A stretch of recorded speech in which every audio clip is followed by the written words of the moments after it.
심장기 비받쳐 울려오는 스테레오 이젠 혼자 남아 나의 길로 let me go 앞을 맞는 슬픔 따윈 never let go 어디가 픽 보면 이 픽 어제 며칠 원한 취소해 내가 필요 없어 내가 필요해 그런 놈들 가슴 말아 열어 watching out the one is out of God in my ocean road with the pedals for 노래 말로 wait I try to get away wait 켜버린 배로 on the 슬픈 노래가 점점 날 가두려 해 feel like another sad song 모두가 좋아지는 mad song 내 가슴에 멍들어 loose 내게는 다른 truth They make you wanna dance 그래도 난 네 곁에 feel like another sad song 모두가 좋아지는 mad song 같은데 서로 다른 move 엇갈려버린 groove They make you wanna dance 그래도 난 네 곁에 feel like another sad song 우리 함께하는 지나간 기억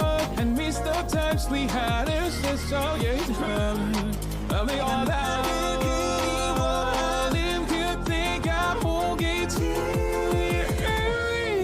Yeah Every song we feel like feel back another song 모두가 춤을 추는 my song 그도 누구 숨에 길은 다른 춤이 다른 move wanna dance 그래도 난 내가 that song 모두가 춤을 추는 that song 같은데 서로 다른 move 다른 매일 어딘가에 봐도 make you wanna dance 그래도 난 네 곁에 I feel like another sad song What's going on, everybody? I hope everyone's having a fantastic evening, afternoon, pre-noon, no matter where you are in the world. I'm Hasan Piker, and this is the Hasanabi broadcast coming to you live from still kind of rainy, but also now officially sunny California, Los Angeles, folks. We're live and alive, and I hope all the boys, girls, and MBs are having a fantastic one because today's a beautiful day. Today's a wonderful day. Today is Valentine's Day. That's right, ladies and gentlemen. It is February 14th, 2025, and is a Freaky Friday, and you already know what that means. That means it's a day for celebration, not because we're lonely on Valentine's Day, but we're spending it together, but because it's Friday. Ladies and gentlemen, boys, girls, and MBs, you already know what that means, okay? We finally here, right? Time to thank a union, baby. It's time to thank labor militancy. It's time to thank our forefathers that fought long and hard before we were alive to ensure that we could enjoy the weekend, to feel a sense of autonomy, a sense of purpose, and maybe feel like a human again. Have a sense of dignity in our lives. Ladies and gentlemen, boys, girls, and MBs, you might not have a Valentine on this beautiful Valentine's Day, but guess what? Our labor militancy forefathers will ensure that you can at least spend the weekend free of having to think about the daily toll of earning $1 for another person. This is Single Awareness Day as well. Anyway, well, hold on. My brother and my mom are both here right now. What's up? What's up, big dog? I posted you on my Instagram story, by the way. I'm just letting you know you're on it.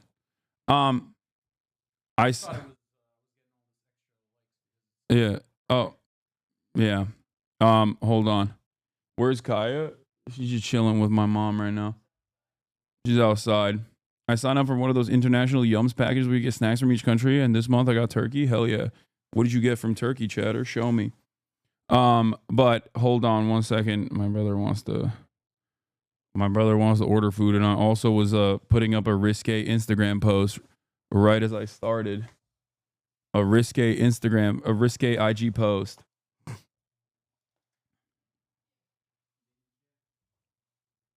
I thought the USA checks dried up. How you buying them eggs, bro? Dude, George Soros. Yeah, Murad is about to order sushi from 90 miles away from a different district, different zip code, different nation. Yeah, he's ordering sushi from Japan. Wait, hold on one second.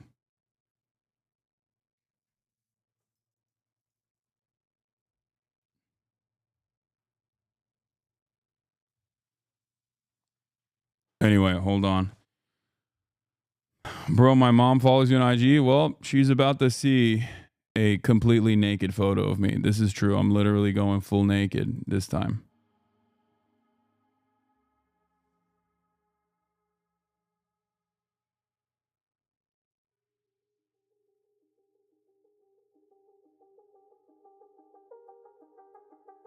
You can see my hairy legs on it. It's about to be crazy.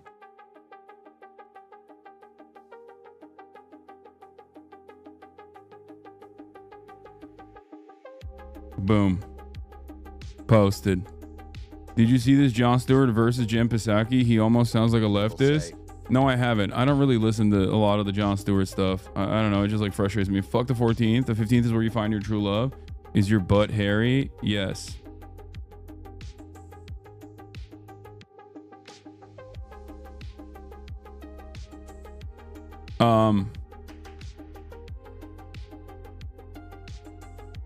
As an Indian Hasanabi head, this was gold from yesterday. You're like the Desi daddy that defends us that we never had. By the way, my mom speaks 9 languages, including fluent English. And I speak 7, including French and English. I have a master's in both. Oh, this Indian person from India in India speaking good English? What are you talking about? Yeah, but most of them are illiterate at it, just like everyone else's second language. I love when a fucking dumbass Westoid. I love when a dumbass Westoid who barely is legible, barely literate, is talking shit, okay? Is talking shit about Indian dudes in fucking India knowing like 4 languages off the rip, okay? Just fully just letting their freak flag fly up in this bitch. Respect, dude. Jesus Christ.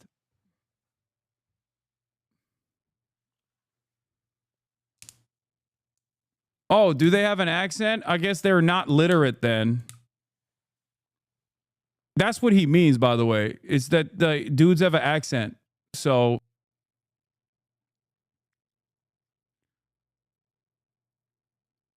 your camera lighting looked better yesterday. Okay, don't hit me on this, dude. I don't know how to. Did you see the anti-Swifties hoodie CJ Gardner, the Eagles safety, is wearing? The Super Bowl victory parade today? I did not. Did you see Ian Miles wrong got friend zoned on Valentine's Day online? Oh, I love that. Oh, that's so funny. Anyway, new Dr. Mike Vid dunking on RFK Fitness times 2 terrible political opinions. Oh, I love that. We'll watch that as well. Blast off option 2. Okay. Hold on.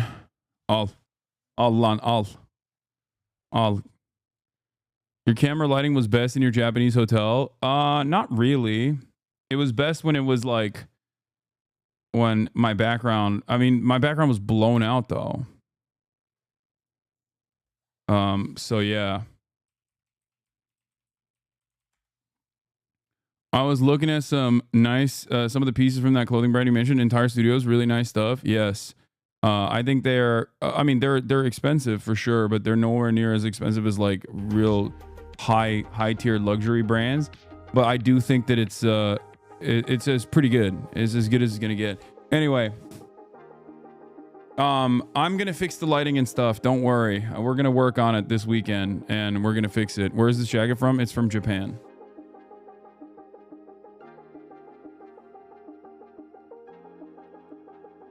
The brands that I really like right now are Our Legacy and Entire Studios. I like. Those are 2 brands that I like that are somewhat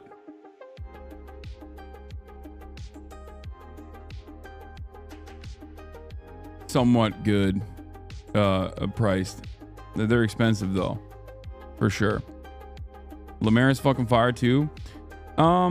La Mer is all right. I mean, there's really cool stuff on La Mer. It's just that they're not for my size.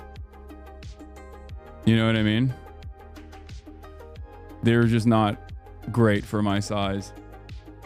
Thoughts on vintage clothes? I love vintage clothes. Carhartt WIP is another good one that's like durable, functional wear that also looks sick. Anyway, I got... How big is your size? Like, wow, buddy. Yeah, it's annoying. Anyway, our Legacy $300 button-ups. Yeah, if you buy full price, you're a silly fool. I mean, there's just stuff there that you can get that's... Oh! See, that's it. It's hit the timeline. I posted a pic on the timeline. Anyway, but this is the part of the broadcast where I tell you about my personal news about what's going on in the world of Hasanabi. Piker, in between the time period where I press the stop streaming button and press the start streaming button. Oh my God, we got a rate from the majority report. Hope you had a good stream. Sam, Emma, all the majority report people. Hope you all had a great stream. And you know, we're trying to pull it together here. I am not having the best day today, I will admit, but I'll tell you why in a second. Before I do that, of course, personal news wise, not to flex on you haters, but that's right. Caught me some eggs last night. Not a big deal. Caught me some eggs last night. Yes, I'm freaking balling. I know. Just wanted to flex on you. Okay. Just wanted to show you that it's still out there, you know? Caught me some eggies. Also, that I posted my favorite Deng Xiaoping quote. Poverty is not socialism. To be rich is glorious.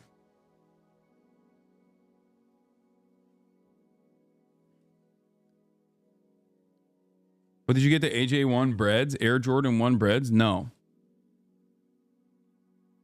Yeah. Fake socialist. Fake socialist out here flexing on my haters. Okay.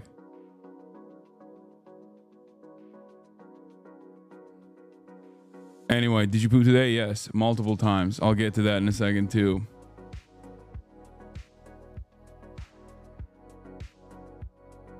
How did you feel about doing this stunt? Oh, the liar, pants on fire. It was incredible. I loved it. It was amazing. I had such a good time. It was very cool.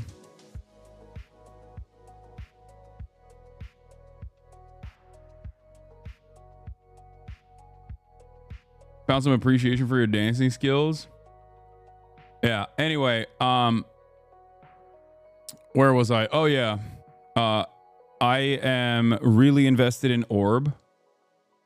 Really invested in Orb. I love it. It's incredible. It's spectacular. It's fantastic. And I think it's, you know, I really recommend it. I can't recommend it enough. I would, dare I say, it's peak. Orb, the anime. It's so good. Yeah, the Saudi Orb. No, Orb is an anime about... Orb is an anime about, you know, uncovering the truth about heliocentrism at a time when the church and inquisitions were occurring. And it's actually really fucking good. It's such a goddamn good show. Like, the characters are amazing. It's peak. Like, I don't usually use peak like that. I don't usually use peak like that. But I'll tell you right now, it's peak. Like, this is peak.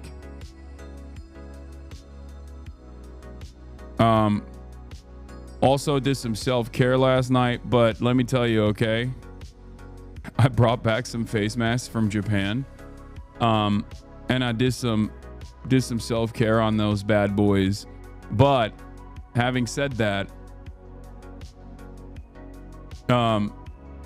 this morning I woke up and I went to work out, and I literally was deadlifting, and I had to stop working out mid deadlift. I don't know what the fuck's happening, and I shouldn't even explain this to you guys because you guys get really parasocial sometimes when I tell you, like, issues that pertain to health or whatever, and you lose your minds and you start behaving in an irrational fashion. Remember, I already went to get a physical like this week. Okay, as an old man, it's good to get a physical. Okay, So I don't want to hear from you right now about like what my ailments are, okay, what my issues are.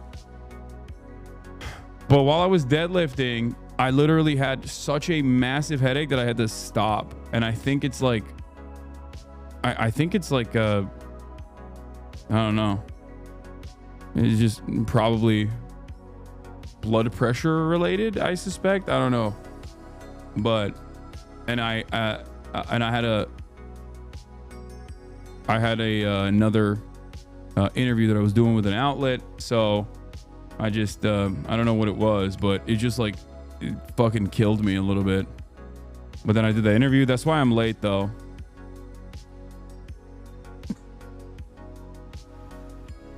I don't care your issues or mental health like some of fan do. Thank you. It's never happened to me before though. It was crazy. It's good that you have 16,000 doctors to get advice from. Yeah, always. It's the best. I love all my doctors in the chat. Not because you downloaded Avowed. Yeah, I did. I did download Avowed. I got the pre-entry into Avowed. So I might test it out later. I think it's woke, right? It's from Obsidian. Bro, you could have a pituitary tumor with the night sweats. Okay, calm down. Anyway, I already went to the doctor. Okay, before everybody goes, you have a brain cancer and ass cancer.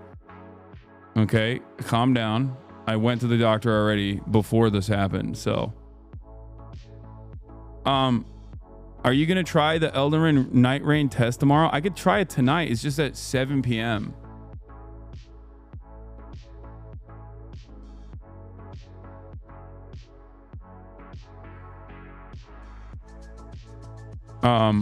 So it's late. It's late at night, and I might be doing some Palentine's shit, you know, with the homies.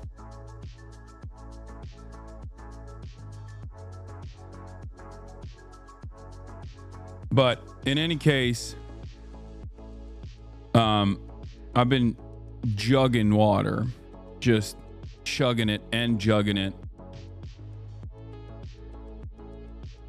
What is this? They got your ass in the QRTs. Ray watches Christian's impersonation of Hasan dancing. What is this? Why am I being slandered right now? If you're like me and Hasan, if he knew how to move. What the hell? Oh my God. Why am I being slandered? That is crazy. That is crazy. Why am I being compared to a person who is literally talented, gifted, younger, better looking, and also simultaneously like has a degree in this? Okay, that's crazy. That's crazy. That's crazy. That's crazy. That's crazy. Efendim ne var? Niye orada duruyorsun? Okay, peki. That's good. Got to keep the body flushed out and keep it hydrated. Monitor blood pressure while you got a Zyn and 200 milligrams of caffeine in the system. This is my Hasan cosplay for all of you that are just coming in.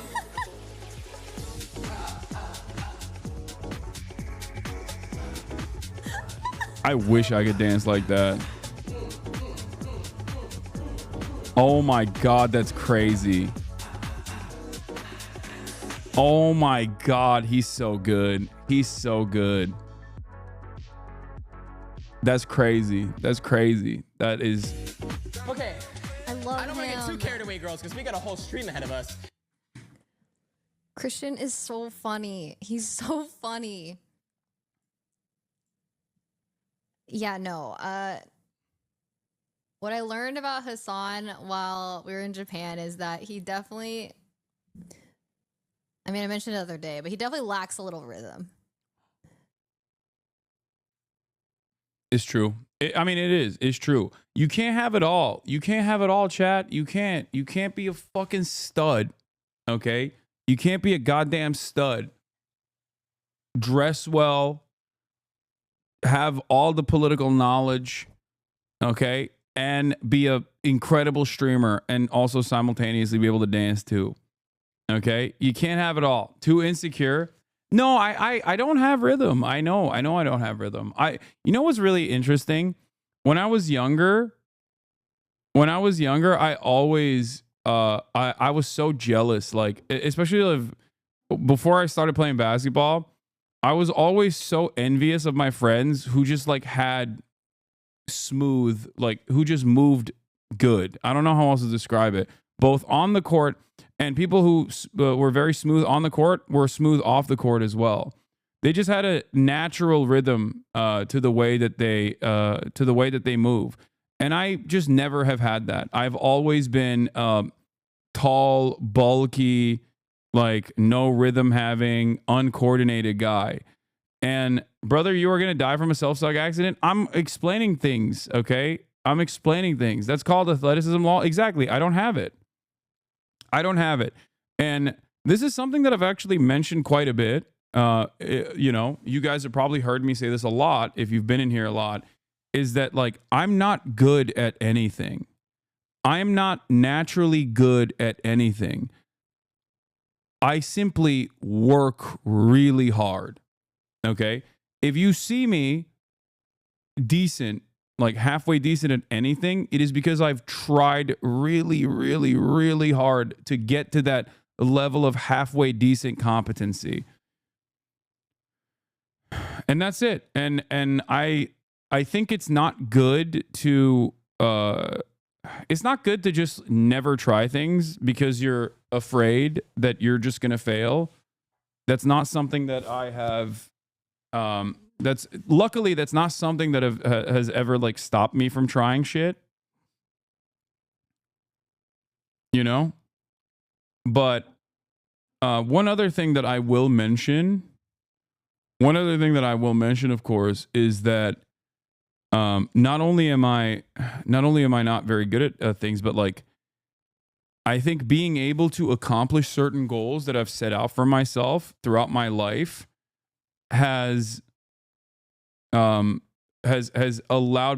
me the confidence to know full well that if I set my mind to anything at all, no matter the age, no matter what it is, I will be able to achieve it. I just have to work really fucking hard on it. That's it. I just have to work nonstop. And I think that is a very valuable skill that I have. Bro has no ninjutsu at all. Yeah, I'm just a genius of hard work. That's it. I think for a lot of people, they just, for some people, I think they just, things come easy to them, right? Things come easy to them, and their starting point is that they're like above average from the jump. Like Will is naturally charismatic. Will is naturally smooth. He has it all, right? And I don't. We're in the diametrical opposite on those things. Like he'll just pick something and he'll be good at it. My thing is usually like in video games, for example, I've noticed that like a new game comes out, I'm decent, I'm above average at first, but then everybody passes me. Like everybody passes me by like the second and third week. They've played so much more and they're just like naturally a lot better that they have a higher ceiling than I do, right? And that's it. And it's not something that should stop anybody from pursuing their dreams, though. That's what I mean.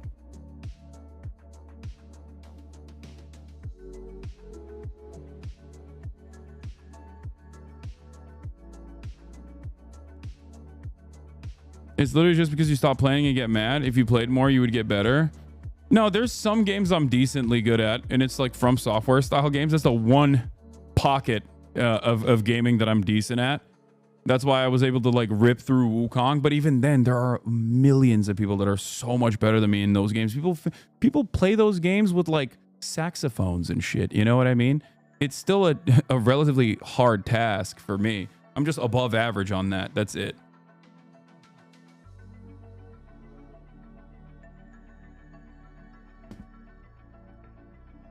But I think it works well, like From Software style gaming works well for my skill set because it's all about trying and failing and trying and failing. and basically getting better through that process. Comparison is the thief of joy. Yeah, I'm not making this comparison. I'm just simply explaining like where certain people are with certain issues and where I'm at with my own skill set, and how that has informed my experiences, how that has informed my life, how that has played a formative role in me understanding the world. That's it.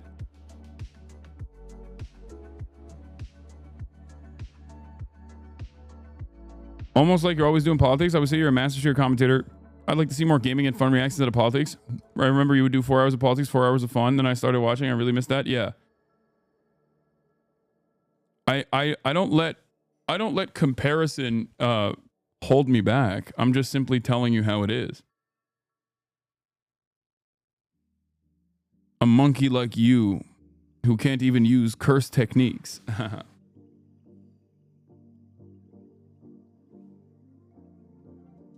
Bro is talking to himself on a Valentine's date. I'm talking to 20,000 people that I'm on a Valentine's date with. Bro is his own Valentine. Yeah. How about you be your own, okay?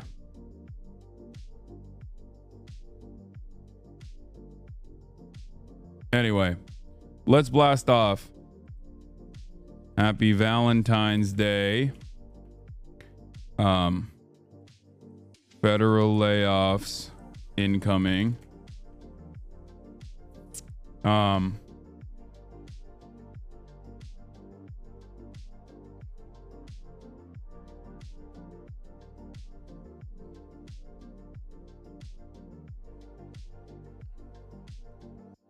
JD Vance, pro Russia arc, and more. It's Freaky Friday. Get in now. I like how you don't require chatters to be verified before chatting. Yeah. Mass Fed layoffs of probationary employees already started yesterday. I know, we're going to be talking about that, of course. And more.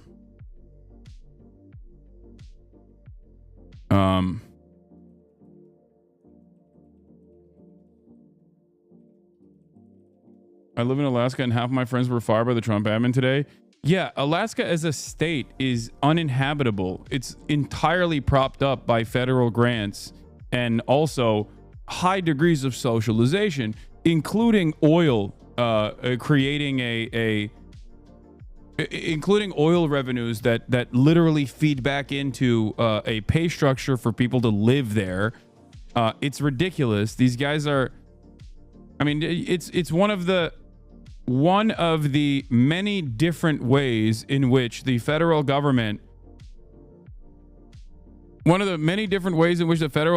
keeps people alive, and nobody really recognizes it until, you know, all of a sudden those dividends get taken away, or all of a sudden those grants get taken away.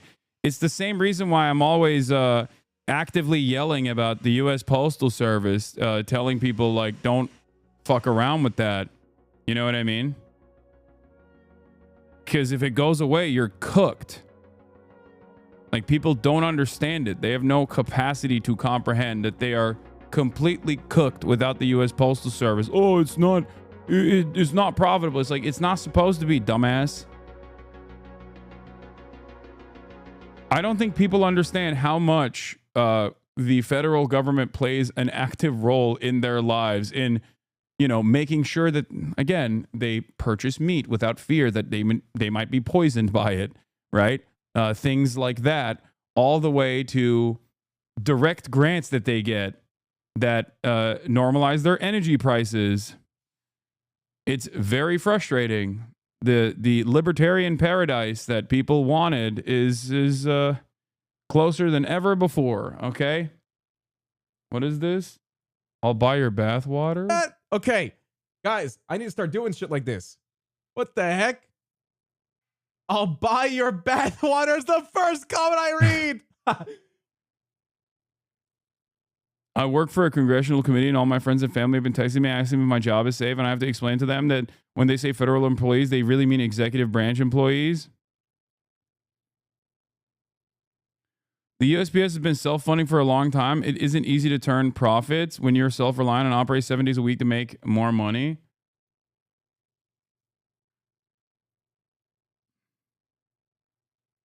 Yeah. All right, let's see this. Let's see this Connor interview with Anthony Padilla, where I got a mention, I guess. So you're interviewing based on an image mood board? Kind of. So then, like, on like my right monitor, I'll have like this mood board or whatever. That's that, like, so if I can run smart. out of questions or like, I would have never thought to do that. yeah, That's it'll so smart. connect. I have it somewhere. I can pull it up. but I yeah. just have text bullet points, and my brain is just like doesn't work. Yeah, that like way. I'll show you the George Santos one where I had like all these. Was there just a picture of an AR? Oh, yeah, that one. There's like Joe Rogan. Dude, yeah. That's so smart. That's so smart. Here, I'll pull it up. Yeah, I gotta see it now. So this Okay. was on the right monitor during the George Santos stream. You just literally have pictures. You have 9/11, me, Marjorie Taylor Greene is so awesome. Aiden Ross. Twin Towers. You have Hasan. You have Joe Rogan. You got Tomater. Yeah, at one point. Connor's content is next level. Yeah, I mean, he is. He's very good. He's brilliant. I love his shit. Fantastic. Your hair in that pic is my fave. Nick got a massage gun as his V-Day gift, but turns out he already got one from you. Oh, yeah. I bought one. When I was at his house. What? You have one? I think Hasan bought this and left it here. Yeah. Really? Yeah. Oh, but you don't have the tools. They're all in there. Yeah. Happy Valentine's Day. Thank you. I think this one might be a little bit better. Why? Feel how heavy it is. Yeah. That's Hasan bought that. But there's no like settings. Mine has numbers. Isn't this a band? Guys, hearts for Hasan, guys. You know. I miss Nick. You gave it to FD Sig, didn't you? No, he stole one. Okay, that's one. And I've bought multiple massage guns since then. Just give it back to him. Now you have an excuse to see him. Oh. You're welcome. Yes. Yes. Why doesn't he just lie, man? How does he drop the ball when it's already in his lap? That's just how he is. That's like 90% of his content.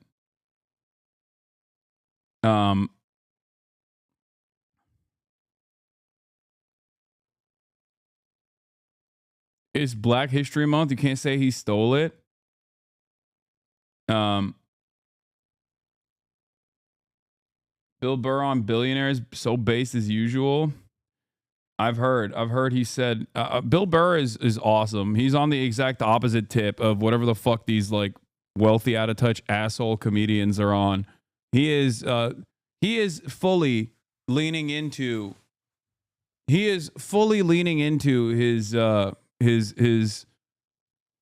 George Carlin arc, I would say. I like he is becoming the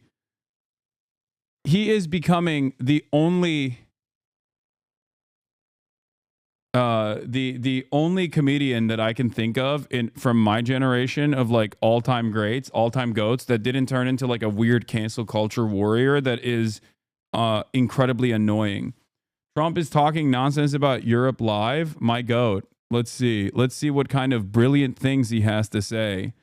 I'm sure he has plenty of incredible things in the tank today. The Macy's, did you have a playlist or no? If you don't, it's fine. We got a bunch of stuff to watch, but Norm Macdonald was great as well, but Norm Macdonald's style is a little bit different, I think.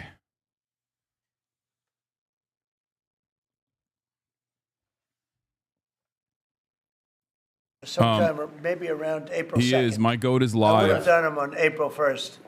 Believe it or not, I'm a little superstitious. No, literally, we had it planned for April 1st. I said, let's make it April 2nd. You know how much money that costs? That costs a lot of money just that one day, but we're going to Thank do you it to on Macy's for April the 2nd, I think. playlist. Is that right? That's right.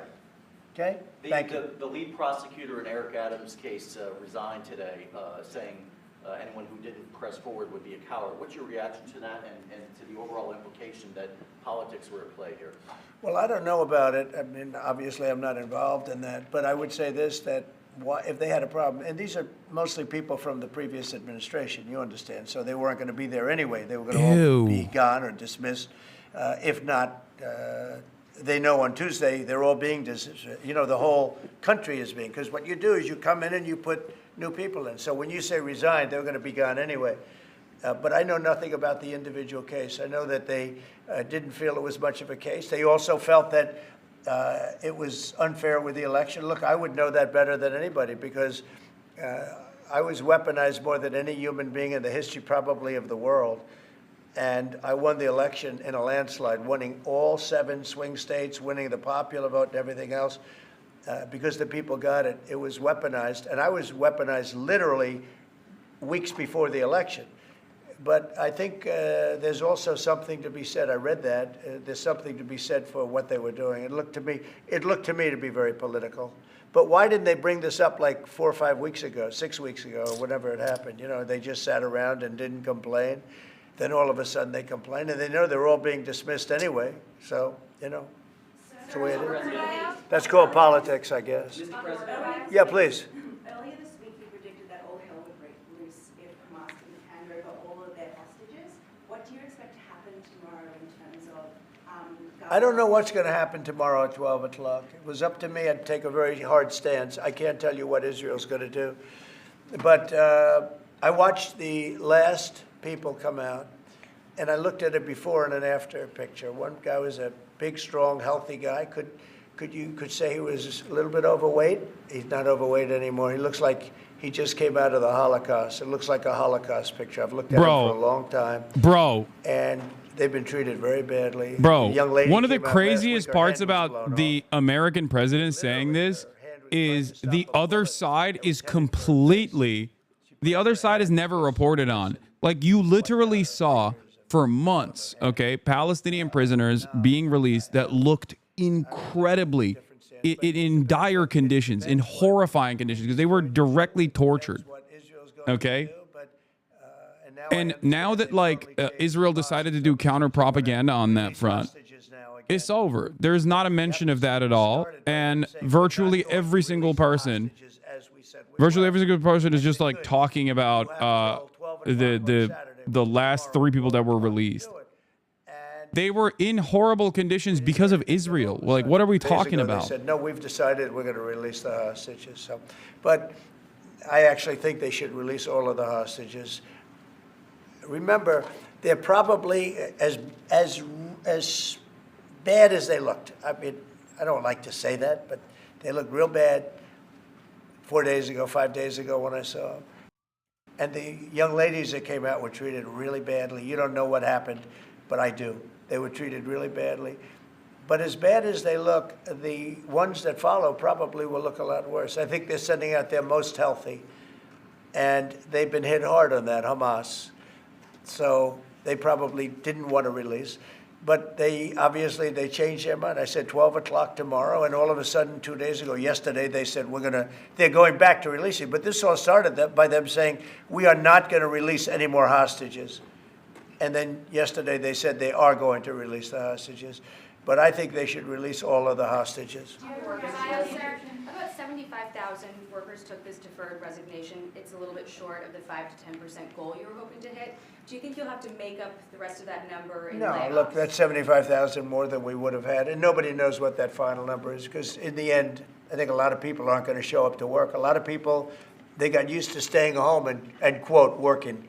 But, you know, I wonder if they had other jobs or other things. You know, they have a lot of problems with that. No, 75,000 is a lot of people.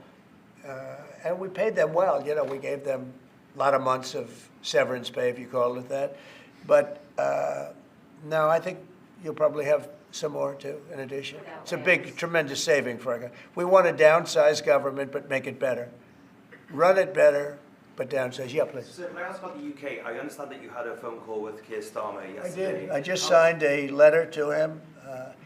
He asked for a meeting, and I agreed to the meeting. We're going to have a friendly meeting. Very good. We have a lot of good things going on. But he asked to come and see me, and I just accepted his asking.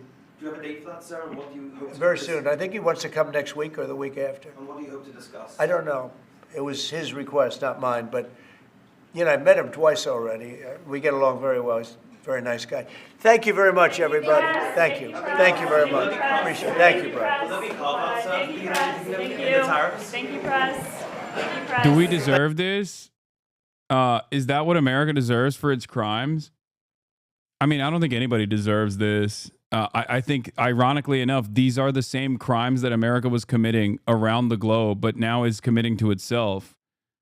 In terms of the shock doctrine, in terms of forced austerity measures and crippling the economy at the behest of private capital. We're doing that, but now domestically. Things that we have done globally, which I think are completely unacceptable, completely inappropriate, has caused a lot of pain. We are doing to ourselves. We've been doing to ourselves these things as well, but I think we're doing this to ourselves even harder now than ever before, and in a more aggressive rate than ever before. Have you seen this community note about one of the hostages? What?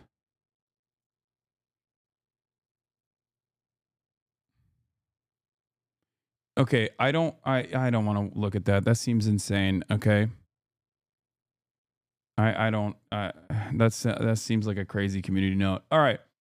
I work for the federal government. Everyone is scared. We all about to be shit canned. We took government jobs for less pay, for job security and pensions. Now none of that matters.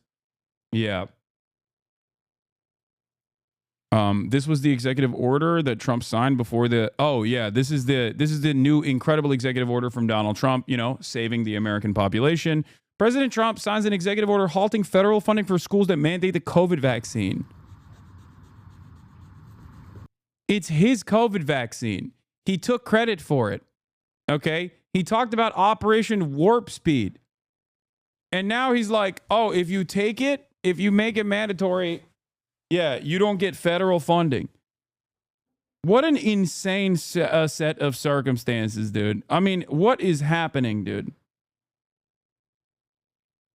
Incredible stuff.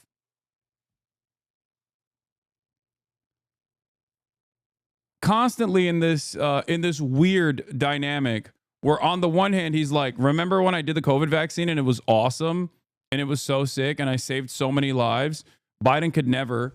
And then simultaneously being like, and yeah, if you make the vaccine mandatory, then if you actually get people to use the vaccine that I made, by the way, with my own two hands, we're gonna take funding away from you. Crazy how we haven't even been a month into Burger Reich. I know.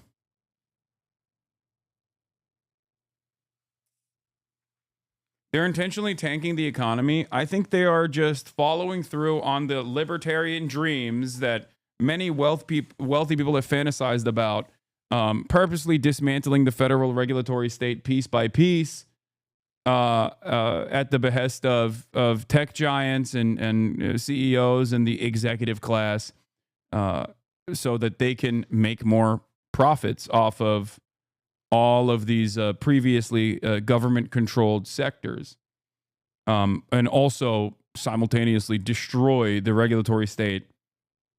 Liz Franzak thinks they want to do a new Bretton Woods, but in Florida. Yeah, I think that could be the case. It's very difficult. I do interviews all the time lately, and one of the questions always is like, well, what do we do here? Like, what do you think is going to happen? And I don't know. I don't know where to go from here right now. All I know is that that we need better leadership. And it's very difficult to figure out like exactly what's going to happen, exactly how competent they are. Here, by the way, speaking of which, the prosecutor who blew the whistle on the Adams deal resigned from the DOJ. She was a Federalist Society member and a Scalia clerk. Okay, so there's this side of the process too. Okay, which is crazy. Like, you got Reagan judges on the federal courts stopping Trump's like insanely unconstitutional agenda. You got Federalist Society judges being like, this is so corrupt that I can't deal with this. Like you're ruining an active investigation into obvious corruption of the highest order by doing more corruption, by doing more quid pro quo. I wish instead of completely wiping out federal agencies, they just move the headquarters to different regions of the country. Can just one person go to jail? No. I mean, no, not at all. You can't. You can't do that. You can't send anybody to jail.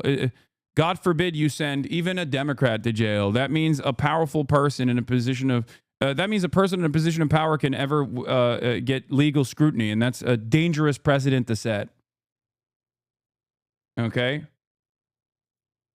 We can't do that. God forbid we do that. We cannot do that. I mean, that's ay. It's just really, it's a dire situation, dude.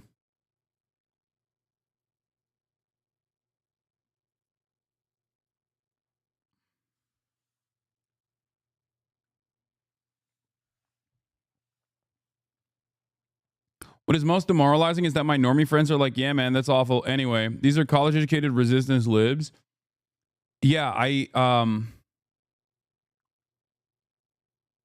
fuck that Federal Society judge, man. Does she think this whole time their legal framework was at all legit? No, they are just opportunists. They want to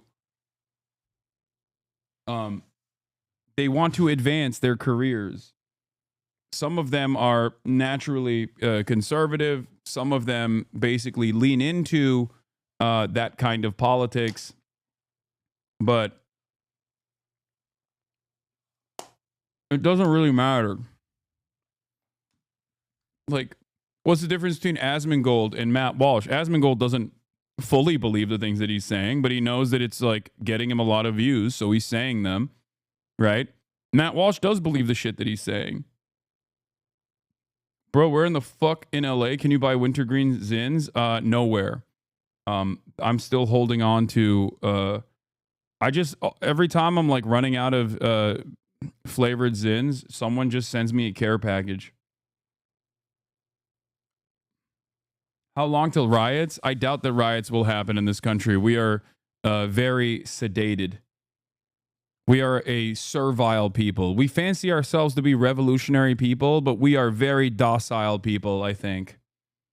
The revolutionary stint of America was purposely gutted, partially as a direct consequence of our neoliberal dominance, post-Cold War, post-World War II, so much prosperity, so much dominance. And Americans have designed a system that shelters them from all of the violence that keeps it together. I mean, literally look at Afghanistan. Look at America's war on terror. Americans still maintain the position that they're anti-war, not recognizing that war is a constant part of American existence. It's just that we've basically outsourced it.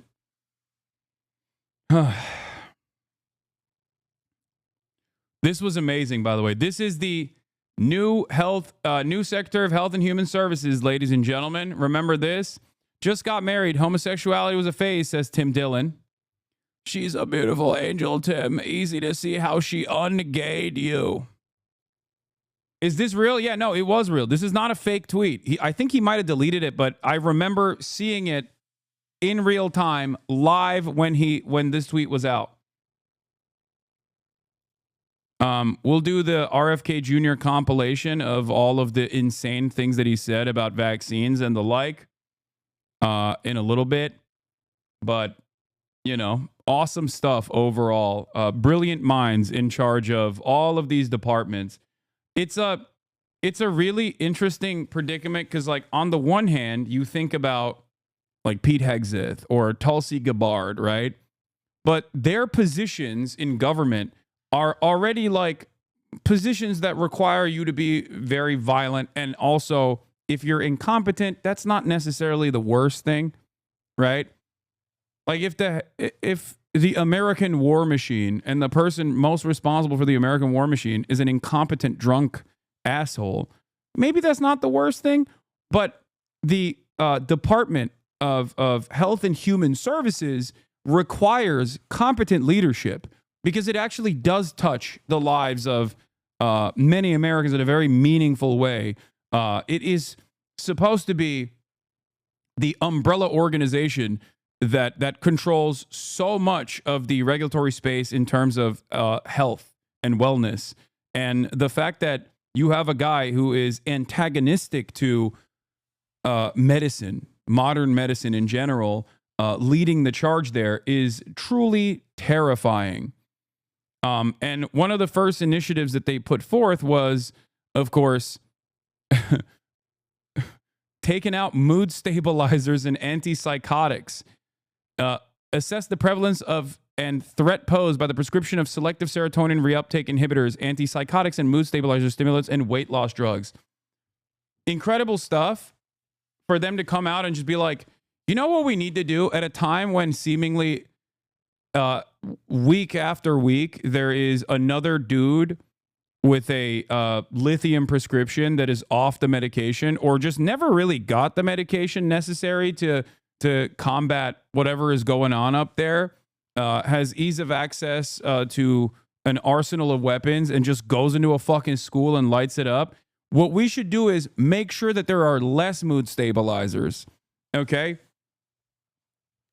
It's great. A perfect combination. Readily available weapons everywhere, okay? And no health care. Or even with the lucky few that have access to health care, once they do get that health care, once they do get a script, right, that the doctor told them to take, they won't be able to take that script, that prescribed medication, because we decided it's bad for you. Cool stuff. I wonder what that will do to the suicide rate in this fucking country that's already incredibly high to the combination of the factors that I mentioned, which is healthcare is inaccessible and paywalled. And also on top of that, weapons are very easy to acquire. Great stuff. You know, I look at this nation, I look at this wonderful nation, and I think to myself, you know what this nation needs? More insanity, okay?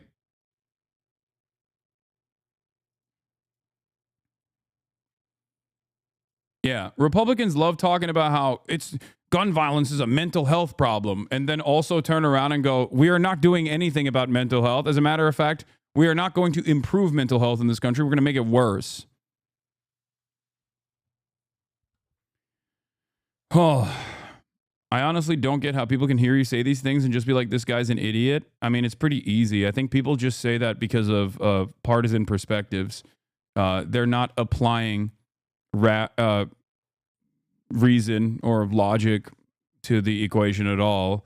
I think they've been prone to hate, and it's understandable.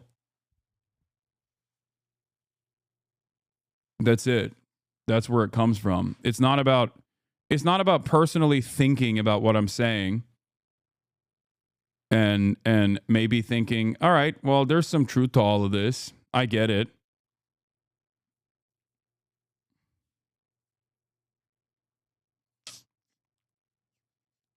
Yeah.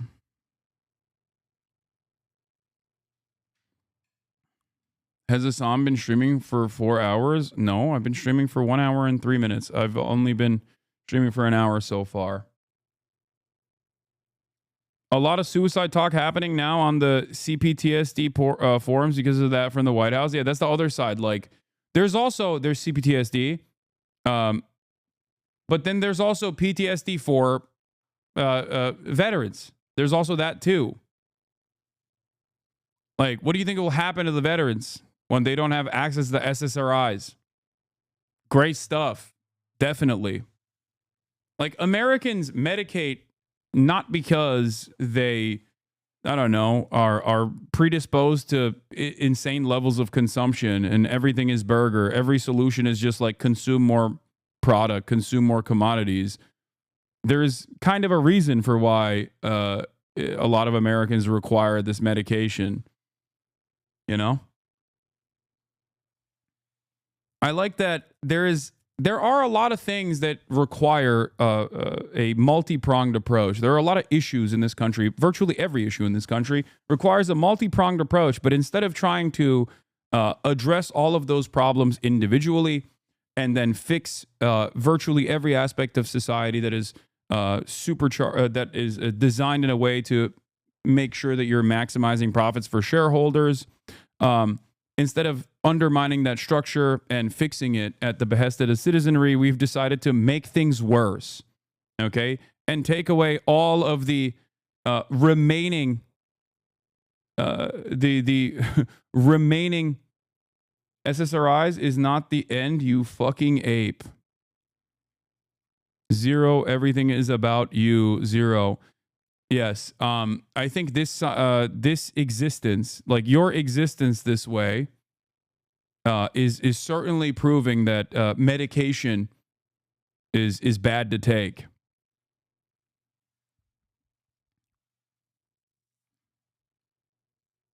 Yeah. No, go ahead. Prove the point that I was making already.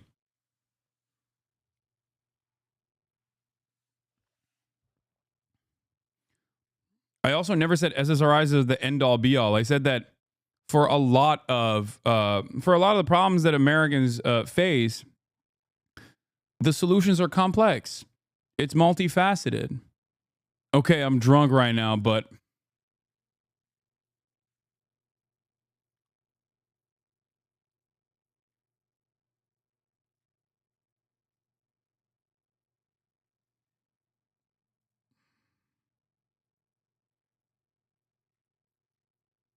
okay, chatter.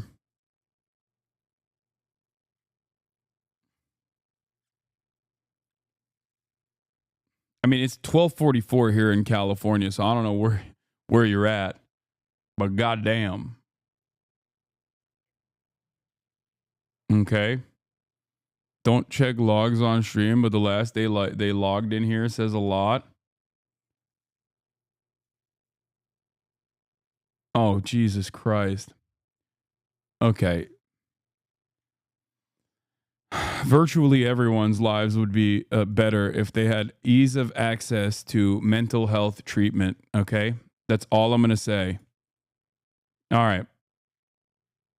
I love you, chatter. You are loved, regardless of your disagreement with me right now in your drunken state. Okay. Anyway, let's continue. Mass layoffs are beginning on federal workers. Here we are. Now to Washington, and the Trump administration's beginning mass layoffs of federal workers impacting multiple agencies. Tens of thousands of employees are expected to lose their jobs. Our senior political correspondent, Rachel Scott, is tracking the latest from the White House. Good morning, Rachel. Rebecca, good morning to you. And federal workers who did not resign as part of that buyout offer were warned that they could possibly be laid off or fired. And this morning, we are learning that mass layoffs have started across multiple federal agencies. This morning, the Trump administration taking its sweeping efforts to shrink the size of the federal workforce one step further, ordering agencies to lay off nearly all probationary employees, meaning those hired within the last 1 or 2 years. A move that could impact as many as 220,000 federal workers. At the Department of Veteran Affairs alone, more than 1,000 new workers were dismissed. Overnight, the Consumer Financial Protection Bureau also firing term employees, with expectations that the rest may be fired today, leaving a skeleton staff of around 5%. The CFPB and VA are just two of several agencies that have started to cut federal workers so far. The administration also targeting the Department of Education and the Environmental Protection Agency. The largest federal employee union slamming the layoffs, calling it a blatant violation of the principles of fairness and merit that are supposed to govern federal employment, and saying the firings are about power. At some agencies, workers learned by email they had been laid off. But at the Office of Personnel Management, others found out on a call. You will receive your termination notice via email shortly. As a result, your employment with the Office of Personnel Management will end today. Elon Musk, who has billions of dollars in federal contracts and is spearheading the efforts to slash government spending, also calling for the elimination of whole agencies. Musk sitting down with Indian Prime Minister Modi Thursday before he met with President Trump. The president unsure the capacity of Musk's meeting and whether Musk was acting as a private citizen wanting to do business in India or a member of the administration. I would imagine he met possibly because, he's running a company. Trump pushed on how a foreign leader may know the difference. Well, he's meeting with me in a little while, so I'm going to ask him that question. He's like, I'm the head of state and I'm here to do business too.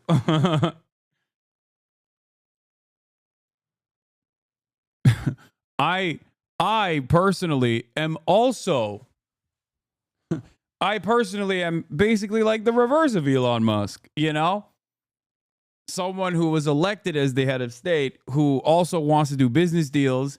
He's someone who is a businessman who's doing head of state stuff to basically do business deals. We're two sides of the same coin, It's cool.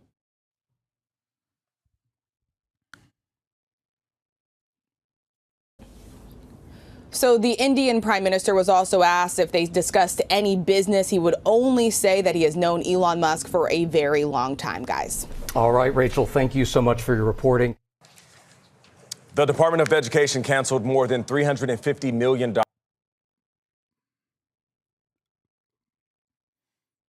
The way media has just reported these as mass layoffs is absurd. The firings are illegal. You can't just mass terminate federal employees without cause, even if they're probationary.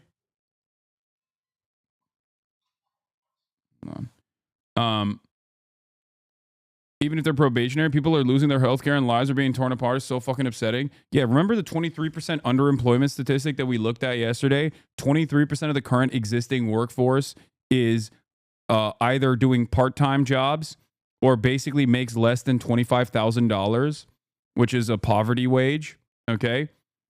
Now, remember, the reminder here is that obviously, obviously, the people that are currently being fired are not exactly caked up, but they at least have like decent jobs in comparison to the people making $25,000 a year. And we're firing them by the tens of thousands as well. Okay. Not only is this firing process unimaginably cruel, okay, it's also not done for good reason, and it will lead to a lot of these services that people rely on that they don't even realize that they rely on to go away, to be crippled. Of course, saying that this is illegal is virtually inconsequential in this process because what are you going to do about it is basically the attitude that is demonstrated by this administration over and over again. A lot of people also don't understand that the federal government in and of itself does have a bunch of jobs that are just simply good to have, right? Not every single person is dealing with issues in the most efficient way possible, but it doesn't matter. It's not supposed to be that way. Jobs are given to people in many instances, whether it's the federal government or even in private enterprise, not because you have to have this many people working on this job, but sometimes jobs are given to people because it's good to have jobs, okay? It's good to keep people busy. It's good to keep people, it's good to make sure that they have a way of purchasing more commodities, to have disposable income.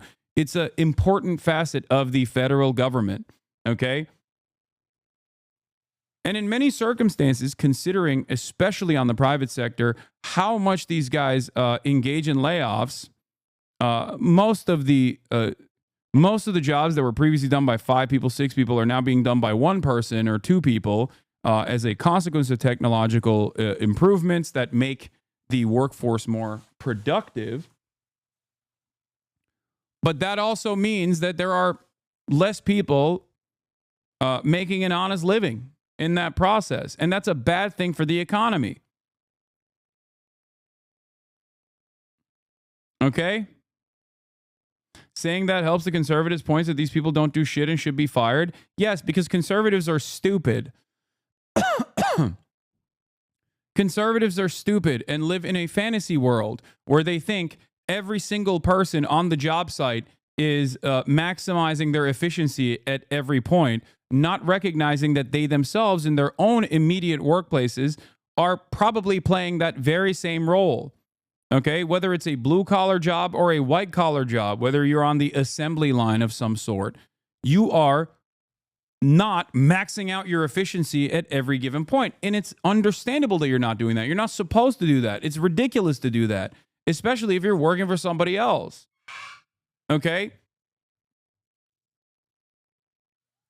The question I have for people is, and I guess like if you want to have this conversation with conservatives, you can have it on the basis of AI, because they were genuinely fearful of artificial intelligence and self-driving cars taking away key parts of the trucking sector, right? They were truly worried about that. And the question remains, okay, if AI and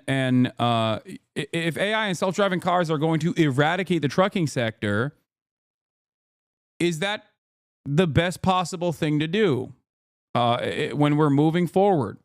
Should there not still be someone that sits on top of that truck, even if there's a FSD structure that exists? Okay. We criticize, or not criticize, but like we make fun of Japan, for example, where there's like so many people working in these like ridiculous positions. There's always like an old person that covers like four sides of any sort of construction, where they're just sitting there with a light stick in their hands going like this all day, every day. Why does that guy do that? Now, obviously, he's too old to be doing that to begin with, and it's crazy that he's still working. But why is that guy doing that job? Does he have to do that job? Could that job be relegated to I don't know, a automated light stick? Probably. Definitely, as a matter of fact. It's not necessarily just because of safety, chatters. A big part of why these jobs exist is so that there is money to be given to these people so they can make a fucking honest living. People don't understand that. I agree that maximizing efficiency is bad for working conditions, but framing these jobs the only way to give people money isn't the right rhetoric when talking to conservatives about this. No, I'm not simply talking about this from the perspective of these are jobs that need to exist so that people get paid. I'm simply tackling the concept of why jobs exist to begin with in certain sectors. Okay? In order for a society to be healthy and to function, you got to get people jobs. Okay? You got to make sure that they're fulfilling a role, a duty. Okay? We need that. We need that more than anything else. Okay? But on top of that, a lot of these fucking jobs that are being eliminated right now are profoundly important anyway. And the consequences of eliminating these jobs and these mass layoffs is only going to be seen further down the line. Okay? Dollars in spending yesterday for what it called woke initiatives, and much deeper cuts could be ahead. President Trump wants his pick to lead the department, Linda McMahon, to dismantle it entirely. But many people are confused over what the... I'm a probationary employee that took the fork offer and still got fired late last night by email. If you're like me, you can still file an appeal with the MSPB for wrongful termination, even if you're probationary. department does and how school districts could be affected. Caitlin Huey-Burns is on Capitol Hill. Caitlin, good morning. Hey, good morning, Nate. Well, you may know billionaire CEO Linda McMahon is the CEO of... I don't disagree, but those people can't be doing nothing. Making things more efficient and cutting worthless jobs isn't inherently bad. It's about how the surplus produced is allocated. Yeah, except it is inherently bad. Okay? The proper process in this circumstance is not to fire people. Let's say technological efficiency has made it so that you can get the same work done a decade prior in literally 2 hours, okay? In a decade ago, you could get the same workload done over the course of an 8-hour workday, okay? Now you can do it in 2 hours. What is supposed to happen in a normal society, in an evolved society, is that you still get paid the same amount of money, okay? And you work 2 hours instead of the 8. But what obviously capital owners want to do in that process is fire all of the additional employees and make sure that 1 or 2 people are now tasked with this because they can do the entire workday's workload in 2 hours. That's efficiency. That's productivity. That's what this means when people say, oh, productivity is increased, whereas wages have remained stagnant. Okay? To your point, China has automated seaports. They still have longshoremen, but they work in a chair and use joysticks to... Exactly. You have to have people still working. Technology is supposed to be a benefit to take away the burden of day-to-day work, okay? It's not supposed to be utilized in a way to offset the existing labor force. It's not supposed to be utilized in a way where you're engaging in mass layoffs, okay? That is what's so silly about this conversation. And many Americans who are primed to believe that capitalism is good, unironically, write away their own death warrants. Okay? They don't realize it's like, nah, we have to be super invested in efficiency. It's like, it's okay. It's okay to have efficiency at the job site. Okay? But what you fail to comprehend is that efficiency is not supposed to displace you. That efficiency is supposed to reduce your burden. It's supposed to reduce your workload, not actually keep your workload the exact same, but now your output is 10x because of technological advancements. Okay? That's the major problem. That is, I think, in this day and age, with AI becoming a conversation at the forefront of what will happen in the next step with labor, which is, I guess, if you want to consider it like the next industrial revolution, okay?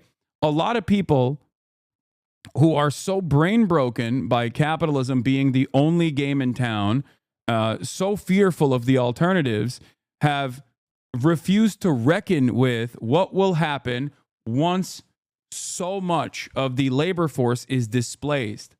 What do? Do you become a Wall-E style a person stuck to a chair that's like constantly consuming stuff? Is that your only purpose in life, is to become a part of the consumption engine?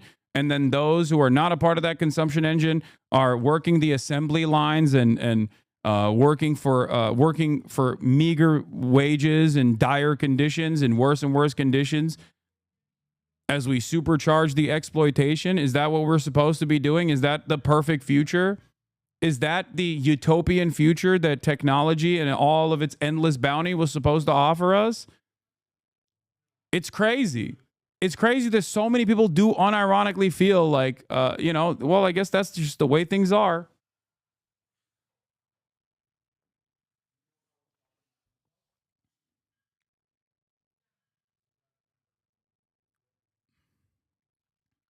Even from a capitalist point of view, you're supposed to slow hiring, then trickle layoffs and buyouts to not collapse the local economy. People think food stamps is about being altruistic and not about keeping the stores open and the crime rate down. Exactly. That's the other side of this process that people don't understand.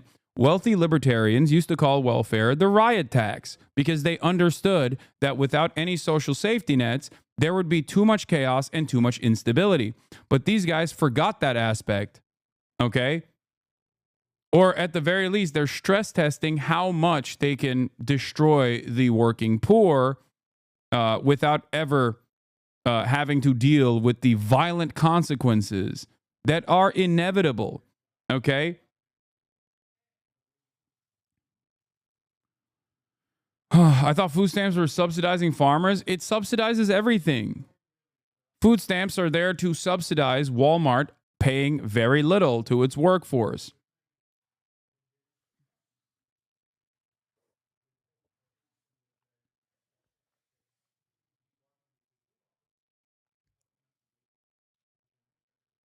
Ay, ay, ay.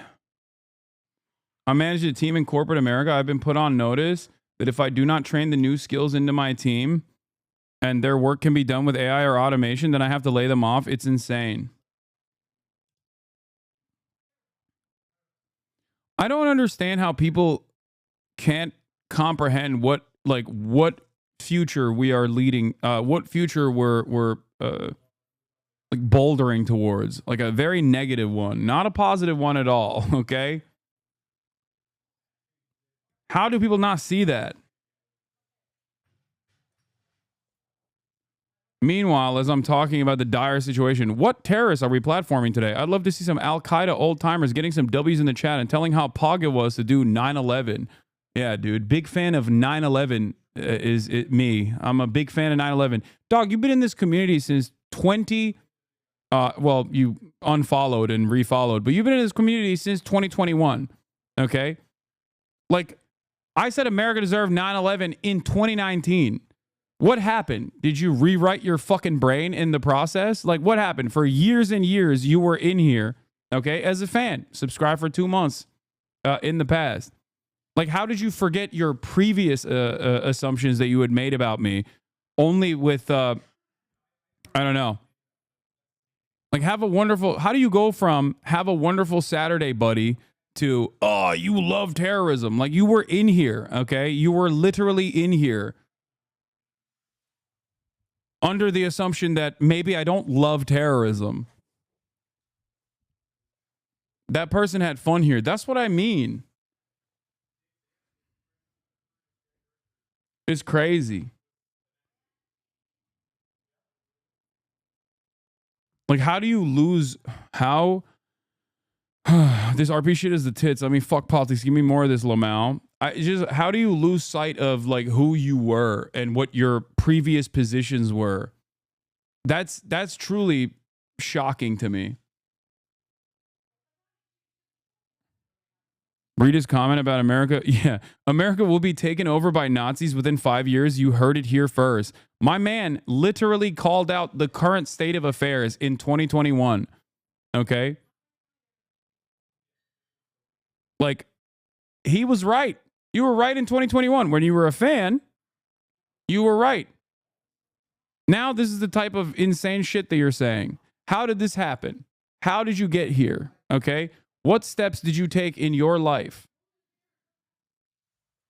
that caused you to go from, in 2021, correctly predicting the current business, okay, the current order of affairs, into becoming a part of that movement?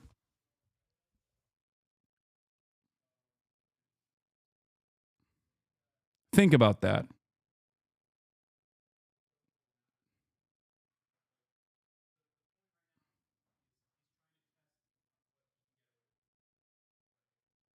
What is this? It's called 5 Asmin videos a day. Your editors are pumping one every 2 days. I mean, there's nothing you can do on that front. You watched Asmin for 3 years? No, I don't think this is an Asmin Gold fan. I think this is anyway. Try to go back to where your brain was in 2021. Because you clearly had better opinions back then, chatter, okay? My logs are so embarrassing. I asked you to watch Mr. Beast multiple times before Trump got shot at. That's funny.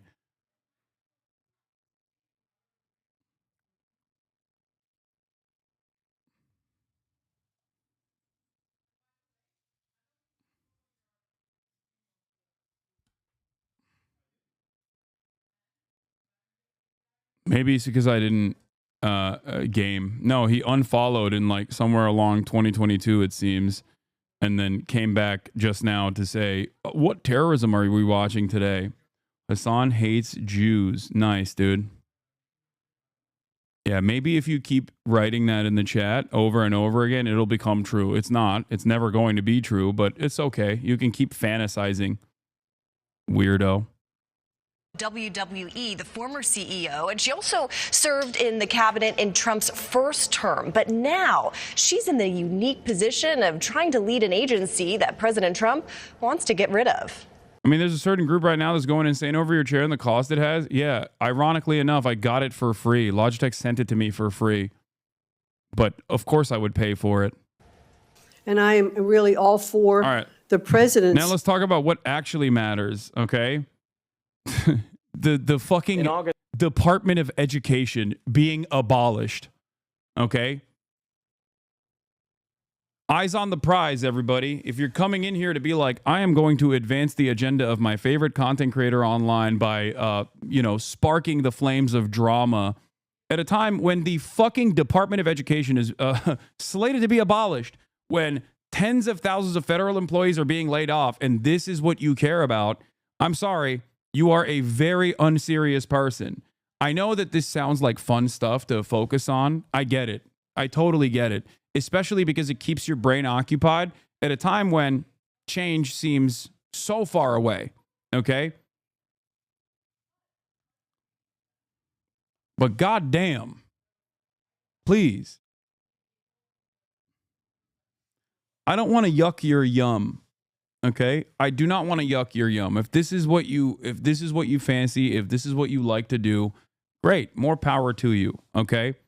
But don't try to like masquerade this as some sort of serious political commentary. You understand? With all this DOE talk, what's your take on homeschooling? I think it should be abolished. I think it should be illegal. And in many competent countries, it is. I wish these cheese brain YouTube drama frogs would get back to their financial aid office jobs and beating their shit off to them two boys on Supernatural. Mission, which is to return education to the states. At her confirmation Why hearing is Triple H Thursday, in the background? I don't even know what the fuck's going on Linda there, McMahon honestly. acknowledged that doing away with the Department of Education would require an act of Congress. It is set up by the United States Congress, and we work with Congress. It clearly cannot be shut down without it. While President Trump has long pledged to abolish the agency. Oh, I'd like it to be closed immediately. Look, the Department of Education's a big con job. On Thursday, McMahon suggested that some of the department's core functions could be moved elsewhere. It is not the president's goal to defund the programs.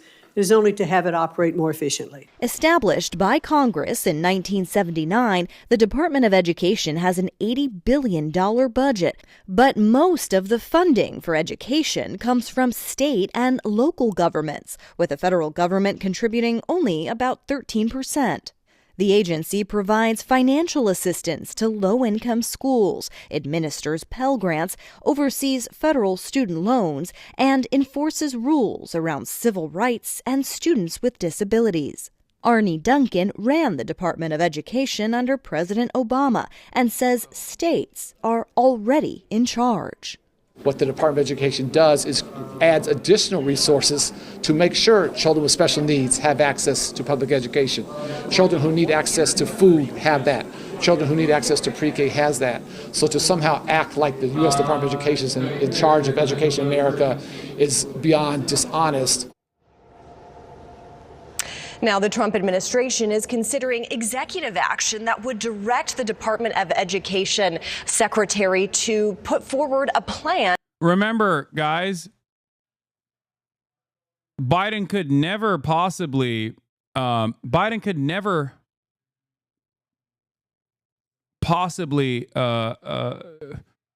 wait, what the fuck? Hold on one second. Why does this, what is happening with my alerts? God damn it, dude. My alerts have been busted for some time now. I don't know why. I got to fix them at some point. But, okay, that's neither here nor there. All right, so my layout is like...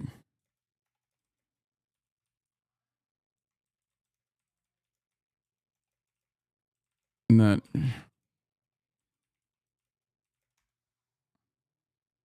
Yeah, Biden could not abolish student loan debt, which was in his legal purview, okay? Which it, like, regardless of whatever the Supreme Court says, like, he absolutely had the right to do that, okay?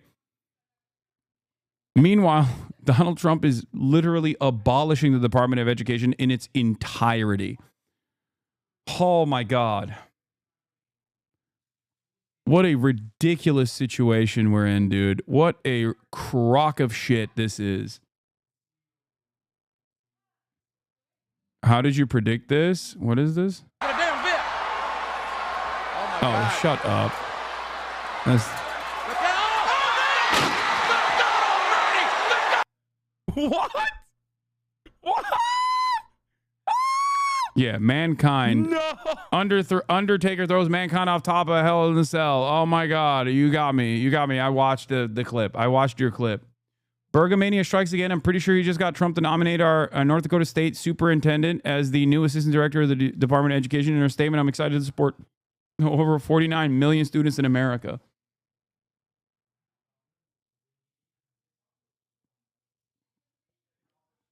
I think it's really funny to think that Donald Trump consistently states that countries like Norway, Sweden, Finland, and even China are so good at education, right? Their education is so much better than the United States of America. Okay? And it's really interesting because on the one hand, he recognizes that. On the other hand, he doesn't recognize how they got there or why they're there and why America is not there. Okay? If Donald Trump was truly interested in fixing America's awful education standing in the world, he would probably look a little bit deeper. He would maybe scratch the surface, okay? I tweeted about this yesterday. Donald Trump, or 2 days ago, Trump talking about shutting down the Department of Education while hyping up Norwegian and Chinese education is insane. These countries have well-funded public education systems.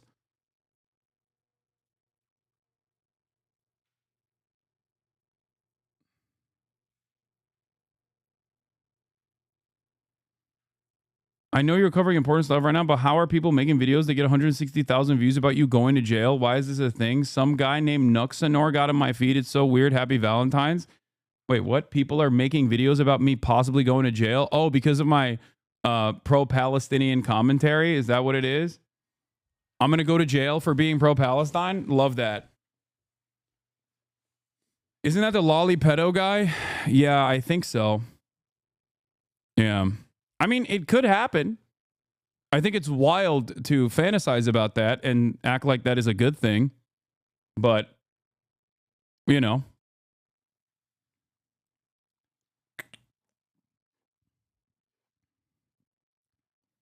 Like, do you want that to happen? That's the question you should be asking, I guess.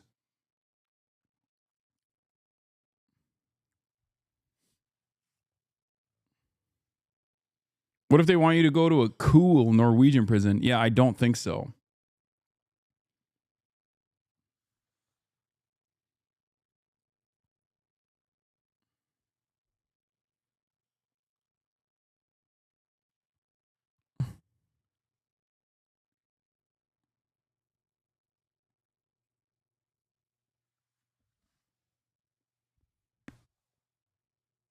Anyway. Some anime YouTuber is mad at you. It's not just an anime YouTuber, because I have a lot of friends in the anime YouTube community. It's a lolicon pedo enjoyer who has a VTuber avatar.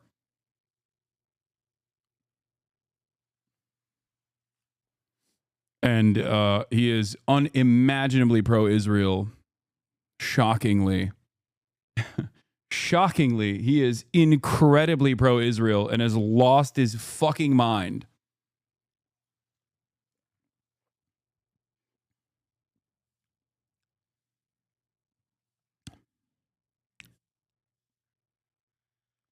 You make the wildest enemies. It's just so consistent, though. It's so incredibly consistent. What the fuck? Why is my goddamn alerts broken? That's so annoying. Anyway. Are you the anti-pedo spray? Yes. I am the anti-genocide and anti-pedophile, preeminent anti-genocide, anti-pedophilia content creator. One of the other or both. It depends. If you fit in the category of someone who is maybe agnostic to genocide or agnostic to sex crimes and pedophilia, okay, sometimes both, oftentimes both, as a matter of fact, you probably are not going to have a good time here, okay? You are going to hate me, it seems.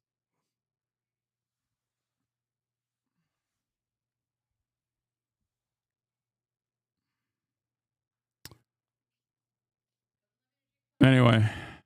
To diminish the agency. Now, any thing to get rid of the Department of Education would have to be passed by legislation in Congress. But President Trump is expected to push leaders up here on Capitol Hill for just exactly that.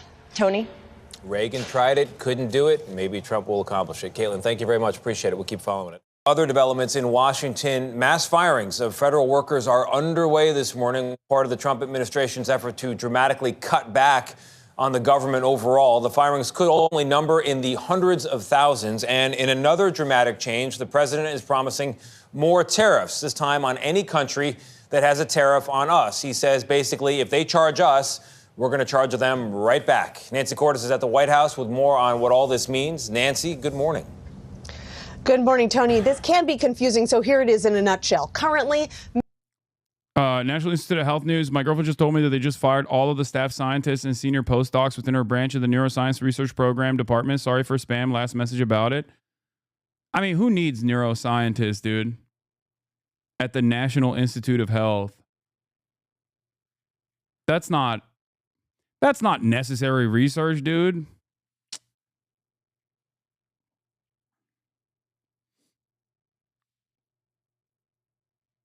I don't understand. Why would you ever need that? The neuroscientist is the natural. Also, yes, I'll have you know, a neuroscientist is the natural enemy of a brainworm. Okay. And considering that the HHS is now run by the worm in the brain, I suspect that many actions will be taken against those who want to eviscerate brainworms. Rand 940, thank you for the 10 community gifted subs. Are neuroscientists woke now? Yes. My lab lost R&D running last week and fired a couple hundred scientists working on a revolutionary new STD test system. It's, I mean, we already learned that with COVID. It's better if you don't test it, you know? If you don't test it, then it doesn't exist. Our dean keeps emailing students to contact congressmen saying our school is cooked without research funding.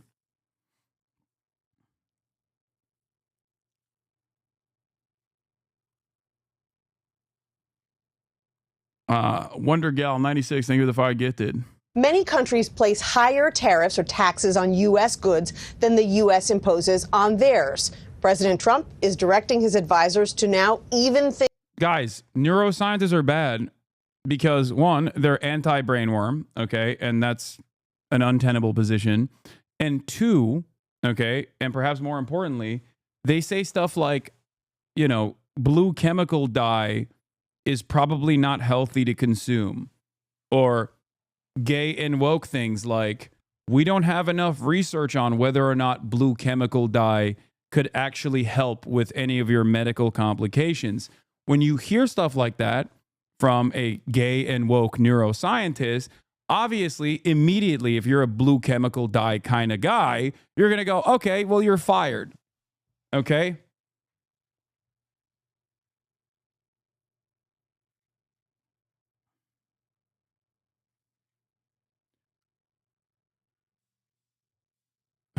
Don't worry, I'm sure all the neuroscientists in Asmus chat are letting him know they were fired too. Yes. in between their guild trades that they're conducting in trade chat, they're talking about how they're losing their neuroscience research jobs. Things up. He says it will mean more revenue for the U.S. government, but economists warn it could also lead to a global trade war and drive prices up here at home. Whatever they charge us, we're charging them. Announcing his new plan in the Oval Office, President Trump said no country will be exempt from his reciprocal tariffs. This applies to everybody across the board. The term reciprocal tariffs may sound dry, but they could affect the price of almost everything. For example, the European Union currently imposes a 10% tariff on imported cars. But the U.S. only levies a 2.5% tariff on their cars. That would change under Trump's plan. Though he says world leaders like India's Narendra Modi, who met with Trump yesterday, would be welcome to negotiate. It's very hard. There is something very funny about Trump doing reciprocal tariff policies. And like for cars, I kind of get it because it's like a part of our manufacturing capabilities right now, even though it is limited. Okay. And also part of the reason why other countries, other marketplaces simply don't buy our cars is, of course, to improve their own domestic manufacturing, to make sure that people are still buying local, but also because our fucking cars literally don't work on their roads, okay? Some of our cars are illegal to drive on European roads. Most of our cars, like the F-150, which is the most popular vehicle every single year, with the exception of last year, where Toyota RAV4 actually outflanked the Ford F-150 pickup truck for the first time in, I believe, multiple decades, okay? The Ford F-150 cannot be driven on European roads without a commercial driving license. What are they supposed to do? What are they supposed to do? Our cars have gotten increasingly larger and larger, okay? Its engine size is too large. It's too heavy. It does not abide by European safety standards, like woke and gay safety standards, such as pedestrian safety, okay? If your car is far too high, it makes it creates additional problems for pedestrians in walkable cities. Now, if you're an American, you're probably looking at me and going, the fuck do you mean? What's a walkable city? What the hell is a walkable city? Do you mean when you walk from the double wide parking lot spot that I parked my F-350 King Rancher into to walk over to the Walmart? Is that what you mean, walkable cities?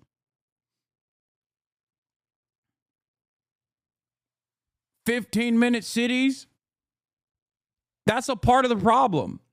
America has never been invested in actually competing in other marketplaces and has enforced its dominance through tariffs and through this complicated global trade structure. That's the problem. Okay? The Japanese were literally just dumping the F-150s. They were forced to purchase as a vassal state a shit ton of Ford vehicles. They're fine vehicles. It's just that you can't use them in Japan. What are they supposed to do?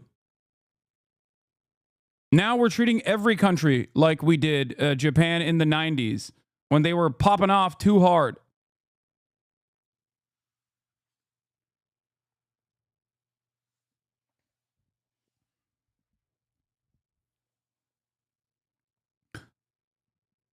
Ugh. Anyway, the issue is if America was actually invested in real trade, they would try to universalize our safety standards and our regulations so that they could make a competitive product for other marketplaces. But that's not going to happen. Do you understand? So now we're just going to do what? We're going to force these countries to purchase these cars. Otherwise, we will dominate them or some shit. Like, it doesn't make sense. And I say this as someone who obviously, one, loves the UAW. Okay. Shouts out to the UAW. Loves that there is at least some semblance of manufacturing in this country that doesn't revolve around making murder weapons and finding new and unique ways to laser brown children overseas, okay? But the reality of the matter is those guys are just making whatever car that their bosses tell them to make. Okay? It's not like they're designing the fucking cars. And even the designers are not designing the cars because this is this is a passion project or whatever. They're designing the cars in a way to make the highest level of profit.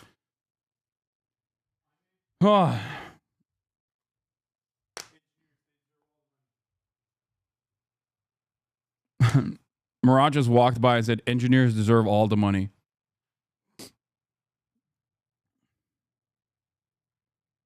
is kind of like how over here in Europe, most American cars that were on sale 20 to 30 years ago were retired earlier than usual because they were so crap compared to local manufacturers / Japanese / Korean ones. What are they going to do now? If they come again, they'll be thrown into the scrapyard within 15 years.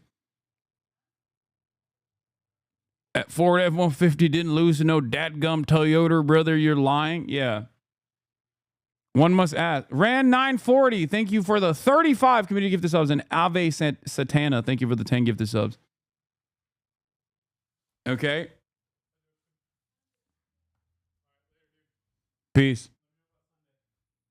All right, we'll do. Anyway, it just doesn't make any sense in terms of trade. It doesn't make any sense. It's so stupid. It's so ridiculous. We're just like we're being bullies. In a way, it's no different than the NATO situation. Well, I guess it's even worse than the NATO situation. Demanding that other countries put more into their own defense, like a higher percentage of their GDP into their defense, and fingers crossed, purchase more American weapons, is a way to demand more in your extraction, is a way to extract more resources from your protection racket. Okay. Is reciprocal tariffs also include regulation a country has that restricts American companies? For example, banking regulations in Canada. Oh, fantastic. I think in order for countries to maintain some semblance of sovereignty and some semblance of autonomy, they are going to have to probably restrict trading with this wonderful nation and maybe find themselves in the hands of the global monster of manufacturing, China. Now, I don't know. I don't know if they'll do that. They probably won't. But it's crazy. If the World Bank and the IMF and their incredibly restrictive austerity implementations for the loans, the incredibly restrictive conditions they had on their loans, their lending structure, was awful for a lot of developing nations, and they found themselves in the hands of the One Belt, One Road initiative coming out of China because they were just offering a better alternative out there. There's a better way. There's a better pathway for European partners in trade as well. To sell into India because they have trade barriers, very strong tariffs. We are right now a reciprocal nation.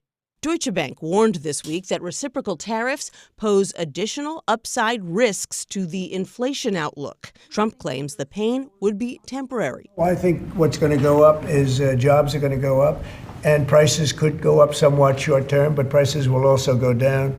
Billionaire Elon Musk and his children also met with Modi yesterday. In a virtual appearance at an international summit, Musk, who heads the Department of Government Efficiency, said he's working to eliminate not just jobs, but entire cabinet-level departments. We do need to delete entire agencies as opposed to leave part of them behind. As for a timeline for when reciprocal tariffs could take effect, the president's commerce secretary says that the research should be done by April 1st, and then it's up to Trump when exactly to enact any of the new recommendations. Nate? All right, Nancy, thank you. Right now, we have CBS News Money Watch correspondent Kelly O'Grady here right now to break down what these tariffs actually mean for your bank book. Good morning. Good to see you. So let's jump right into it. So how would this impact, us in the U.S. and then when will it take effect? Unfortunately, us pushing EU towards China narrative does not work. Both EU and China want to grow through exports. Both need an import economy as their partner. It simply does not work. That's also fair. But who knows, man? Who knows? China's got a lot of money. Maybe they'll unleash the treats.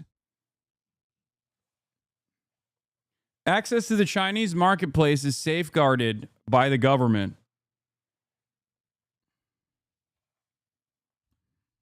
I doubt that they would change that structure, but yeah, the American Treatlerites are an endless resource for every other country, including China.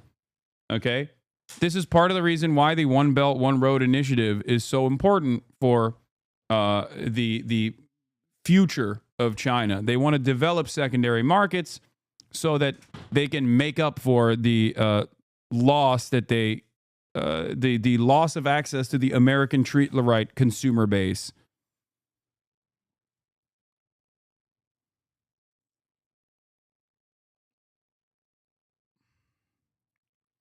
We've fucking exactly. We've constructed the world economy by weaponizing our trade deficits through abusing exorbitant privilege. But what happens if everyone joins BRICS? I mean, that's not I don't think BRICS is like a real alternative. Okay.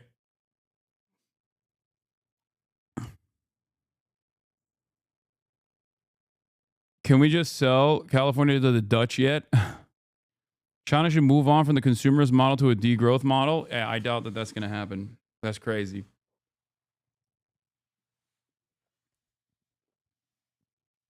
Chinese people don't spend like someone from the EU or NA, so opening up foreign goods more, that's also not true. They do. But this second part of what you're explaining is correct. Opening up foreign goods more so then they already do would starve their own companies is correct. That's the one thing that you're not wrong on in terms of. No, Chinese people are consumers, okay? They are. China in many weird ways is very American coded, okay?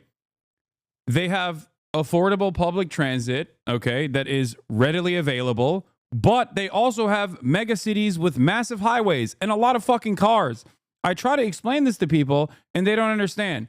China is not like Japan at all in terms of like people constantly being heavily regulated and presenting themselves in a certain way in public, for example. They are chaotic in a very similar way to how Americans are, okay?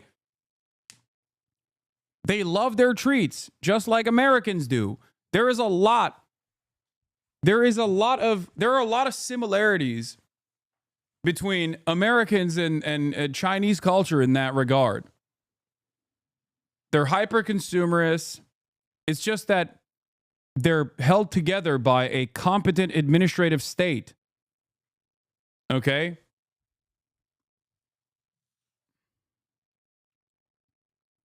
Your chat has never met a Chinese person or visited China, I swear. Yeah,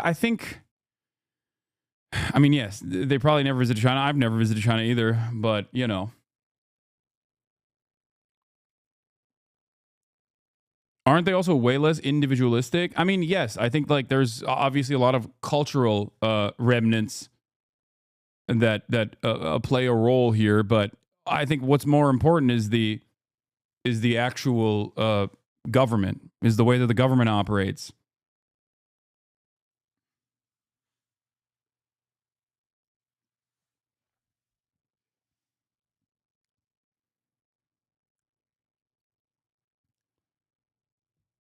I've been. It's not that bad, but it's boring as hell.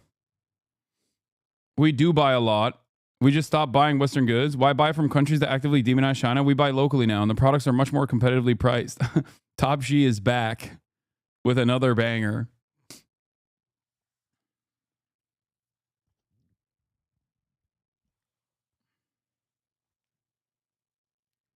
Do you think the Chinese will need to start thinking about financializing their economy? I hope not.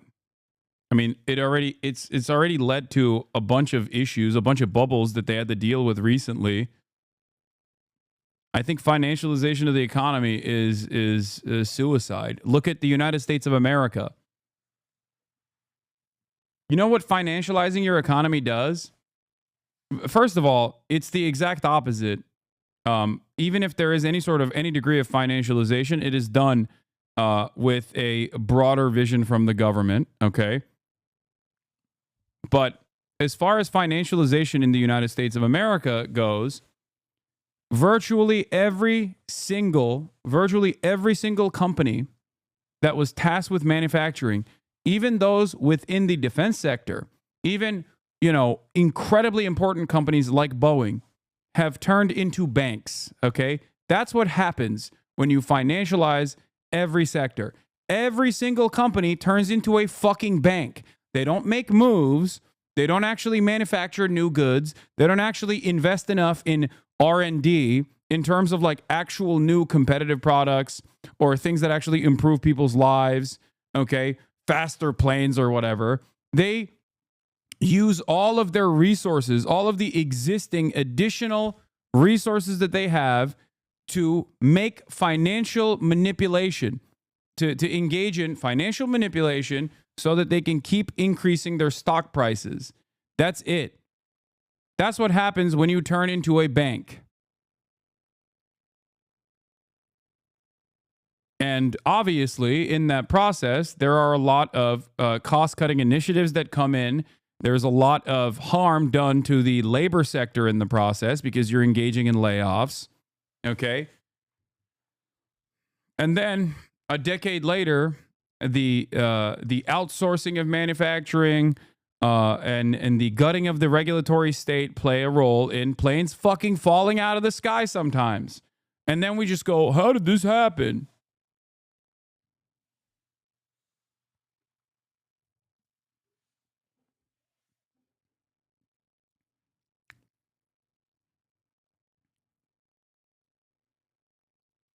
Anyway. That's the clarity that we all want, right? So let's think about some of the countries that could be impacted. India, Brazil, EU. What products do we get from them? So India, agriculture, textiles, medical devices. Brazil, petroleum, beef, coffee. And then the EU, wine, a key ingredient in weight loss drugs, cars like Audi and Mercedes. If the U.S. puts a tariff on these countries that already tax us, you will see prices potentially go up on those items. Go ahead. Well, I was going to say, people will finish your thought, and then I have a follow-up. So in terms of when this could take effect, as Nancy said, right, potentially April 2nd, these could go into place. It takes about 6 to 9 months for you to see that happen at the stores. Depends on the industry. It depends on the inventory. But we have a very delicate inflationary environment. This could escalate into a trade war. Could also be a negotiation tactic. Yeah, I was jumping the gun on the counterpoint here because people care about rising prices, but they don't feel them as much if their wages are going up. So I think a question is, how does this affect businesses, and could it lead to more jobs somehow? Potentially. So the idea is that we buy more goods from these countries than they buy from us. The president is hoping that these tariffs could encourage these countries to buy more from American companies. That means more demand. That means more need for American jobs. So I like that there is no way to be actually competitive in the global marketplace with China, for example. So on the one hand, both the EU and the United States of America are desperately trying to push out Chinese goods from their marketplaces. And then the United States also simultaneously is turning around and saying, you got to buy our shit instead. It is the same principle in every facet of the foreign policy that we push for, okay? No more natural gas from Russia. You got to get it from us. Oh, do you need to build new plants to take on American LNG? Sucks to suck. You got to fucking do it, bitch, okay? You can't buy cheap affordable Chinese electric vehicles. It's going to destroy your own domestic manufacturing, okay? Which is true. It will, right? But then also simultaneously, you need to buy our shit instead. Oh, does it not work on your roads? Will it destroy your roads that were built in like the 14th century? Sucks to suck. Oh, does an F-150 not fit on your narrow Italian streets? Sucks to suck. You have to buy it. I don't care where you put it. You can dump it in the ocean for all I give a shit. You have to buy it. By force.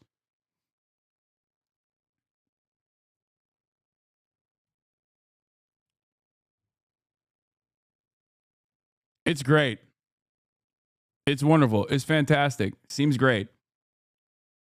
So many American cars are literally illegal in Japan due to safety. Yeah. But hey, guess what, dude? We're the big bully on the global stage. So we will make sure that they are no longer illegal. Oh, do you have any sovereignty? Oh, you thought you had sovereignty. Oh, you thought you were a competent government working to a certain degree at the behest of the citizenry, guess what, dude? Fuck your regulatory bodies, okay? Look at what we're doing to our regulatory state. Now your regulatory state will be gutted too. Great. What happens if they say no? There are very few alternatives, so I don't know. I don't know. I think a part of this bargain that holds it together is obviously the American consumption machine, which is an incredibly valuable market. That's why while TikTok is marginal in terms of like the American market in terms of numbers is marginal for TikTok, it's massive for how much money is being made, how much revenue is being generated. TikTok is a great example of this. The American market by raw numbers is, what is it like? By raw numbers in terms of like people using TikTok in the United States of America was 170 million. It's actually a still a decent percentage of the overall base of TikTok consumers. I believe it's around 10%. Okay, probably a little bit higher. Now, if you lose 10% of your user base, that's a pretty significant.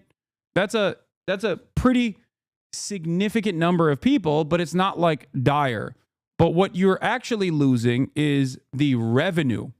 Okay, because despite making up, let's say, 10 to 20% of the base of users, the American marketplace makes up a pretty significant chunk of the revenue for TikTok.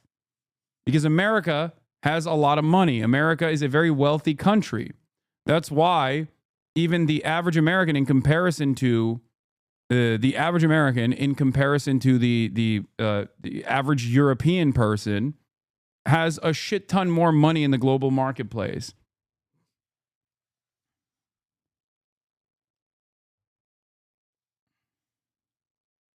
You could see something like that happen. Unfortunately, these companies, they don't know when this is going to happen. It takes investment. It takes clarity to make that investment. And I will note, the last time we did see industries lose some jobs because of these higher prices. All right, interesting. All right, Kelly, thank you very much. Really appreciate it.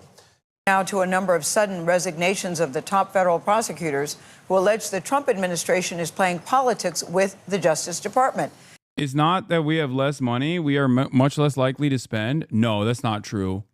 I don't think Europeans just are much less likely to spend. I think Europeans also have much less money.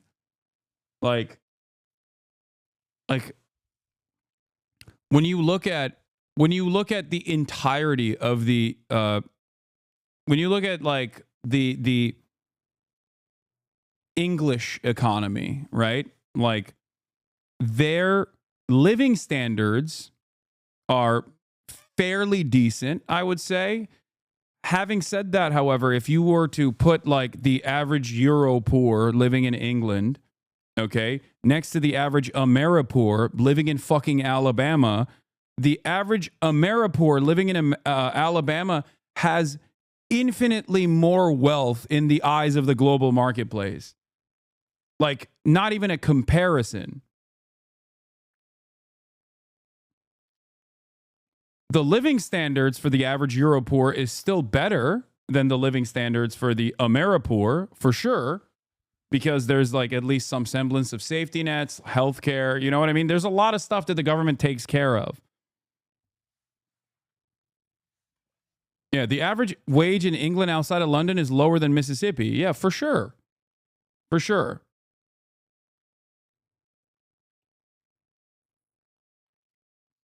But in terms of the wages in the UK in comparison to the US is significantly lower when it comes to most jobs. Exactly.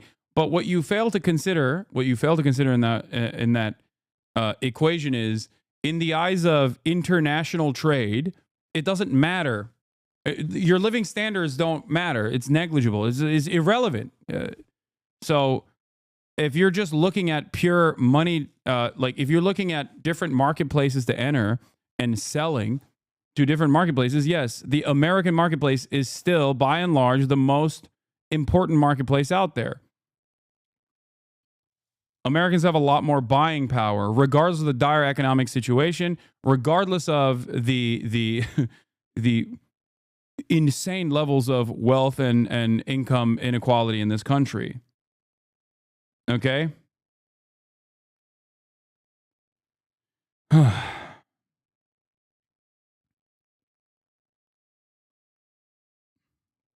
It all happened after the interim U.S. attorney in Manhattan was ordered to drop the corruption case against New York Mayor Eric Adams.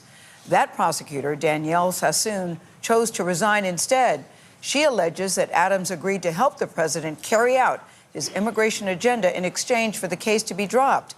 Adams' attorney denies that. Scott McFarland has more on this story. Scott, good morning to you. So this is raising a lot of big questions about Donald Trump and the DOJ. Do you frog seething? Okay, before we get to this unlimited corruption, let's watch the Caspian report. How the UK is becoming a third world country. One of the wealthiest urban areas in the world. Its economy is worth roughly £508 billion, which equals $652 billion. If it were an independent state, London would rank as the 22nd largest economy in the world, precisely above Argentina and Sweden. However, London's prosperity and that of southeast England is atypical for the country. This small area makes up nearly half the UK's GDP while having about a third of its population. If one were to amputate London's output, it would reduce British living standards by 14%, just enough to slip ahead of the US state of Mississippi. Yeah, the UK has seen better days. The last 10 years have been particularly tough. Real disposable income, which is income after taxes and benefits. What? Buying $202 shirts on Shein, it has nothing to do with having or not having health insurance, and Americans have $200 to blow because $200 is just never going to buy them a surgery or have any other use for it. When you are a poor American, except spend it. What? I don't think that is a reasonable bargain. I will never advocate for that. I think it's far better for Americans to have far better for Americans to not be so reliant on debt and have far less disposable income while simultaneously have all of their incredibly important needs met by the government. That is a big part of my advocacy.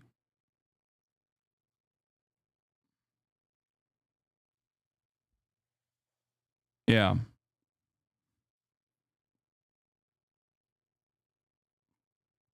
Yes, the chatter was agreeing with me.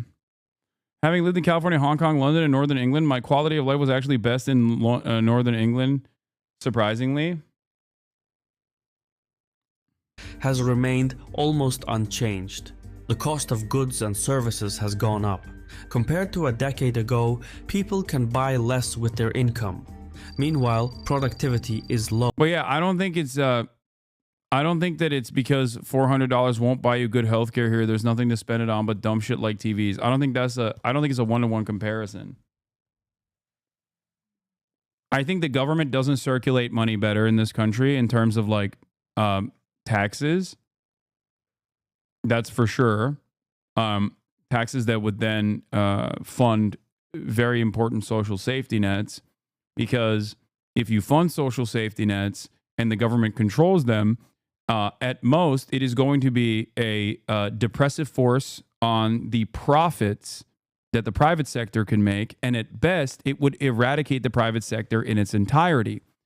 That means a big part of that GDP is going away. Okay.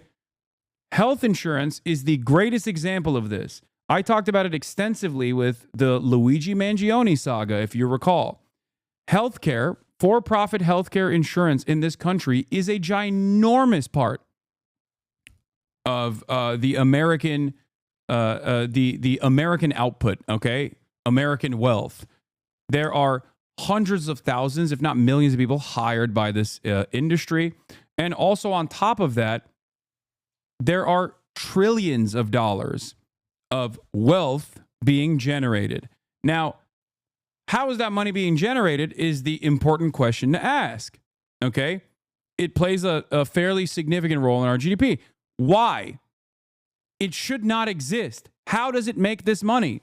It makes this money by playing the role of a shitty mediator that actually increases cost across the board. Cost on a cost that is carried over to the consumer, and it's lack of interest in like actually meaningfully tackling the cost on the pharmaceutical side, because it has no interest in actually lowering prices on the purchasing side. As a matter of fact, sometimes it directly owns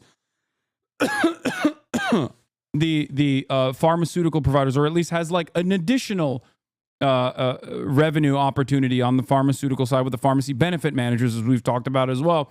So it is not in the interest of the private healthcare industry to have the federal government regulate this in any way, or even create a competitive product in any significant fashion, because that would ruin their reason of existence. That would ruin the way that they make money. Okay, GDP don't go up fixing a pothole. It does go up if you blow a tire. What's that meme of the two economists that talk to one another? One economist, what is it? One economist takes a shit in a bag, okay, and then sells it to the other economist. And the other economist, it's like a classic meme. Hold on, let me see if I can find it.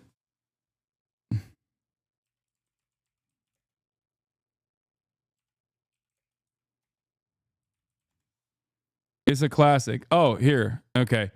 Here it is. Two economists are walking in a forest when they come across a pile of shit. The first economist says to the other, "I'll pay you $100 to eat that pile of shit." The second economist takes the $100 and eats the pile of shit. They continue walking until they come across a second pile of shit. The second economist turns to the first and says, "I'll pay you $100 to eat that pile of shit." The first economist takes the $100 and eats the pile of shit. Walking a little more, the first economist looks at the second and says, "You know, I gave you $100 to eat shit. Then you gave me back that same $100 to eat that shit. I can't help but feel like we just both ate shit for nothing." "That's not true," responds the second economist. "We increased the GDP by $200.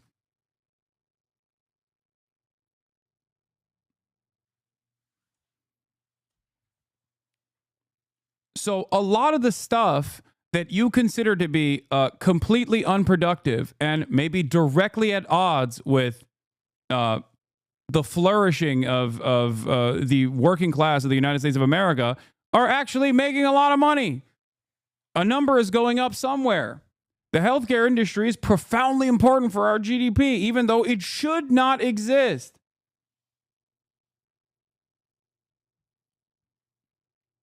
Think about that. So much of the American economy is geared towards creating unnecessary middlemen. Unnecessary middlemen that will have pay stubs. Unnecessary middlemen that will drive up the cost.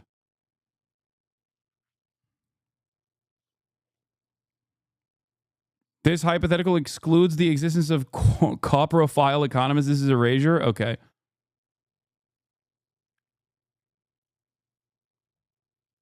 I say, I am not even against inefficiency in the economy, okay? As long as it is at the behest of the overall public good, okay? Inefficiencies such as maintaining the same labor force while improving the work conditions to maximize their efficiency and make them do less work so they have more free time. Okay? This is inherently anti-capitalist. This concept is inherently anti-capitalist. What do you mean? You're going to work 2 hours instead of 8 and get the same output and get paid the same? This makes no sense. If someone can do 2 hours, if someone used to do the same work for 10 hours and now is doing the same exact work for 2 hours, that means you can eliminate 5 jobs. You can eliminate 4 other people's jobs and then make that one guy do the job of 5. Inefficiency is universally bad and automation is essential to human development. What? Correct and based economist. I agree. That's why we must embrace automation. Inefficiency is universally bad and automation is essential for human development. I do not have a problem. Okay, bro, you are on the consumption leaderboard. You definitely chase it. Okay, once again, people I don't think understand what my personal worldview is. So they mistake it for what they think it is, and then they think it is at odds with what I'm with what I'm advocating for or the way I live my life. Okay, I do not have an issue with consumption. I am not anti-consumption. There has never been a point in my career where you can point to me saying consumption is bad. Okay, as a matter of fact, I've often talked about the most successful mechanism of invisible control that neoliberalism has applied to its completely servile domestic population. It is consumption that keeps people occupied. It is consumption that makes people feel like their lives are better. If you want to understand why Americans are so servile, it's because they have burger. It's because they have gun. It's because they have burger gun. It's because they have cheap TV. Okay? And if you understand that any government has to, at a base level, after giving their citizens basic material needs for them to thrive, that they also have to keep them preoccupied and to a certain degree sedated, then you understand that consumption is a very successful way of doing that. If you don't actually offer these goods for people to purchase and to keep them preoccupied, you end up having riots over not being able to get fucking coffee beans, okay? It's not because I'm a selfish hedonist that I advocate for this, okay?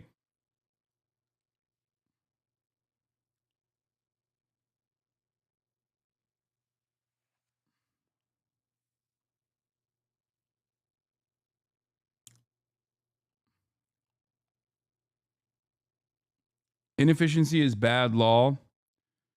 Inefficiency is bad. Inefficiency, the chatter isn't wrong. Inefficiency isn't bad, but it has to be defined. Output input means nothing without context. Output shouldn't be profit. It should be good. That's the difference between the capitalists and the leftists.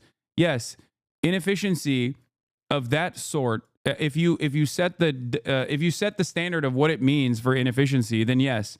Because one can also make the argument that hyper-efficient economics from a capitalist perspective it requires the gutting of the existing labor force, which then means that the purchasing power goes down, which then means that the existing labor force does not have an opportunity to make meaningful wages.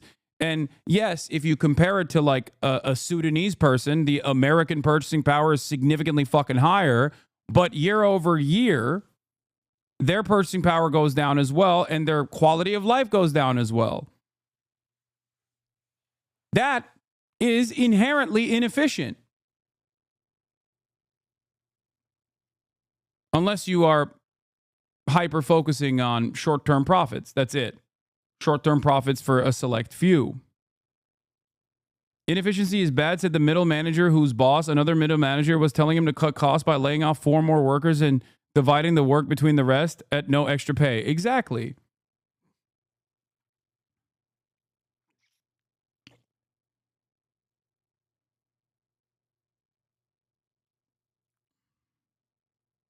I don't know why, but the first thing that comes into mind when seeing that title is the racist quote I see online: import the third world, become the third world. Is it true? Yeah, no, that's just like a completely pure idealistic racist nonsense. Import the third world, become the third world is idiotic. There is no material difference between a person that was born in the third world and a person that was born in fucking London. Okay? The only difference is one has access to more goods and a better education system and more amenities than the other. There is nothing that makes people different than one another aside from their, spawn point. Your spawn point dictates your future in pretty significant ways. And you can recognize this by looking at your own neighborhoods. Okay? I'll use not the example of the South Side of Chicago, but instead a white example so that racists can understand this as well. Do you think that if you are born into a relatively wealthy or maybe an upper middle class family in a Connecticut neighborhood and have access to the best education and also don't have to fucking work while you're going to school and don't ever have to worry about your finances, do you think that Spawn Point is going to offer more opportunities to you than the white child born into a fucking family that was already crippled by fentanyl after losing their goddamn jobs in the mine in West Virginia? Do you think that there is something fundamentally different about the white child born in a West Virginia suburb than the white child born in Connecticut?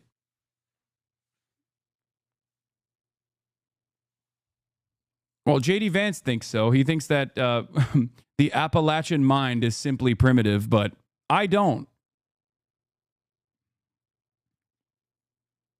Okay? I don't. I understand that there is unlimited potential all around the world, and it is up to us to unlock it. If you want to think about it with this like technocratic approach, because many of you European social democrats especially love that shit, you can think about it from that perspective. Okay?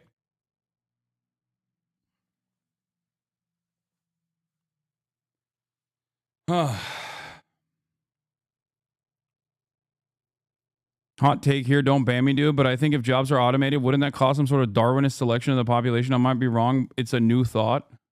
What? I mean, Darwinist theories don't work under capitalism. You're not actually creating a structure where the fittest survive. You're actually creating a structure where the poor die at a higher clip than the rich. That's it. Social Darwinism is the exact opposite of what I was talking about just now, that there is nothing inherently or intrinsically different between people born to genuinely different circumstances.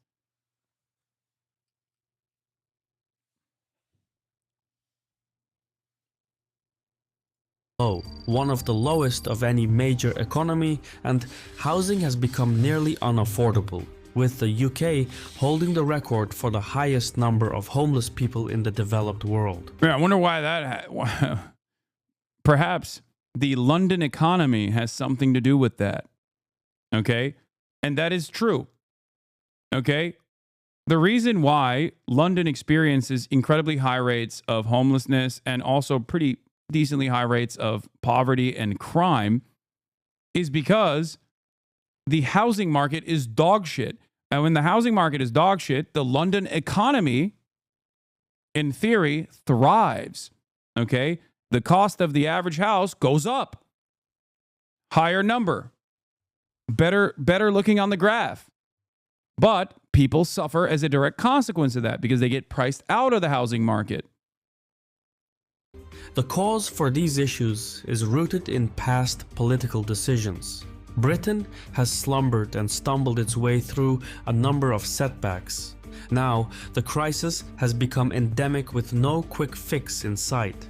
When you think about it, it's because to get a good career in the UK, you were pretty much funneled into London. I mean, this is a identical issue to what Japan is facing as well in terms of its own economy. Okay? Relative wages are highest in big city centers, and that causes people to internally migrate. That is the same everywhere. It's the same in America too. It's the same in Canada. It's the same virtually everywhere.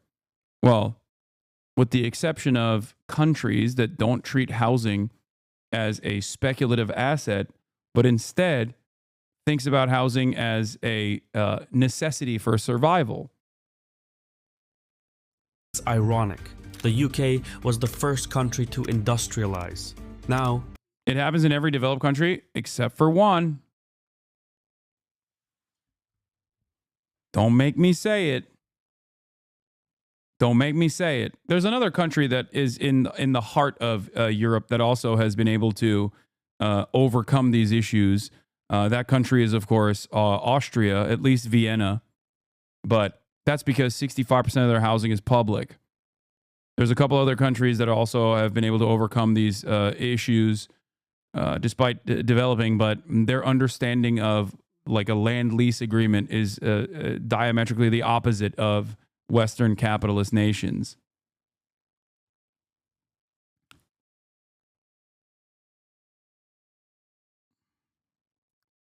But in terms of developed nations, in terms of developing nations that resemble developed nations in many of their big cities, like China, you know, it's all a matter of what the government thinks of housing. It's entirely dictated by what the role housing plays. It stands to become the first to deindustrialize. Seen from a larger angle, Britain's economy is on a downward trajectory. Prices are rising too fast. Just recently, housing prices rose by more than £2,200 in a month. Unfortunately, this wasn't widely reported in the media. Looking at things from all angles is what we do, and Ground News provides us with invaluable insights to do exactly that. That's why we reached out to them to sponsor this video. In fact, reading this on Ground News, I can see only 10 sources covered it, which goes to show how overlooked this subject is. What's more, less than 10% of the outlets were from government sources. One might suppose governments don't want to talk about complications at home. Now, our type of content is not really suitable for YouTube. The algorithm deems it too controversial, and so many of our videos go without monetization. That's why we rely on sponsors to keep producing these videos. We've personally used and worked with Ground News for years, and they've stepped up every time we needed support. In fact, we have our own feed on Ground News. Here, you get breaking news on geopolitics and even blind spot stories that the media isn't covering. Our missions align, so I encourage you to check it out at ground.news/Caspian. I recommend subscribing to the Vantage plan. Our link gets you 40% off. Keep in mind that by subscribing, you are directly supporting our channel. Not long ago, Britain was considered one of the world's most prosperous nations and a prime destination for skilled professionals seeking to advance their careers. Today, not so much. The state is under incredible socio-economic strain, more so than people realize. 3 back-to-back geopolitical shockwaves have left it with a colossal debt. Why is this Bolshevik scumbag still free? That's amazing. Dude, Euro chatters are so funny. I don't think I've ever been called a Bolshevik as a pejorative. I'm going to give you points for an old way of, an old terminology. Czarist chatter, yeah.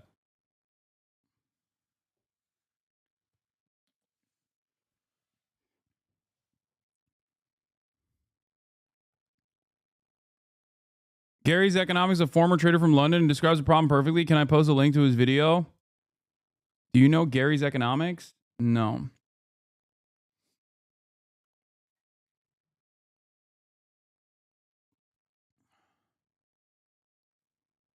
Here. And then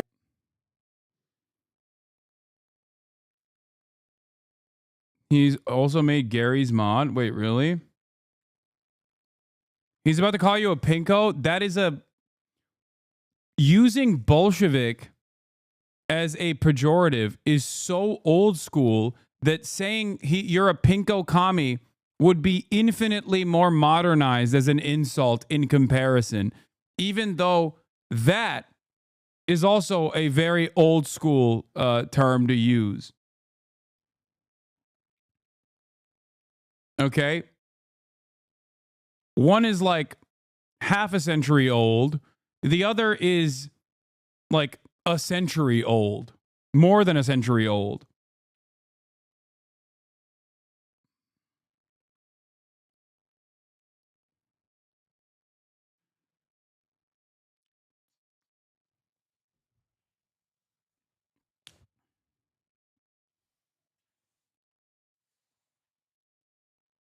Anyway, what about the hukou system in China? Doesn't that exacerbate generational poverty and class division, or is it good because everyone is in a home? Curious on your take here. I've talked about the hukou system in China before. I think they're looking to modernize and reform it at this point as well. But I'm not, it is certainly very restrictive. What is this? Why are you adding Little Bear and me?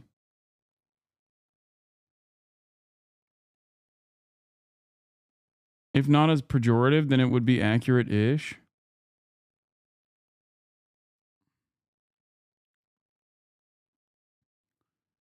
Series, Understanding Wealth Inequality and the Economy, and we're going to explain why economists don't talk about wealth inequality. Okay, so in the first 2 videos in this series, we explained firstly, what is wealth? Secondly, what is wealth inequality and why it is destroying our living standards and making people poorer.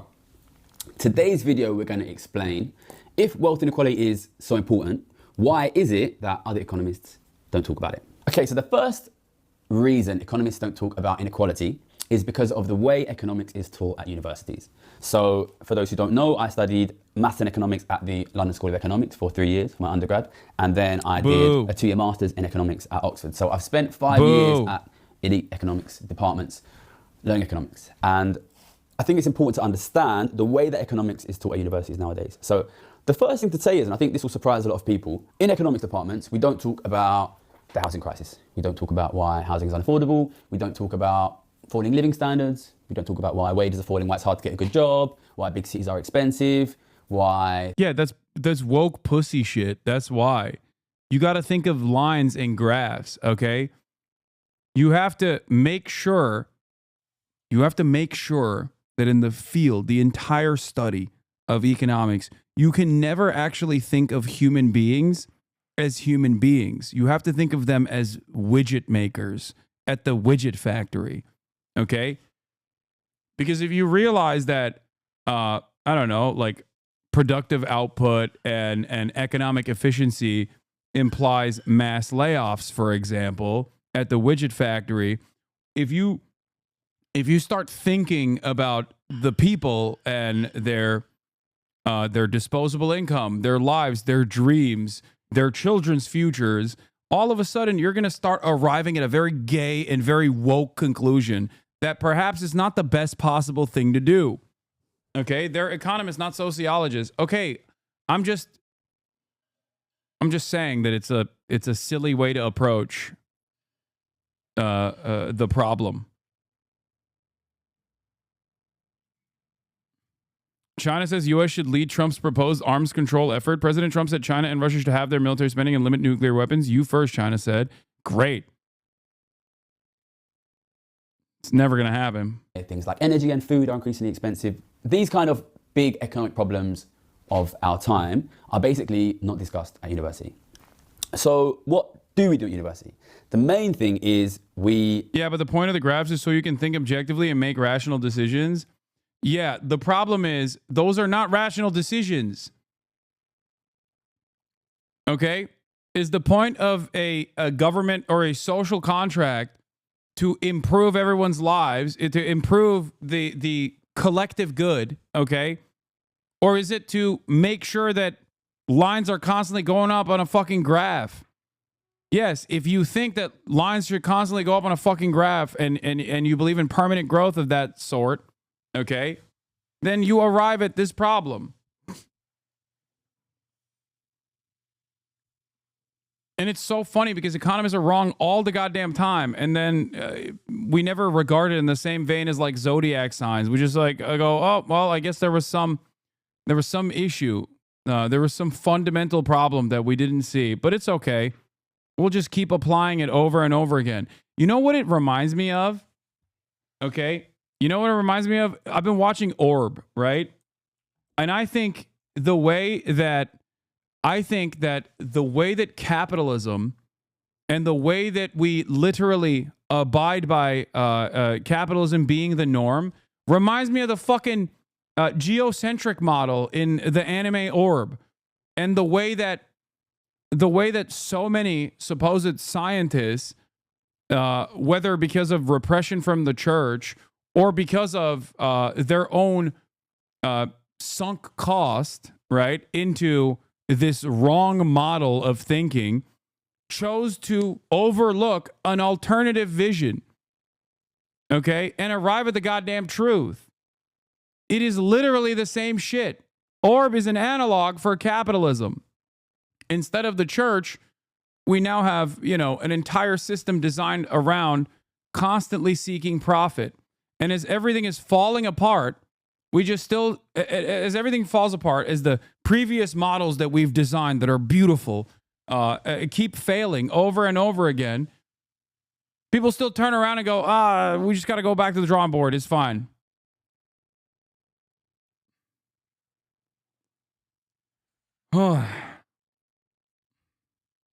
Let's not evolve our thinking at all. Let's not look outside of the pre-existing confines. It's just too scary. No alternative visions here, okay? Do maths. So economics nowadays is a very, very heavily mathematized subject. If you don't have a very good maths A-level, you basically can't even get into university to do it. And then when you get into the university, it's just very, very, very heavily mathematical. And once you go into postgrad especially, it's extremely, phenomenally mathematical. And it's not easy maths. You're doing kind of a lot of algebra. Marx made the observation, which is true in modern economic theory, that vulgar economists ignore the social relations that underlying the capital-labor relation. It is the organization for profit and property rights that vulgar economists ignore when discussing inequality or productivity. A lot of simultaneous equations. But basically, it's a maths subject at this point. And it's important to say that the maths is not easy. So I had a maths and economics undergrad, and I was very good at maths as a kid. But then when I went to do my postgrad at Oxford, even though I was very good at maths, I found the maths quite difficult. And if you want to succeed, if you want to get good grades, you really, really have to spend a lot of time memorizing the maths, basically. And the context for this maths is they basically build a model, like a model economy, and everything affects everything else. So if we cut the interest rate a bit, what does that do to GDP, for example? Or if people suddenly start spending less money, trying to save more, what does that do to inflation? This kind of thing. If the government suddenly raises taxes, how does that affect the economy? And you build this kind of mathematical model. It's like a toy model, like a kind of game in a way. We raise this a little bit, that falls, this thing rises. And that's the kind of model that is basically used in modern economics. But of course, when you build a model, you can't include absolutely everything that exists in the economy. You have to make some simplifications. Some things will be included, some things will not be included. And the models which we study at universities nowadays, one of the big simplifications is that there is no inequality in the model. In fact, it's more than just that there is no inequality in the model. There is only one person in the model. So these models are what they call representative agent models. So rather than looking at 6 or 7 billion people in the world, or like 66 million people in the UK, or 300 million people in the US, they say, to make the model simpler, we are just gonna look at one representative person. So the average person in the whole economy. So all you care about is averages, right? You're just looking at one average person. And of course, if we change the distribution, if I take some wealth from you and give it to Bill Gates, or if I take some wealth from Rishi Sunak and give it to you, that changes the distribution, but it doesn't change the average.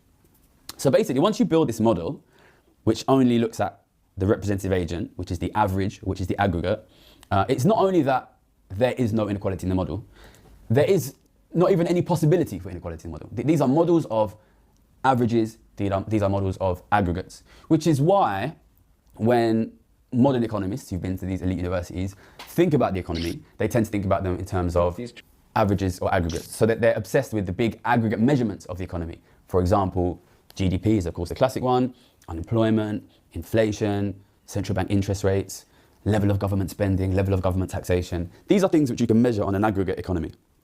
But they're nothing to do with how is one person affected versus another person. As soon as you take a model and you make it representative agent, a model of the average person, this model can't say anything about distribution. It can't say anything about this group of people is winning, this group of people is losing.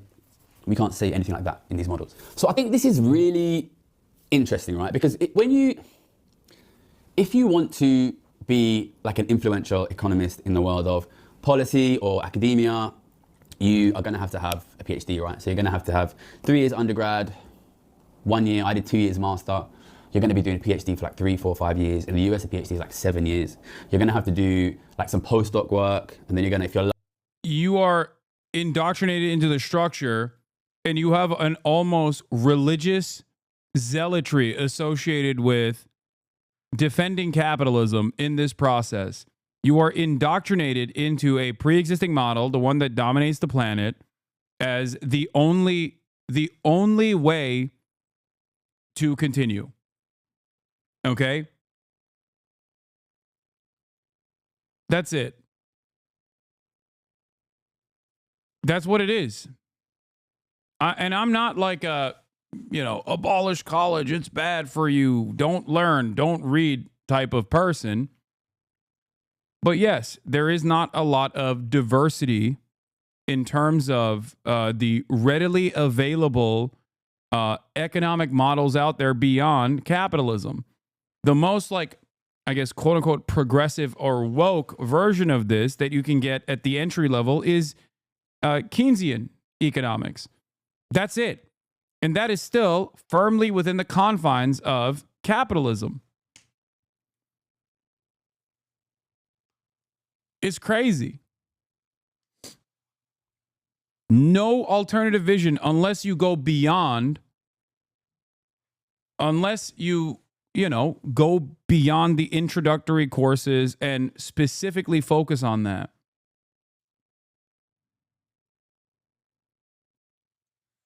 Post-Keynesian and MMT are the most progressive schools nowadays. Yeah, but even then. Well, first of all, I don't think that modern monetary theory works for countries outside of countries like the United States of America. And secondly, it still doesn't matter because it doesn't address the root cause of the inconsistency or the contradiction baked into the current system.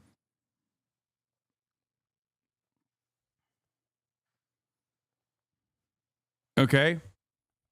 Like, I'm not the type of person who's like, oh, dude, this is bullshit. It's astrology or whatever. A modern monetary theory would never work or something like that. I'm not saying that at all. I'm simply stating that, well, one, you need to be a hegemonic power with sovereign currency. And two, more importantly than that, it still does not address the root cause of the problem. lucky to become a junior professor. So like by the time you reach a point that you are like influential in economic policy terms, you've been studying these models for like 15 years, like something like that. And the fact that these models don't include any distribution, don't include any inequality, that doesn't explicitly say we don't think. This is so funny. Even in my sociology masters, we didn't talk about Marx as a part of the curriculum once. Yeah, because he was the curriculum. Only a political economy class I took included his text, and that was mostly to dismiss him to move on to Austrian economist bullshit. I think a sociology major saying in our sociology master's education we didn't talk about Marx is really funny, because it's all Marx. Even if they don't say that it's Marx, it's still all Marx. Inequality is important. But what does it do to a person who has devoted most of their life to the study of economics? That study has consisted of 10, 15 years of very difficult mathematical analysis, mathematical manipulation, of very difficult, very complicated mathematical models with no inequality in them. Like, I think this is a very effective way to subconsciously convince, almost subconsciously brainwash a person into believing that inequality doesn't matter. See, you never come out and explicitly say like... Okay, he took 7 minutes to explain that you get indoctrinated to a way of thinking if you get a PhD in economics that basically undermines the people that you're talking about in these economic models. That is crazy. I mean, this seems like a great channel. You guys all love him, but holy moly. Hasan, hate watching? No, I'm not hate watching at all. It's just like... I rarely ever encounter people that are bigger yappers than me. And this man he's done it. He's done the damn thing. I've officially found a bigger yapper than myself. The more important point was the data is not broken up by income. Inequality doesn't matter.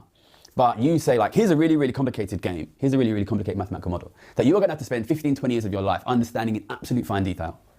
And you never even explicitly mention it, but the model doesn't have inequality in it. Doesn't have any distribution, doesn't have any space for that. So imagine you're that kid, you went in 18 years old, and then you spent 15 years of your life paying, you know, locked in libraries, doing really difficult maths with no inequality, no inequality, no inequality. And then, first of all, whenever you think about what's wrong with the economy, you're going to go back to the stuff you studied, right? And you're going to be like, well, maybe the problem is the interest rate is too high, or government spending is too low, or government taxation is too high. You know, you're going to focus on these things that were in the model. You know, you spent 20 years studying that model. Of course, you're going to want to provide answers that are from the model that you told, the model that you've been spending 20 years of your life studying. But if somebody comes to you and says, hey, maybe the problem is inequality, maybe the problem is distribution, how's that going to affect you emotionally? What's your emotional response to that going to be? I think you're going to get like a gut instinct, which is like, no, of course it's not. It's not that. Because if it was that, why the fuck have I spent 20 years studying something that's not even in the model? And also, you kind of have a bit of professional skin in this game, right? Because if this person is right with what they're saying, that the reason the economy gets worse and worse is because of growing inequality, then you have spent 20 years of your life studying something that has nothing to say about the biggest... It's also not that you learn that inequality is irrelevant. You learn that it's good. I don't think that econ majors learn that inequality is completely irrelevant to their models. I think they learn that inequality is a necessary good. It's a necessary, not even evil, it's a necessary good. Because someone has to be coerced to take on these low-paying jobs. Someone has to be coerced, and the only possible method of coercion is that inequality. I think that it's a natural part of the paradigm, and that it's a good thing that it exists. And capitalism actually does a much better job than alternative models, because alternative models are never regarded as models that are incentivized through less alienation or higher degrees of autonomy over the means of production, but instead alternative models are advertised as force. Okay, poor people either have to go into work and work these shit jobs because they have no other way of earning their keep and, you know, putting a roof over their heads. Okay, or if that's not the case, in other structures, the only way you can get them to work is by gunpoint. Okay. Ironically enough, we do plenty of that gunpoint coercive aspect of labor, you know, sometimes by directly destabilizing the global south and other times by imprisoning decent chunks of our population. But that's neither here nor there, I guess. That's one of the other invisible aspects of capitalist cruelty. My boyfriend's an econ major, and he definitely thinks like this. So hard to have these conversations, especially when I was a poli-sci major and had a very different academic perspective. Economic issue of our time. And you're a professor now at Chicago or LSE or at some fancy university, and you've got nothing to say about this. If this is true, you're in big trouble, right? So I think this is the current way that we teach economics is very, very powerful at convincing everyone who has a powerful voice in speaking about economics, in insisting, no, that's not it, that's not it, that's not it, that's not it. But the end result is, you know, most of these discussions are just, you know, 10 people with elite university degrees talking to each other. So it's not that they even have to really deny somebody like me who says inequality is the problem. It's just never in the discussion. It's never in the discussion. It's a little bit like, you know who Copernicus is. Copernicus is this scientist who discovered that the Earth travels around the sun, and the Earth is just one of many planets traveling around the sun. Oh shit! And like everybody accepts now that this is wrong. He's literally doing the orb. He's doing the orb analogy. Yo, that's crazy. That is what I've been thinking about quite a bit, though, because I've been watching Orb. Obviously, he's not doing the orb analogy. He's doing the historical example of the real existing historical example of like of someone that undermined previous ways of thinking and that was completely shut out from the conversation. And those who carried the torch of this research were actively undermined and pushed away and murdered sometimes for developing the alternative ways of thinking, which ended up being the truth, by the way. Okay? What the fuck is Orb? You keep saying Orb. Orb is an anime about a scientific development around the heliocentric model that like under the watchful eye of the church. It's an anime that fictionalizes. It's an anime that fictionalizes basically the process. The manga is set in 15th century P Kingdom. People who suggest ideas in opposition to the teachings of the C religion, which is Christianity, by the way, and it's the Inquisition, such as that the earth revolves around the sun, are considered heretics and are tortured or burned at the stake.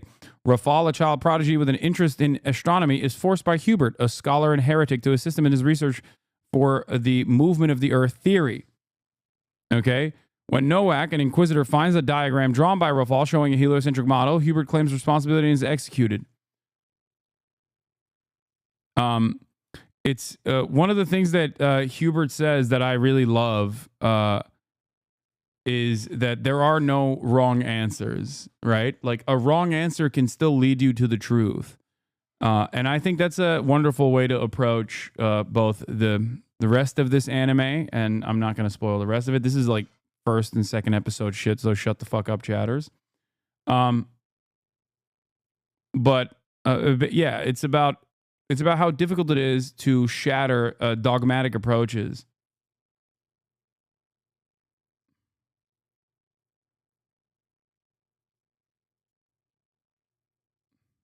Right. But before him, everybody thought that the Earth was the center of the solar system. I guess it probably wasn't called the solar system at that time, but and everything traveled around that, including the sun.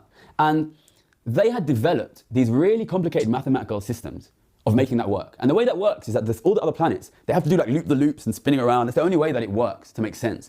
So all of these guys spent like their whole lives working out these complicated mathematical models of how everything goes around the Earth. And then a guy came and said, actually things don't go around the Earth. And he was, he was massively, massively attacked. Nobody wanted to accept it because you have all of these prestigious academics who've spent their whole life developing models of how things travel around the Earth. I think that's kind of basically where we are now. And if I was right in saying that these guys are just missing the big thing, what would you expect? You would expect, basically, that their models wouldn't work in the sense that they would constantly generate. And it's funny because, like, it's obvious that the models don't work. If the models fucking worked, then we would not have a boom bust cycle. We would not have, like, great great periods of economic downturn. Like, that's the other part of this, which is that, like, when economic predictions fail, and they do quite frequently, it's not exactly invisible either. You immediately feel the long-lasting, tangible impact. But because we are so dogmatic in our approach to capitalism, and it's such a wrong answers lead you to the truth. Is that how you cope with getting absolutely cooked by the debate master Jordan Lee Peterson? Jesse Lee Peterson, yes.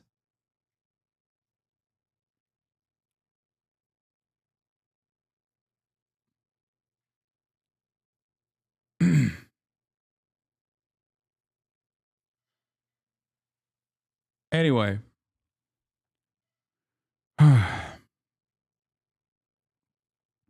I fear that in times of instability, a lot of people operate in cultish ways and approach the subject by reaffirming their loyalty to the previous dogmatic ways of thinking. Dude, I love Richard Wolff. He's great, but I'm not going to listen to him talk about the dialectic of work for an hour, dude. What are we talking about? Calm down, okay? This is already long enough. Many chatters already left because they said they were fucking bored. And now you want me to listen to Richard Wolff for an hour? Like, come on. Lock in. incorrect predictions. And that is exactly what happens. These guys consistently generate incorrect predictions. So, I've spoken about it many times on this channel, and I'll speak about it on the next video on the course. My job was to predict interest rates. And interest rates modern economists are basically obsessed with interest rates. Before 2008, they basically thought you could solve pretty much any modern economic problem by just making sure you get that interest rate right. And if you look at the way that our economists react to financial crises and economic crises, how do they... Guys, once again, I'm going to repeat this, but I know better than you do on what carries the attention of 30,000 individuals, okay? Please stop. Like, this already is close to the boundaries of what is allowed on this broadcast. We've probably passed that boundary from my own estimation, okay? They react to 2008, slash the interest rate. How did they react to COVID, slash the interest rate? How did they react to the inflationary spike after COVID, rocket the interest rate up? This is basically where our economists sit at the moment, which is the way to deal with any economic crisis is to manipulate the interest rate. So the interest rate is like their key tool that they use, basically. And yet, what are their predictions for their own interest rate like? So I was a professional interest rate trader from 2008 until 2014. In 2008, after the financial crisis, interest rates were slashed to zero in basically the whole of the rich world. Nobody predicted that. That was a surprise. And because they believe that low interest rates are very economically stimulative, they thought that rates would come up again the next year. They didn't. They then said in 2009, well, we were wrong this year, but rates will come up next year. They didn't. In 2010, they said rates go up in 2011. They didn't. And they continued to predict rates to go up every single year up until 2020, in the middle of COVID. Every single one of those predictions were incorrect. And then they finally said in the midst of COVID, now inflation is so low and will stay so low for so long, interest rates will never go up again. And interest rates immediately went up to 5-6%. So, I know when I come out and say inequality is the big thing, and you live in a world full of economists that say, the problem is things to do with the interest rate, things to do with levels of government spending, things to do with levels of taxation, I can sound like a bit of a quack, basically. Why is this guy saying the problem is one thing when all of these prestigious elite economists are mentioning it? Well, they're an educational system which never talks about it, and their predictions are constantly wrong. Whereas if you look at my predictions and, The same goes for foreign policy as well. If you're a constant naysayer of like American imperialism, the one time where your prediction might be incorrect, maybe let's say you're Noam Chomsky and you talked about the Khmer Rouge and said, hold on, let's wait for official data to come out. They'll constantly bring that up 60 years later, okay? Or let's say you're a dumbass Twitch streamer who said, Russia would never invade Ukraine. They'll constantly bring that up. You can be wrong all the time, on the other hand, as long as you are wrong alongside a pro-American imperialist position. The one time where you're wrong, on the other hand, against the American imperialist position, everyone will constantly look to that and constantly point to that to try and fucking undermine your very accurate assessment of the situation time and time again. Look no further than every single pro-Israel content creator, okay? Look no further than every single pro-Israel content creator. Every step of the way, pro-Israeli accounts that are in legacy publishers or that are in independent media have been wrong on every account. Their assessment was incorrect. Their analysis was totally wrong. And every single thing that they said about the potential, about the future of this conflict was incredibly wrong. I, on the other hand, was right every step of the way. And it's not because I have some crazy fucking future sight or whatever. It's because I was looking at previous actions. But it does not matter that they were wrong every step of the way, because they were wrong in the correct way. Okay? That's it. They were wrong in a way where it corresponded to the overall biases that a lot of other people are being socially conditioned into believing. Okay?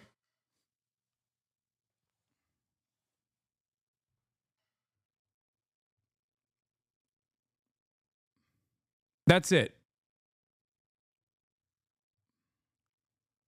The reason why I brought up this analogy, which is somewhat self-serving, is because the same thing happens in the field of economics. Okay? Gotta call this white guy wrong in our post DEI? What are you talking about? Okay, man, calm down. Take an hour off, take a breather. The point is, economists are wrong all the time.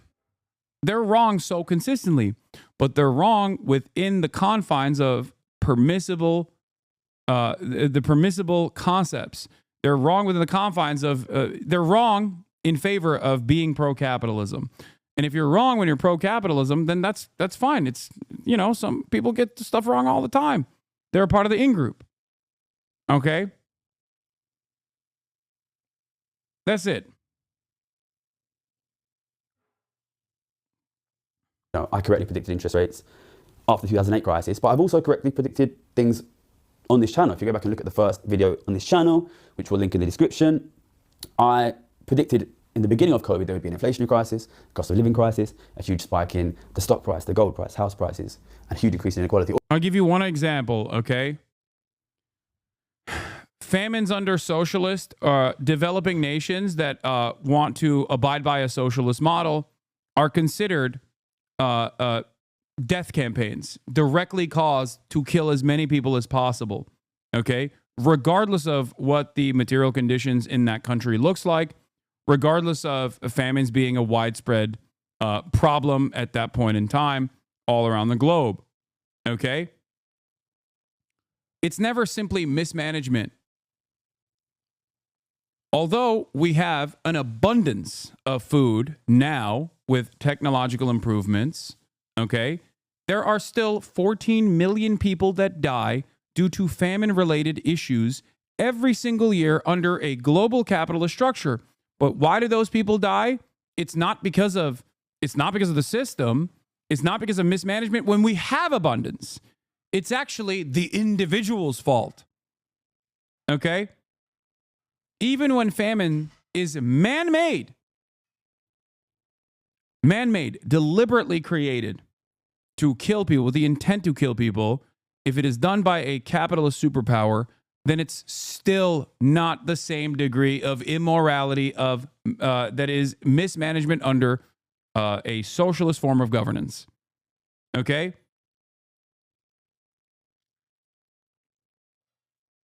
Okay, it's not 14 million, it's 9 million every year now. My apologies. Well, at least in 2021 it was. In World of Wealth, 9 million people die every year from hunger. Okay?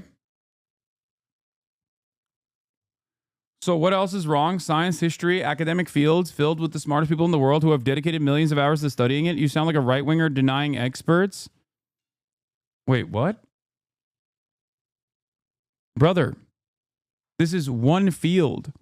And I'm saying that we have a dogmatic approach.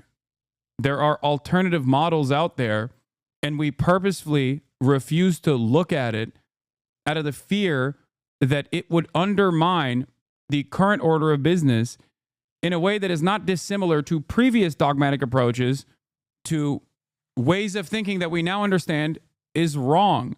There's someone who is, there are a lot of powerful individuals who are slated to make money this way. They do not want to disrupt the existing hierarchy. The fastest growth in history of humanity were Soviet Union and China. Sorry, chatters, these are just facts. I mean, it's true.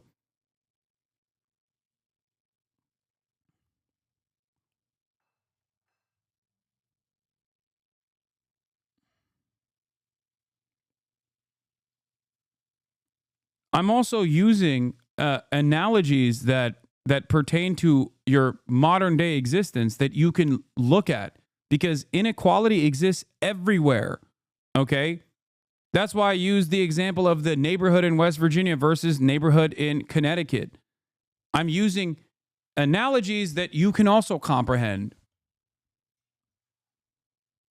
You can extrapolate from the existing inequality that you can see with your own two eyes, or inequality that you have experienced, okay, that you have lived through, and then look at a global paradigm, because it works in a similar capacity.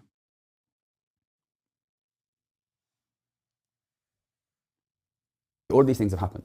So I know it's easy to dismiss somebody, especially somebody who doesn't come from a rich, privileged background, saying the elites are wrong on this. But the elites are continually generating incorrect predictions. And I'm generating correct predictions here. So I think that what we have at the moment is essentially a broken education system in economics. But there's more to it than that. And the second reason why we don't speak about inequality in economics enough is because we have a system which aggressively takes anybody who is good at predictions out of the conversation. And to explain this, I want you to put yourself in the mind of a young 20, 21-year-old economic student, loves economics, loves the maths, studying at loads at an elite university. You graduate, whatever it is, magna cum laude or whatever, you're top of your class, and then you have to decide what you want to do with your life. So if you want to be in this conversation, if you want to be an academic, or if you want to be advisor to government, or if you want to work in public policy, you have to stay in academia. You can't just do an undergrad. You're going to have to do a master's. It's going to cost you a lot of money. You're going to do a PhD. You're going to have to work, spend money, locked in libraries. If you're lucky, you might start making money in your mid-30s. Or 9 million people dying out of 8 billion is nothing. If we're being nitpicky, is crazy, dude. It's not 9 million people dying because famine is still obviously fucking widespread and a problem that we haven't solved. It's 9 million people dying from hunger out of 8 billion at a time of abundance. Okay? This cannot be seen as anything but an act of sheer cruelty. The only problem here is that it is not profitable. Okay? It's simply not profitable. That's it. It's a logistics problem. That's a crazy way to approach 9 million people dying every year.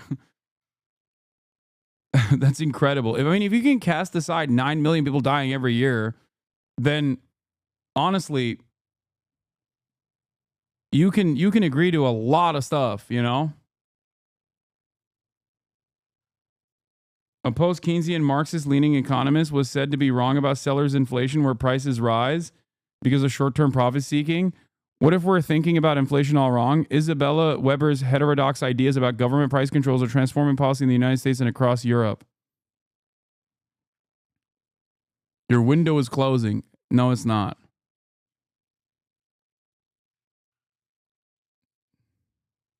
You've read your last free article, you freeloader.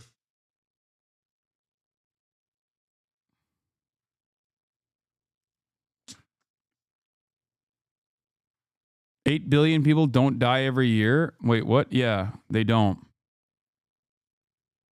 I agree. The entire population of the planet don't die every year.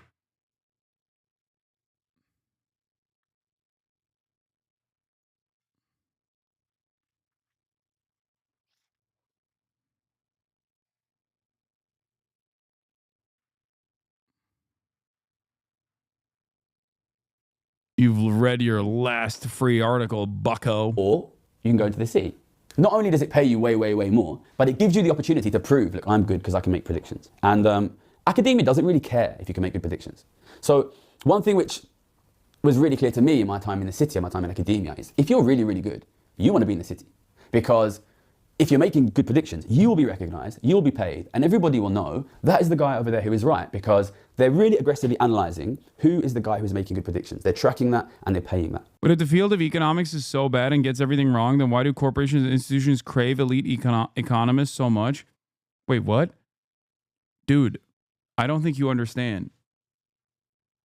They are operating within the confines of the pre-existing system. Yes. It's a self-reinforcing cycle. That's the entire point of his video, by the way. Like, you misunderstood the entire point of the video from an econ expert, by the way. This is a person who does have the qualifications that you demand. And your reaction to this, your immediate antagonistic reaction to this is ironically the point that he's also making, which is that any kind of heterodox thinking is immediately cast aside by those who have obviously sunk a lot of time into thinking this way, and even those who have sunk no time into this way, but have basically decided through all of the social conditioning that this is the best possible fucking way of going forward.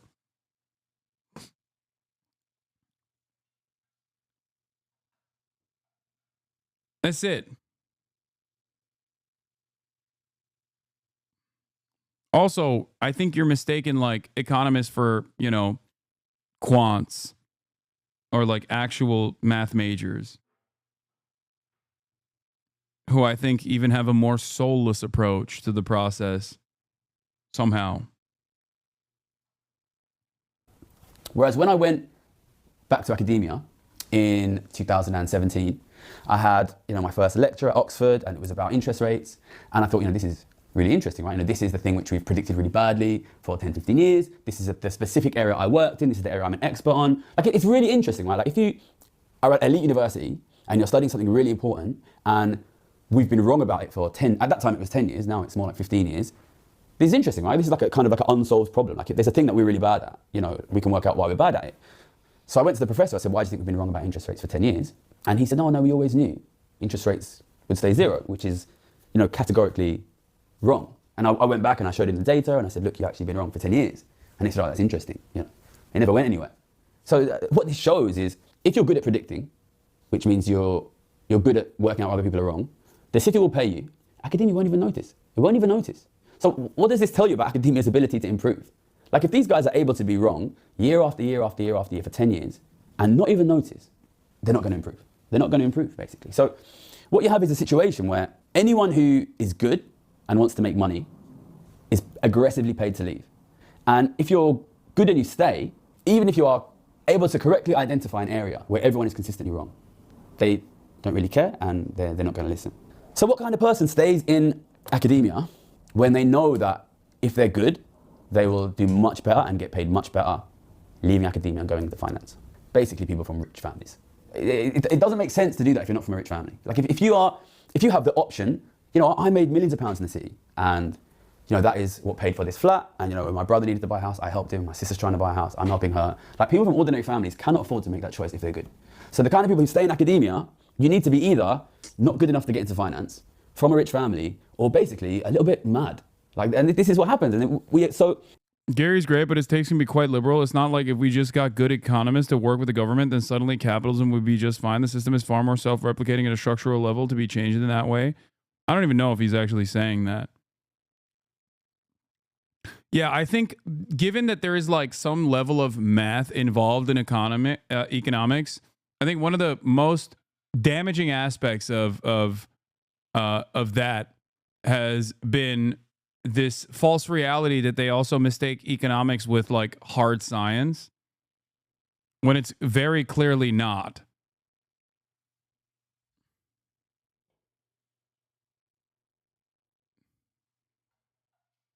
That's it. People are like, well, it's confusing and it has math, so it must be a hard science. I don't really understand.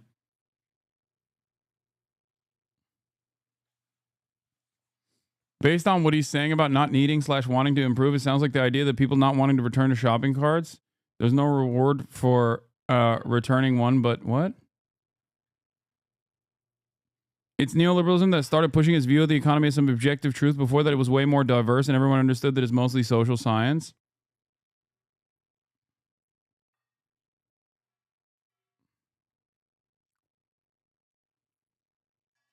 You have this system which kind of brainwashes people into saying inequality doesn't exist, it doesn't matter.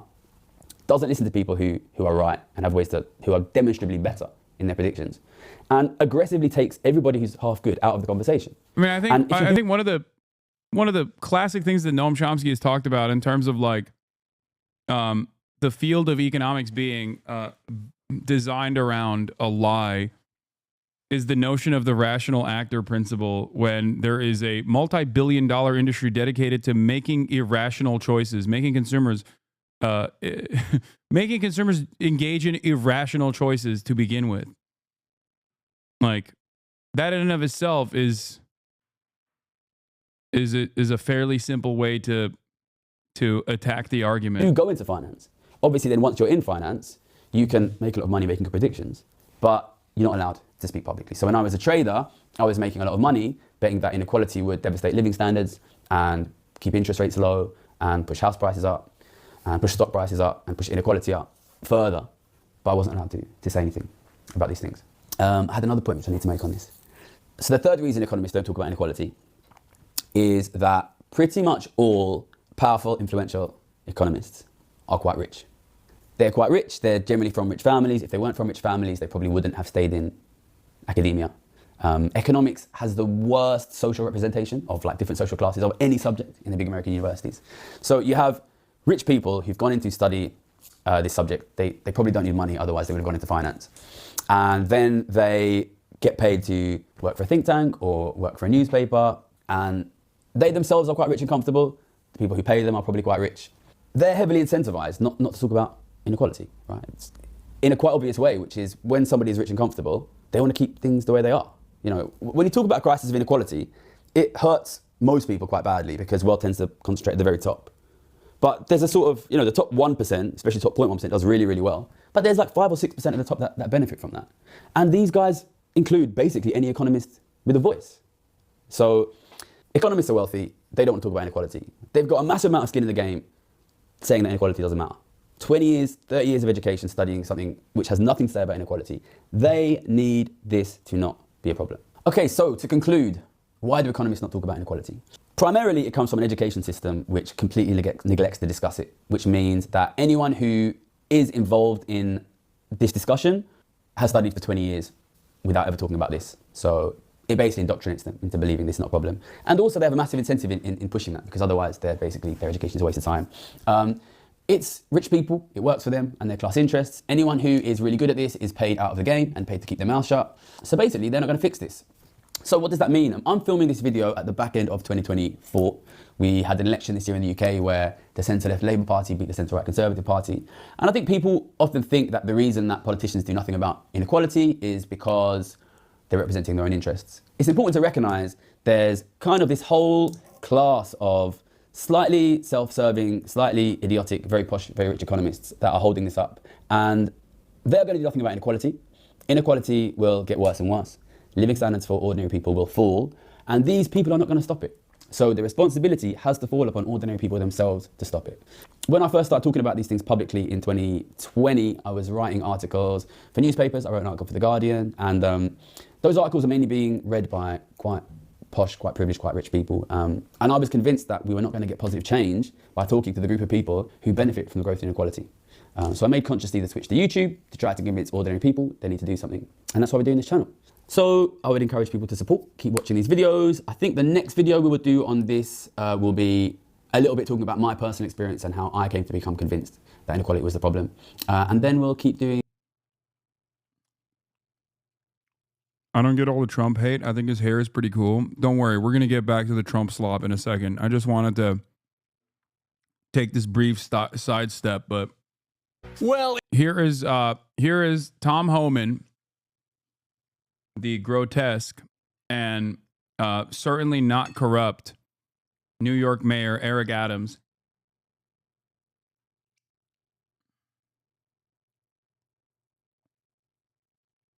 What's very funny is my first stream was a debate with a former mod of yours on the $15 minimum wage. He argued that it was economically illiterate. I responded by citing an economic study that won the Nobel Prize in economics 2 years later, showing increased minimum wages do not cause job loss as normal economics believed. Yeah. Yeah, inevitably those models also find a way. It's just that it's too late and most people just avoid looking at that even when it's too late. All right.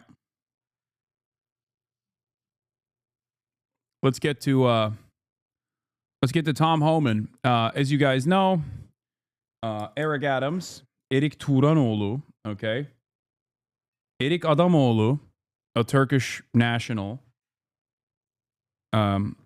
was popped by the Southern District of New York for doing a quid pro quo, pay-for-play scheme, and offering benefits to the Turkish government by envoys for getting cheap or subsidized first-class tickets from Turkish Airlines and also hotels in Istanbul. The New York of America, Istanbul. Okay? Now, Eric Adams, being the corrupt cop that he is, was experiencing a little bit of scrutiny from the federal, or at least state law enforcement apparatus. But thank God for him, Donald Trump, the Great White Hope, came in. And that man knows the art of the deal. And forced the Department of Justice to drop the case on Eric Adams for his loyal cooperation with the administration's anti-immigrant agenda. Now, they kept saying it's not because Eric Adams is going to play ball with ICE in the sanctuary city of New York and allow ICE to basically cooperate with local law enforcement in direct violation of pre-existing laws in New York State.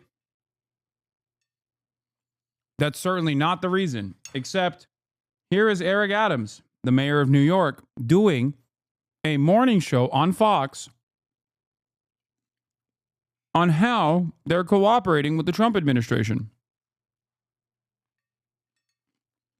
It has been a very busy week. The government is Turkifying at an alarming rate. For New York City Mayor Eric Adams, the Department of Justice earlier this week dropped corruption charges against him. And yesterday, he met with border czar Tom Homan about the next steps in fighting New York City's migrant crisis. How'd it go? Well, Mayor Adams and Tom Homan join us right now. Guys, great to see you. Good morning together. Thank you so much. Make some news. Mr. Mayor, from your perspective, how did this meeting go? Why was it necessary? Good. I think that, and Tom could speak for himself, I think he had a real level of frustration, and he was trying to figure out, hey, what's going on, Eric? What is happening? And we were able to get in the room and really articulate what are my powers, what are my authorities, and what are some of the things that we need to legislatively address that is preventing us from doing what we want to do, and that is getting dangerous people off our streets. Right. And Tom Homan, as you know, Mayor, a couple days ago said he was angry at you in New York City because it sounds like last time you guys got together over at Gracie Mansion, you probably said some stuff. Maybe we'd like to do this and that. And I think Mr. Homan, and Tom, you could start with this. You were frustrated that he wasn't doing enough. He wasn't keeping up his end of the deal. Well, look, you know, I've been on the network for 4 years, and I've called the mayor out many times for not stepping up when it comes to public safety threats. But I tell you, when I sat down with him, I saw the cop in him. And he really does want to do the right thing because he is a cop. He's a lifelong cop. And so he wants to help take public safety threats. Like, this is automatically bad for me. But in the bizarro world of Fox,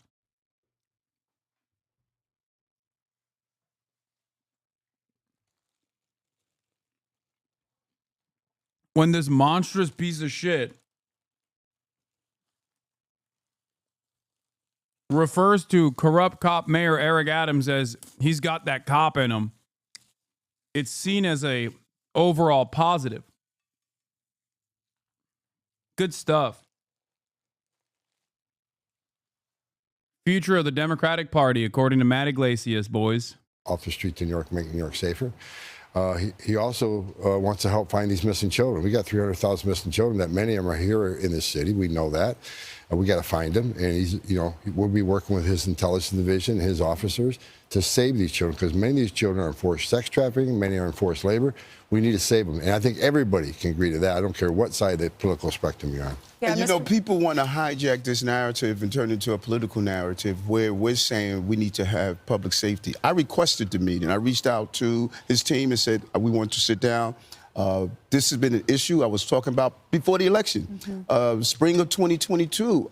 You look at these quotes over and over again. We need to go after these dangerous people in our street. And now I have someone that understands that narrative, and we are fighting together to get it done. I know Tom has been on our network so many times saying he felt like ICE's hands were tied under the last administration. You've agreed to sign an executive order to open up an ICE office at Rikers Island so that these dangerous criminals that are here illegally can be deported. Tell the folks at home, because they'll hear this, they'll say, oh, they're going to come after me next. You said these are the worst of the worst. So who is at Rikers Island that will be deported? What have they done? And you bring in 2 points where the far left has hijacked this narrative. ICE is running in our schools, ICE is running in our churches, and they are creating. Tom's looking at him like, no, we are running in the schools. Don't tell him that. In this frenzy. They're not in the business of just grabbing children. And we need to, Yeah, the far left is in the business of saying what Tom Homan has been saying. Like repeating statements by the homunculus standing next to me. Just stop all this noise. Rikers Island, particularly after all the reforms, Rikers Island is now having some of the most dangerous people in our city. And by having ICE on Rikers Island, part of our gang intelligence, using our intel with NYPD correction officers, we could identify those gangs inside and outside on the street. There was no reason they were removed from. Wow, this is amazing. A former Obama immigration official talking to the Democratic mayor of New York City. Way more Democrats than you see on an MSNBC show. That is kind of true. MSNBC is riddled to the brim with fucking former Bush officials.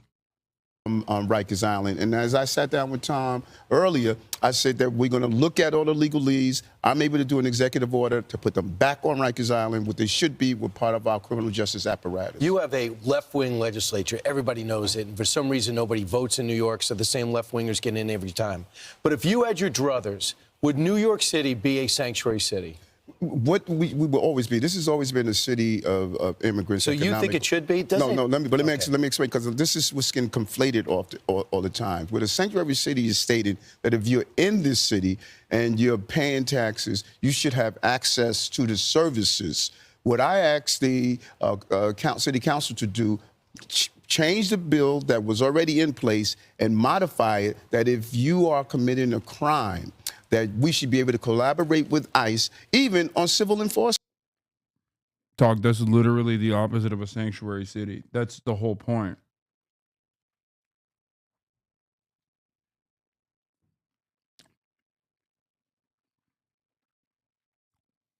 The point of a sanctuary city is that you don't fucking instill fear in the heart of undocumented migrants by saying if they talk to the cops, there is a existing long-standing agreement that they will talk to the ICE officers and therefore they will collaborate with law enforcement. People forget that the sanctuary city process was not designed by the woke radlibs or whatever. It was cops that wanted sanctuary cities. Because whenever crime took place in undocumented neighborhoods, they couldn't prosecute it at all because everyone was understandably worried about talking to police.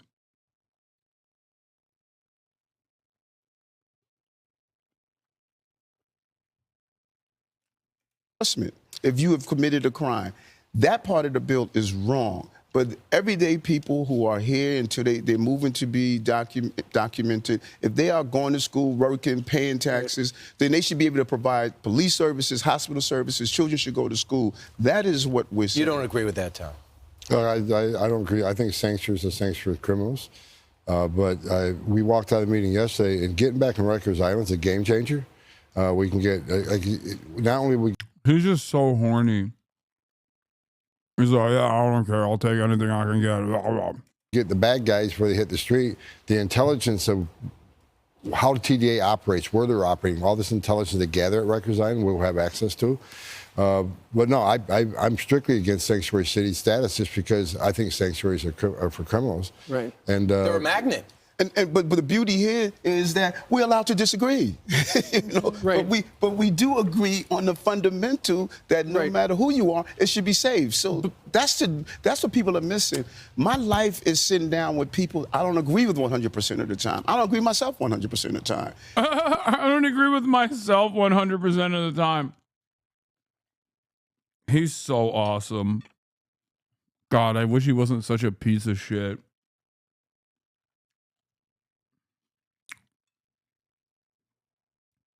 I love, like, that's such a funny fucking line, dude. That's a hilarious thing to say.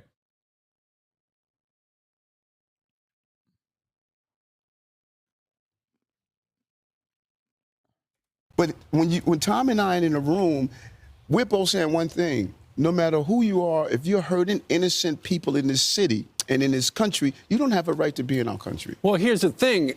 You can disagree on things, but Tom has made it very clear that if a politician stands in the way of the federal government executing the law, they are going to bring charges against people like you. And in fact, we've seen the Attorney General, Pam Bondi, go after officials already. So was that part of the conversation yesterday? No, I didn't think it needed to be. I mean, we talked very frankly about, first of all, getting to Rikers Island, step one.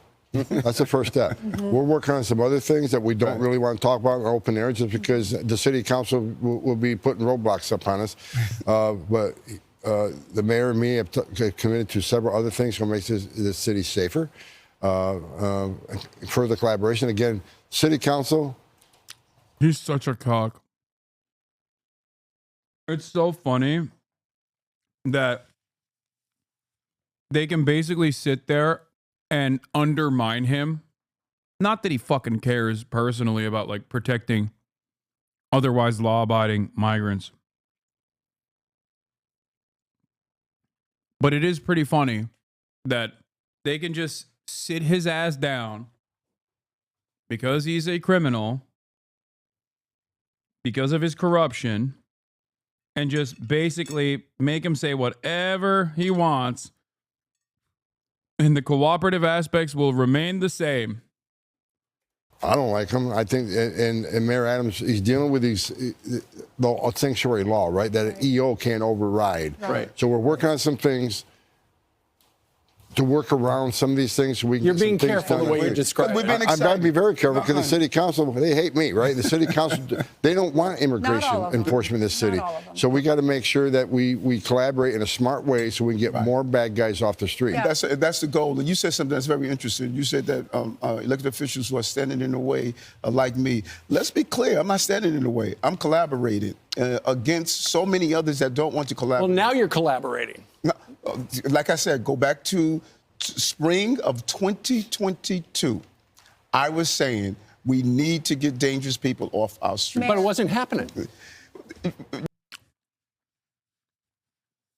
Amazing.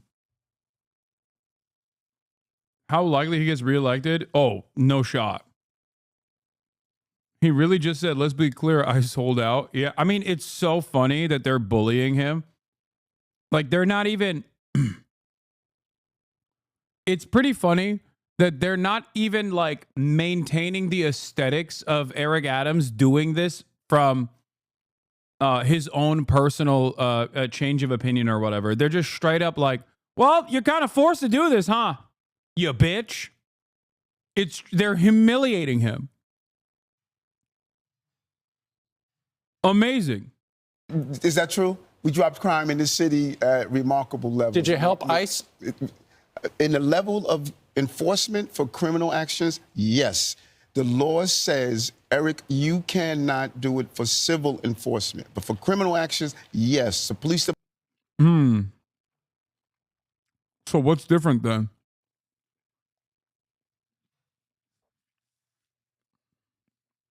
In this new collaborative agenda then?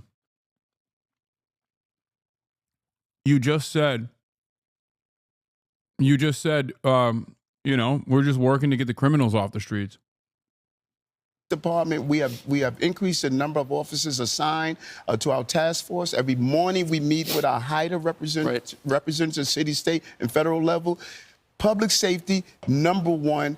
I've always pursued this. Everyone knows that's now, where Mr. I Mayor, stand. what is City Council, what are they saying about you wanting to change the wording where we could go after the illegals, even if they're paying taxes, if they commit a crime? Because I saw Vicky Palladino. I know she's a New York City Councilwoman. She's a Republican. Mm-hmm. And then Robert Holden is a moderate Democrat. Mm-hmm. Both of them, if you were to talk to them about that change, they would tell you we agree with Eric. Okay. But the overwhelming number of council members who have made it clear that they're not going to modify that law. I don't have. Why? What is their reason? Why would they? I don't know. Maybe because they understand that New York City is a city entirely comprised of immigrants, and that having a bunch of potato sacks with Gestapo badges running around, running wild on the fucking streets is probably not great for commerce, probably not great for public safety.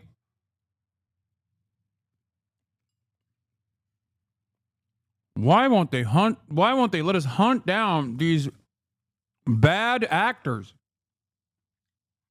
They protect the criminal. Well, I think that you look at many of the policies that I put in place. Put in my anti-gun union, 20,000 guns removed off the street. Put in 1,000 cops back. Oh, they hate that too. Well, don't you think New Yorkers need to defend themselves since you're not doing it, Eric? It's funny because they're not even saying like Mr. Adams or Mr. Mayor. They're just like Eric. They're hitting him with the Eric. The subway system to bring down crime. All of these initiatives that I do around public safety, it's a constant fight with them because I think many people are articulating their personal reasons and not the feeling that the city has. 78% of New Yorkers stand with me, stand with what Tom is doing about getting these dangerous individuals. But the off our problem streets. is we don't know they're dangerous till they kill. Like that guy that put this woman on fire because she fell asleep on the.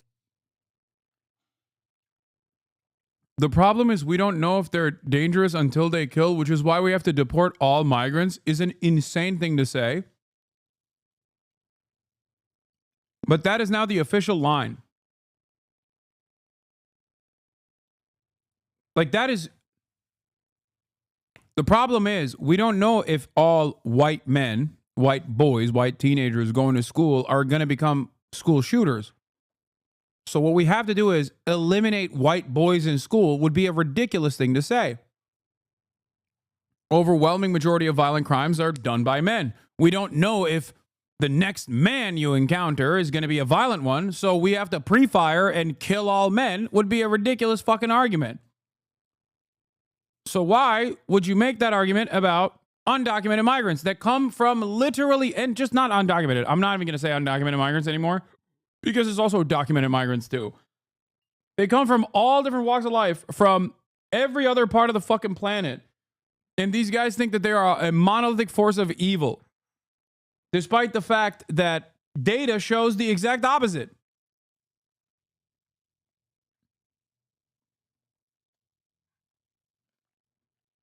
The subway. He didn't have a criminal, he didn't have a record, but when after he lit up the women on fire, now he's a problem. He didn't belong here. Same thing with Laken Riley's killer.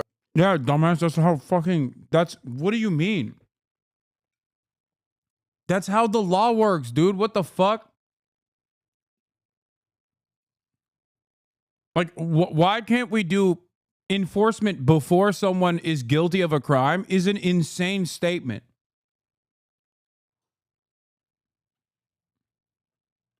Like, he's just literally saying, why can't we be fucking racist and deport everyone guilty without trial so that we can lower the crime rate? Even though, if they did that, that wouldn't actually lower the crime rate. Because they're not responsible for a larger share of crimes.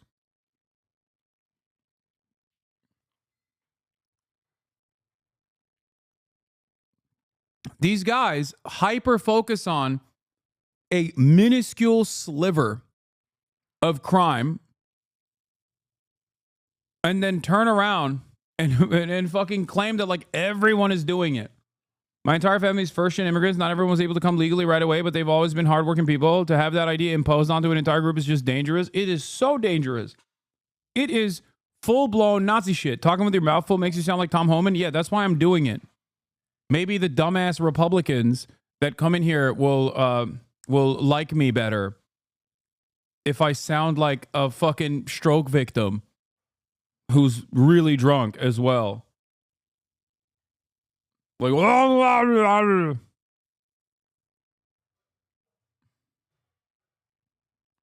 who was housed here, went to Georgia and killed. So even though you say, well, we want to be open to people, we don't know these guys are criminals until they act, and then it's too late. Then they become a problem. Well, that's but if they never got here, they wouldn't be a problem. And that's what's good about what we're doing right now, what Tom, the border czar, has done. I've said it over and over again. We need to control our borders and not allow people to come into the country, gang members coming into the country, people who are here to commit crime. I think what we've witnessed the border czar has done, we have seen a substantial decrease in that flow. Tom, you know the NYPD. How frustrated are they that they can't fully have your back, be able to tell them exactly where these guys are, be able to go into these raids with you? Oh, they're frustrated. I mean, the NYPD wants to protect their streets too, and they want to enforce the law, and they want to collaborate with us. I mean, I don't think I met a single uniform in the 4 years I've been coming to the studio that sit out front. I shake everyone their hands. We had dinner with officers last night, not only from NYPD. We had dinner with officers from Newark and from Philadelphia. We had a whole table full of officers that want to do the right thing. They want to collaborate with us. But they're so horny for violence. They're like, come on, we're fantasizing about it. They're fucking fire. Wow, they really want to do enforcement. They really want to do Gestapo stuff, but it's just crazy because, like, the woke police don't let them do it. I think yesterday's meeting, I came to New York City, I wasn't going to leave without nothing. Right. I did the last time, and I told them I'm not leaving until I got something. And we're back into Rikers, that's huge. But we got other things we're working on, so I'm hoping. And now I got him on the couch in front of me. He's like, yeah, I'm going to make this motherfucker also let me into the schools. That's what I'm going to do, because I want that. That's where the undocumented migrants are. It's the people he can't back waving us now, right? So I think you're going to see things move in the right direction. I really, truly believe that. And we don't want to give the false impression that there's no collaboration around criminal justice. We collaborated with ICE to take down a very dangerous gang member who was trying to put grenades in our city, caught with a gun. So there's real collaboration with HIDA, our criminal justice apparatus on the city, state, and federal level. Wait a minute. So when someone actually is doing like what amounts to an act of terror, let's say he's not lying. Okay? So it feels like there is a justifiable level of violence that allows local law enforcement to actively collaborate with the federal law enforcement agencies.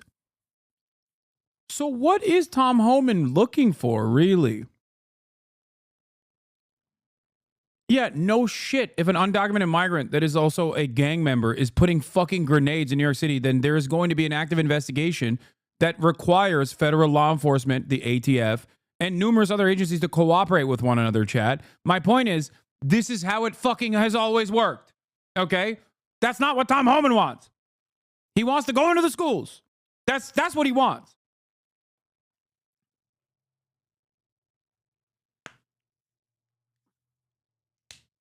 People, I don't think, understand. They are talking about hyper-specific edge cases that certainly exist in every society where there is already active law enforcement collaboration within federal agencies. They're pointing to that as though there was no previous enforcement of such things and no previous collaboration, while simultaneously admitting that there was previous collaboration, okay, to justify doing dragnets. Assume a position that is defensible to do the indefensible. Lying. That's it. That's what they're doing. They're lying when they say, oh, well, there are really violent, unimaginably violent criminals out there that require enforcement. And then when they give an example, you're like, oh, yeah, of course that person needs to be fucking prosecuted. Like, what are we talking about?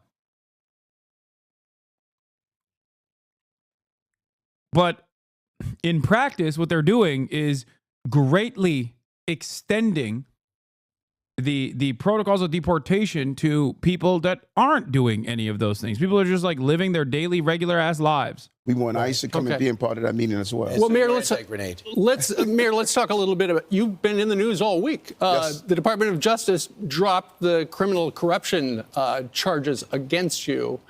The U.S. attorney here in New York City, the Southern District, she quit yesterday, the acting U.S. attorney. And so did 5 members of the Department of Justice because they felt like being forced by the Department of Justice to drop the corruption charges was inappropriate and they should not have asked. And what she said was, she said, you offered to help with the migration problem and the immigration agenda in exchange for the case being dropped. Think about that. Think about that. Think about my attorney, Alex Spira, one of the top trial attorneys in the country. Imagine him going inside saying that the only way Mayor Adams is going to assist in immigration, which I was calling for since 2022, is if you drop the charges. That's quid pro quo. That's a crime. Why is he walking us through the steps of what happened? We don't have to imagine it. Why are you making us imagine it again? That is literally what happened.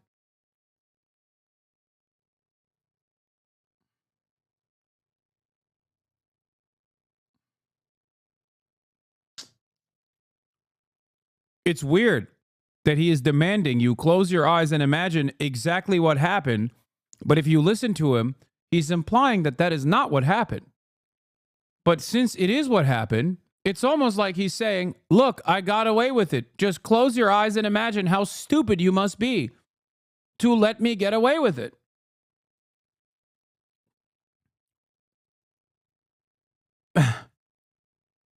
He's doing a literal if I did it style book release right here. Like he's fucking O.J. Simpson. You know? He's pulling an O.J. It's crazy.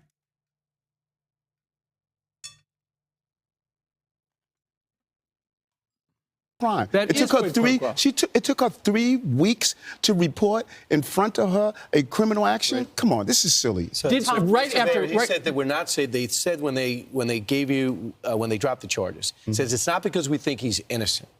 It says we think that it affects elections. It's going to affect his re-election, and we think that that was wrong.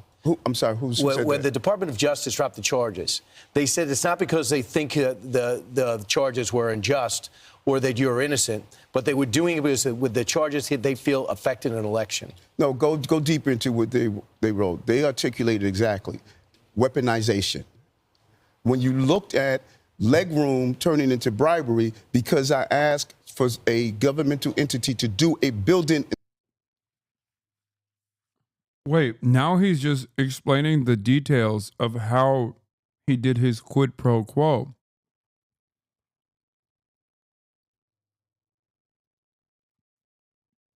Wait, what the fuck? Why is he explaining? Okay, dude. What is happening right now? He's just basically describing why he was popped. Oh, it's just leg room for, allowing the Turkish embassy to not go through fire safety inspection. Like, who cares? Inspection. We need to be clear on the root of all of this. And the Turkish embassy. Exactly. The main justice. I learned so much through this whole process. They review cases to determine moving forward or not, as my attorney articulated. But so when you look at the heart of what I was being charged with as the mayor, I was the borough president at the time, not say pass someone. Can you do an inspection? Tom, you're friends with the president, obviously. You came out of retirement, twice to go work for him and not making nearly as much money. Hope your wife's okay with that. But we appreciate you because you're fighting for this country and keep it up. But you talked to the president. The president was asked if this was quid pro quo, if he had anything to do with it, and he said he didn't. No, I believe the president. And Look, the president's doing a great job. And I want to say this. Look, I worked for 6 presidents. I think President Trump's the greatest president in my lifetime. He proves it every day. Every day he proves to me. Obama give this guy a medal.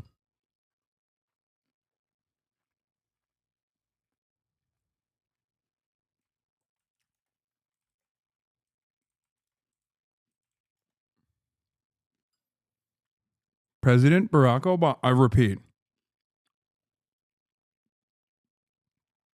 President Barack Obama gave this fucking demon a goddamn medal.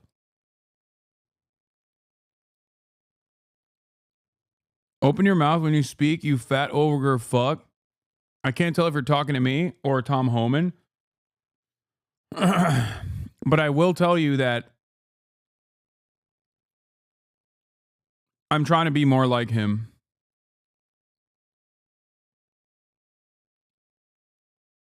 I'm trying to be more like him so that Republicans like me more. Why he is the greatest president of my lifetime. Border numbers are down over 90% in 3 weeks. Think about that. And you know, I worked hard at it. You know, Kristi Nolan's working hard at it. You know, the border, the chief of patrol agent working hard at it. But it was President Trump's executive orders that was a game changer, right? And we already got over almost 16,000 people we arrested in the interior. That's 3 times more than Joe Biden had a year from now. But it's not enough. We got to do more. But President Trump's leadership, when you get 90% less people coming across the border, how many women aren't being raped by the cartels? How many children aren't drowning? How many women and children aren't being sex trafficked in this country? President Trump's a game changer, and every day I'll say it 100 times. Every day he proves to me why he's the greatest president of my lifetime. What he's done. And you know, Tom, one of the reasons, in addition to not interfering with your election coming up, one of the other things was they needed you to essentially assist Tom with the migration problem here in New York City. And what does that look like?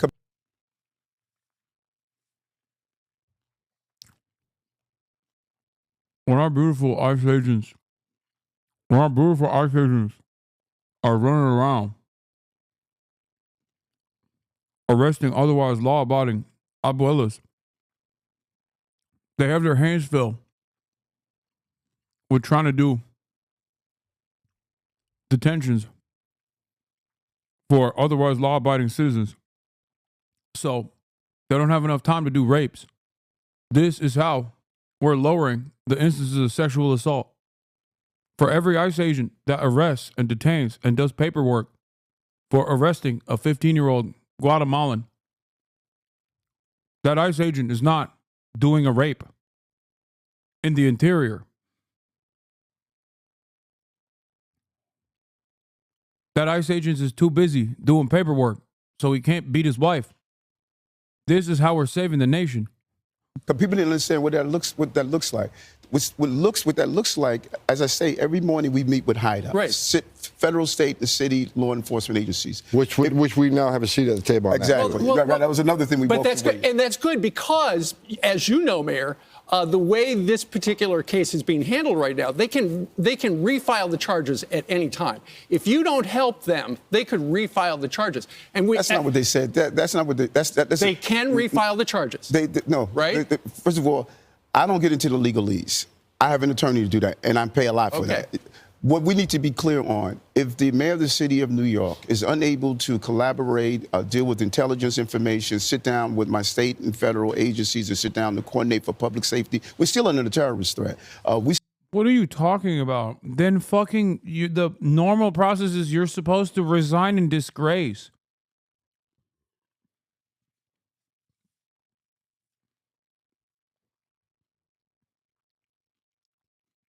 Yeah. That's the point. Yes, if you are a criminal and you've done a crime and they caught you dead to rights, under normal circumstances, there should be some mechanism or at least like some kind of personal interest in self-preservation where you go, okay, I got in the interest of the greater public good. I am no longer going to do this job anymore. He's like, oh, well, I can't do my job if, like, I'm considered a criminal. Yeah, well, then don't do the fucking corruption. Like, what do you mean? Like, does New York fall apart without this man running the fucking city? Is that what it is? He's like, you don't understand. No one else can be mayor of this city.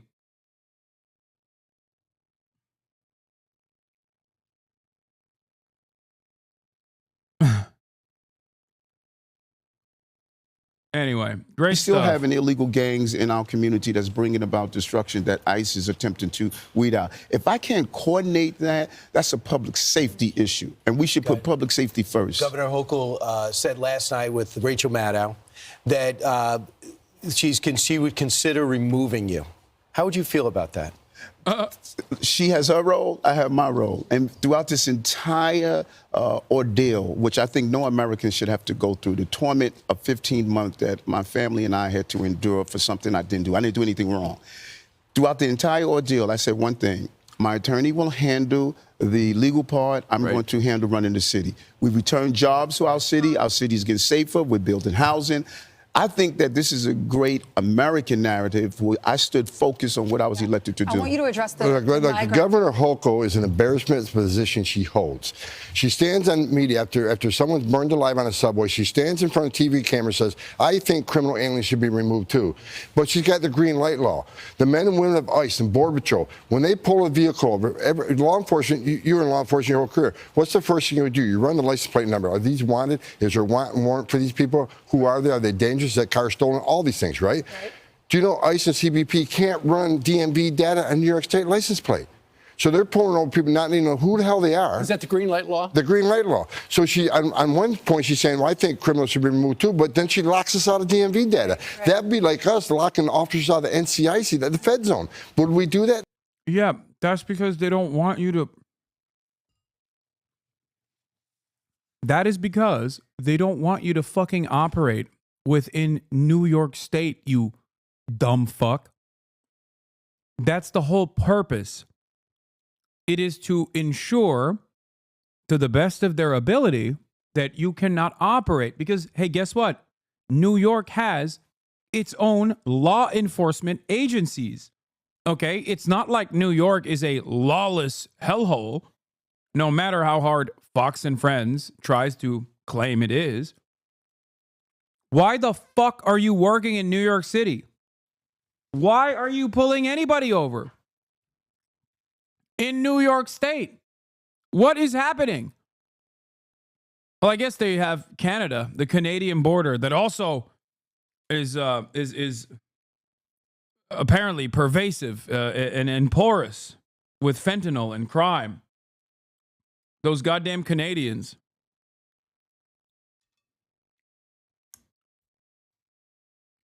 Bringing in their Canuck criminals into our country to do crimes and fucking, I don't know, become right-wing political commentators who are very well funded. No, because officer safety is paramount. She's putting the men and women at ICE at risk every day. The job's already dangerous. So Governor Hochul, she needs to be removed. Everybody needs to be removed. Needs to be her. She supports sanctuary policies. I don't know anyone who thinks she's doing a good job. She's an embarrassment. It's hard for me to be impartial on that. Mr. Mayor, thank you. The migrant shelter, it's this called a mega migrant shelter that's going to be built in the Bronx. We interviewed a representative from the Bronx, and he said he talks to everyone on the street. Not one person wants that facility built. What's the status on that? Is there any way we can... That's a great. You know what's interesting? If I go to anywhere in the city, when I had 220,000 migrants here, anywhere in the city, and ask who would like a shelter there, not one elected would raise a hand. And then you ask them the next question: how many of you went to Washington D.C. under the previous administration and said you need to stop this? I took 10 trips there. So you cannot represent your concern merely from the sterilized environment of your office space. They should have been with us saying we need to stop this flow, and they weren't. And so the shelters have to go somewhere. Mm-hmm. Well, how long is the federal government going to be paying for the Roosevelt Hotel or any of these other sanctuary hotels? We're continuing to close them down because of the job that we did. 180,000 out of our system. We closed down Floyd Bentonfield. So one at a time, you're closing them down? No, more than one at a time. we have to close down as the population decrease. We put in place a 30 and 60-day plan. No one can stay longer than that. Because your president that you were working for and what worked for his reelection let that happen and didn't take your phone calls when you asked for help. 100%. He I agree. iced you out. So right. you're gonna have They only let Eric Adams have some breathing room in terms of his crimes of not killing every migrant immediately in the state of New York when he shits on Joe Biden. That's the only time where they're not like, that's the only time where they're like, yes, Mr. Mayor, good. Aside from that, every time he opens his fucking mouth, they're like, shut the fuck up, bitch. You love migrants. You want to do, you want migrants to do rapes, unlimited rapes in New York. You better shut your bitch ass up, Mayor.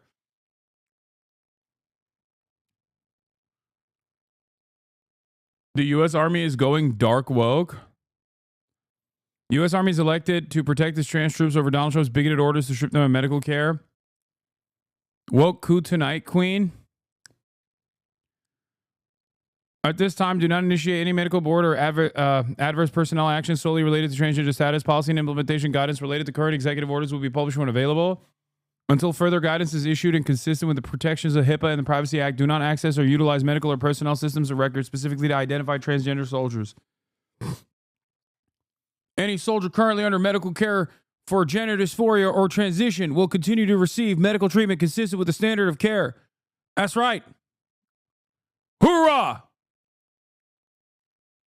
We're doing a goddamn woke transgender coup, ladies and gentlemen. Mark Milley is alive and well. I repeat, Marxist, Stalinist Mark Milley is alive and well. He is not going to stop until every military member, every goddamn soldier is transgender. Let's go. Hooah! Comrade Milley. I've tactically ascertained that you have a girl penis.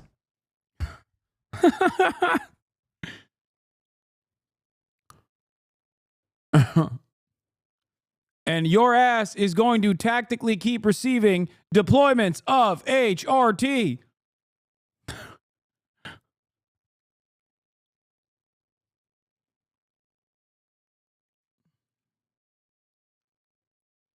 U.S. Army says it will bar transgender people from enlisting and stop giving gender-affirming care to troops. I don't know. I don't know why it says this. Oh, because the other thing that we just saw is a secret. I think it's a document that came after this news story came out.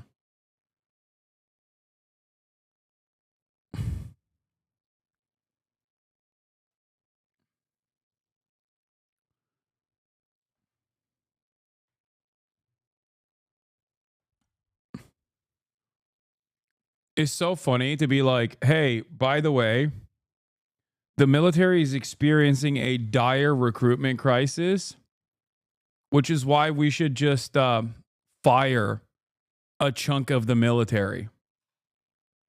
Like people that joined specifically to get health care, which is one of the only reasons why you joined the military to begin with, aside from, you know, getting a college degree.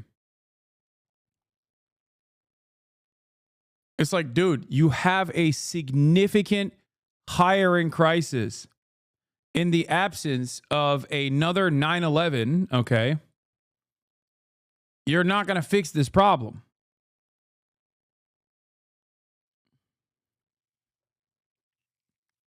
The poverty draft is not cutting it.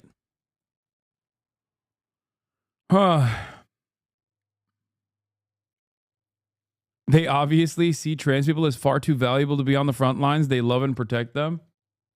Yeah. Foreign Minister Wang Yi at the MSC, the Munich Security Conference in 2025. China is committed to a multipolar world. It had only 51 member states. Today. Okay, when he says that, though, that's a threat. You understand that? Because America is committed to a unipolar world. Singular polarity. One pole. American pole. Okay?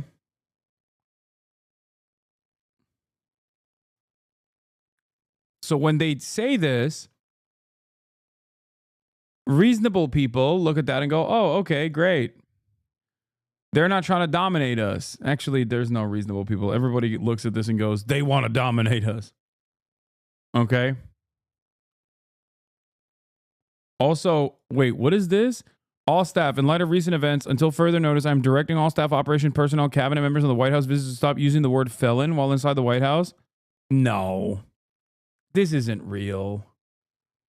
No shot, dude. This is fake. No, this is definitely fake. Get out of here.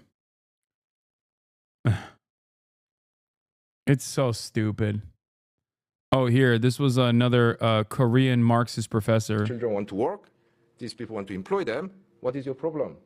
It's not like these people kidnap these children. He always use says, them I've watched this video before. as slave labor. Huh? Yes. So actually, in the 19th century, a lot of respectable people were in favor of child labor. Today, I do not know any person who says we need to bring back child labor to make America. Yeah, my man is never actually. First of all, my man, let me tell you, okay? Sarah Huckabee Sanders, the great governor of the wonderful state of, I believe, is it, which state is Sarah Huckabee the governor of? Is it, I don't want to get it wrong. Oh, yeah, okay. Well, Arkansas. Our Kansas. Okay? The one and only. Sarah Huckabee has made child labor legal again in the wonderful libertarian paradise of our Kansas, also known as AR Kansas, or the AR-15 automatic rifle 15 rifle. America a truly free market economy. But that change in position came about because of political change, changes in our ethical standard, not because someone invented an economic theory showing that we shouldn't have child labor. And so the very boundary of market is politically determined. 200 years ago, you could buy and sell people, buy and sell children's labor services, narcotic drugs, and what have you. Today, you can't. And these changes have come about because of political and ethical changes. I think it's so cool. It's a very cool mannerism. Like putting at the end of every statement is sick. I'm not even kidding. When the very boundary of the subject is politically determined, you cannot say that we can get rid of politics.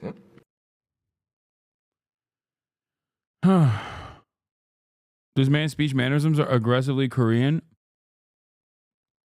Saying after every statement is significantly better than me saying okay after every statement, okay? My ass is lame when I say, like, you get that? Okay? He just hits a straight to the point. Anyways.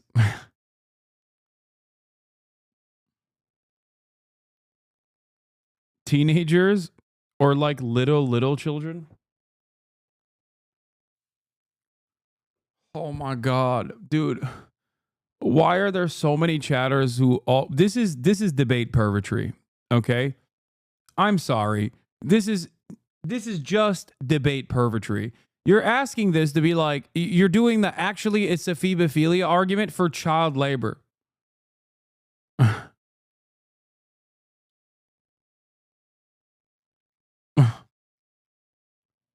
No, man, I swear. It's teenagers, okay? It's teenagers. You know, as the actually it's a phebophilia argument lovers will say, the minors that they want to fuck, okay? The minors that they consider fuckable as opposed to the other minors that they consider to not be fuckable. Okay? That's what it is. When you say, actually, it's a phebophilia, that's the argument that you're making. Okay? Actually, it's a phebophilia. implies that there are some minors that you think are more fuckable than others. It's an insane argument to make.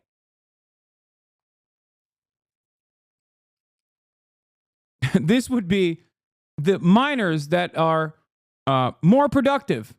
Some minors under the age of 18 that are more exploitable than others. You know, the baby minors that still don't have their regular hand-eye coordination. I'm not saying that false implication. I'm just a bit ND neurodivergent. No, I'm not. I'm not saying you're saying that. I initially assumed that that's what you were doing. That was the argument that you were doing. Okay, let's watch Chinese dominance instead of the foreign minister. Let's watch the guts video. Chinese international student in my class was telling me about how his evangelical dad in Beijing believes that Trump was chosen by God to win the election, but that this victory is part of a larger divine plan to destroy the United States. Wait, where did I hear this? This is like a meme, isn't it? I've heard this before. Didn't someone in my community tell me this? Or was it a tweet? Oh, it's a tweet.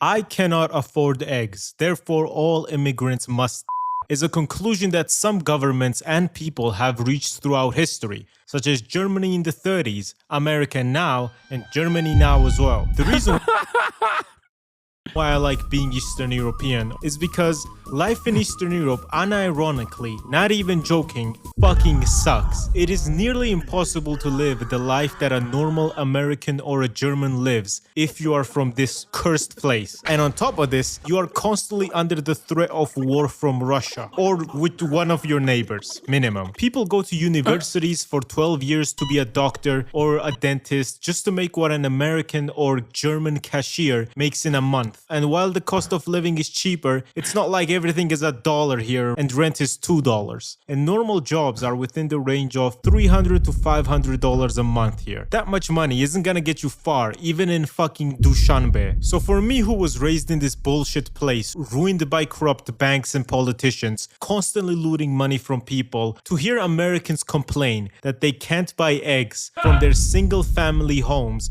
with a Ford F-150 parked out front, it was genuinely boiling me. Now, you know how it is. I made it out the hood, paid off my family's predatorish bank loans, and I'm good now. But that's because I was very lucky for the opportunity to do YouTube. The rest of my country, and around 15 or so more, are completely fucked. And most of the population lives with a dream of even making half the amount of money that an American Walmart guy made. Okay, the difference is your costs are still adjusted to your shitty ass wages. Like this argument kind of falls apart when you realize that, like, again, as we looked at yesterday, like 23% of the entire existing labor force is making $25,000 a year in the United States of America, where rents are like at minimum in the shittiest circumstances, you're living in the most broken down building. You saw what the Venezuelan migrants were living in, okay? In Aurora, Colorado, we saw with our own two fucking eyes the dire conditions of the slums that they lived in. How much were they paying for said slums? $1,500 a month. $1,500 a month to live in a condition that is like barely elevated from being homeless and living under the fucking bridge.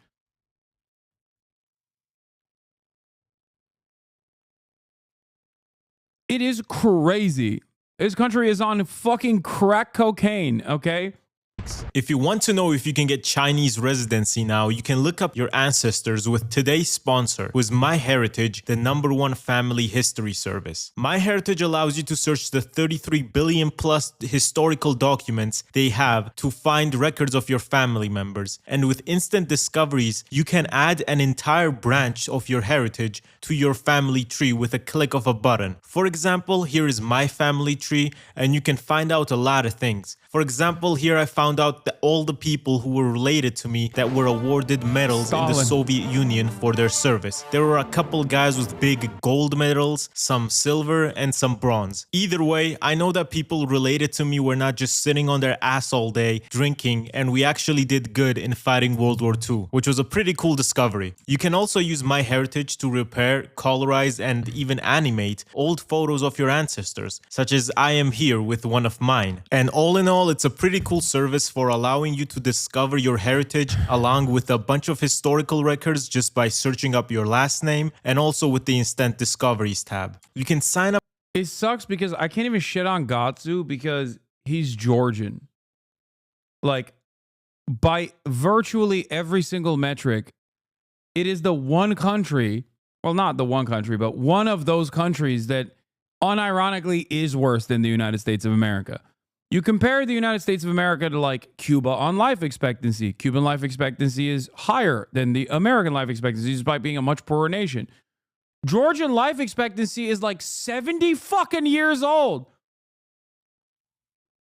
So you can't even be like, well, at least your life expectancy or your literacy rates are higher. You can't say that. Georgia has an incredibly low rate of everything. No, I'm not talking about Atlanta. I don't know what Georgia beats out the United States on. I'm gonna be honest, okay? I guess their wonderful contribution to the world was a tiny man by the name of Stalin, and that's for pretty a much it. 14-day free trial and enjoy all the features MyHeritage has to offer. Wait, hold on. We're gonna find something. We're gonna fucking find something like Georgian statistics. We'll find something. Life expectancy 71.59. Oh, okay. America's like 77, so that's fucking cooked. Okay, so there's nothing there. All right. Georgian home ownership rate. Oh my God. Okay, never mind. Georgia cooks.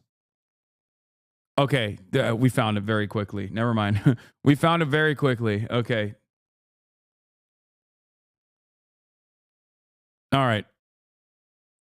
It's 65%, which is still very low for post-Soviet countries. Okay, but at least it's higher. Wait, is this the Georgia state? Oh my God. Oh my God.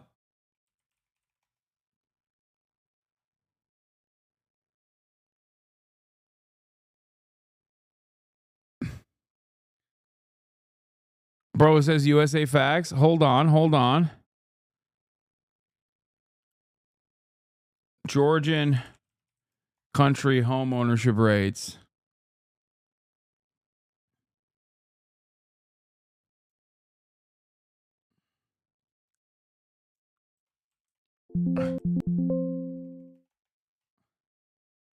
Isn't U.S. home ownership like 60%? Yes, it is. Where the fuck? Okay, country comparison. Compare. Okay. Life expectancy and wait, what? Bro, this is not right. Inhabitants. Oh my God. Inhabitants for life expectancy for males 67 to 75. For females is 76 to 80. Okay. I didn't understand what was going on. I was looking at inhabitants. Average age 38.3, 38.9. Birth rate 13%. Death rate 15%. Oh my God. Migration rate 0.54%. Okay. Civil rights. Okay, these metrics are bullshit. I don't care about that. Economy, inflation rate, cost of living, 30% to 100%, USAB 100%, commercial tax and contributions. Average income is $6,700.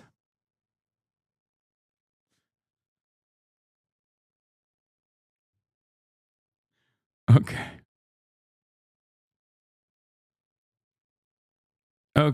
Okay. Where the fuck is the where? Hospital beds for 1,000 inhabitants. Of course, it's double the number of American. Physicians is also almost double the number of American, but not double. Okay. Rates of HIV are higher. Where's obesity? But rates of diabetes is lower. Smokers, 31%. Jesus Christ. Okay, where the fuck is the homeownership rate? Jesus Christ. Did I miss it?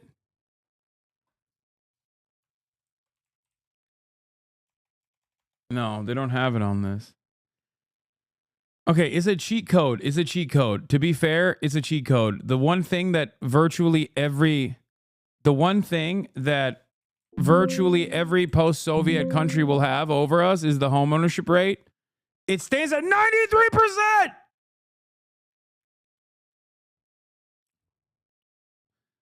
%93. American homeownership rates are around 60, I think. U.S. homeownership rate is 65.6.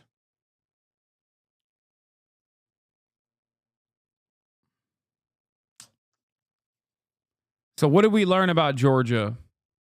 We learned that they love to smoke cigarettes. And they all have homes. Americans, no homes.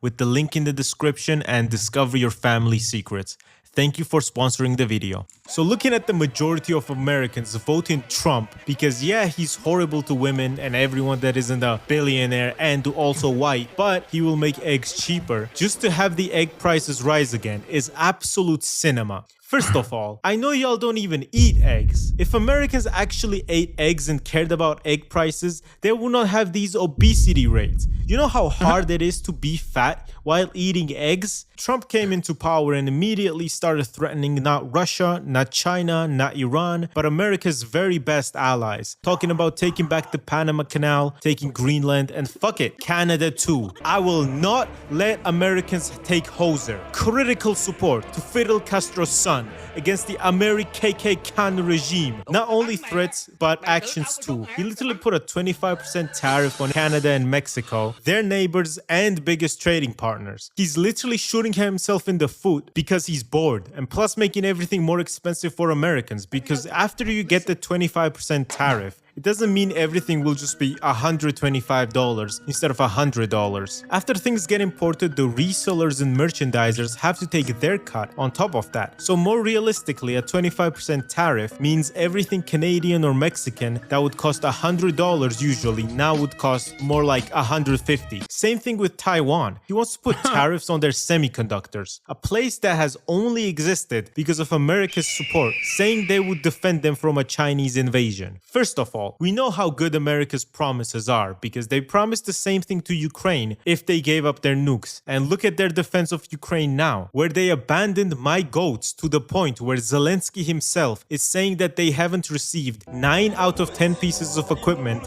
that was promised to them. Now Taiwan, the place where 90% of the world's chips get made that are the main parts of your car, laptop, fridge, TV, PlayStation, computer, Kindle, dishwasher, fucking literally anything electronic is being sanctioned. And if you're Taiwan, right, why would you not think, hold on, what the fuck am I risking an invasion from China just to sell to these motherfuckers that sanctioned me? As if the chip shortage in the world isn't high enough. Trust me, America did not. I mean,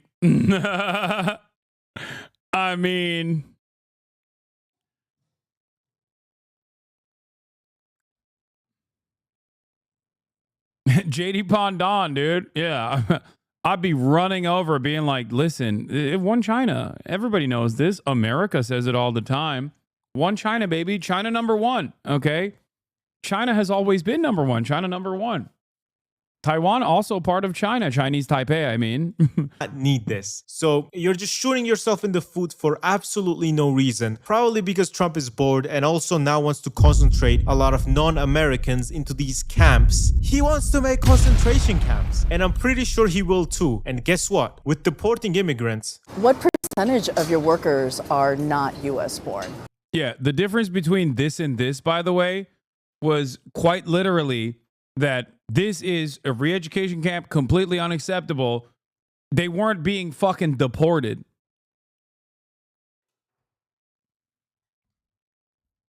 I don't even think this is a photo from an actual like a Uyghur re-education camp, though. I think it's one of those things where people will point to it to be like, look at this photo or whatever. But I think it might have been like a, I don't know, but I think it might have been like a drug rehab or a prison or something.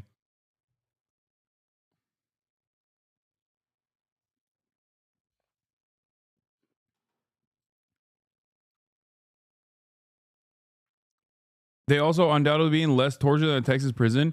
Yeah, the funniest thing about this, by the way, is that the funniest shit about like any photo from, I mean, they all look like Uyghurs, by the way, for sure. They don't look like Han Chinese at all, just so you know.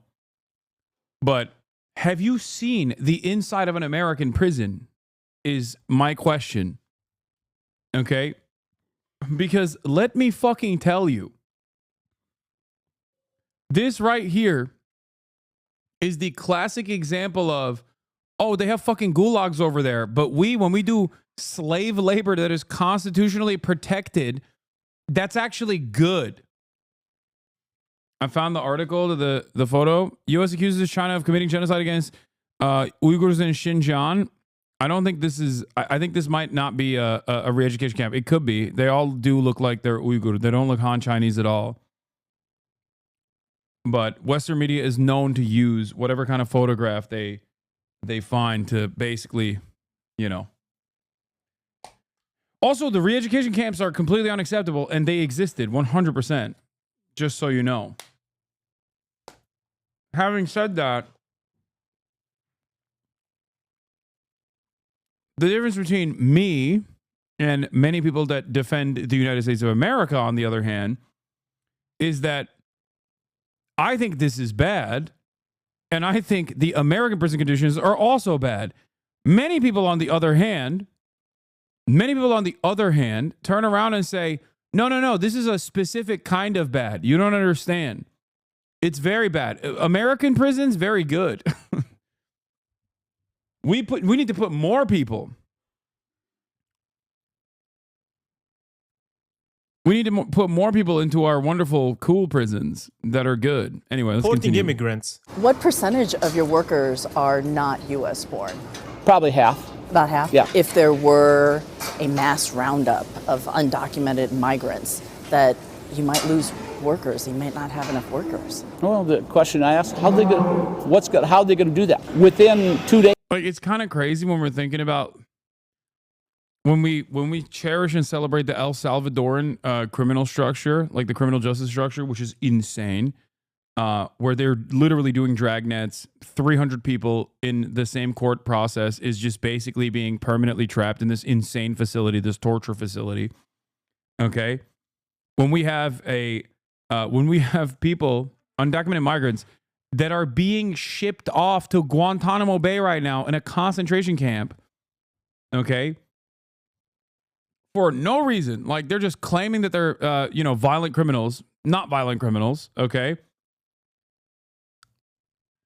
And we're over here being like, dude, but the Chinese, man, the way that they've done stuff, oh my God, they're fucking, it's so bad.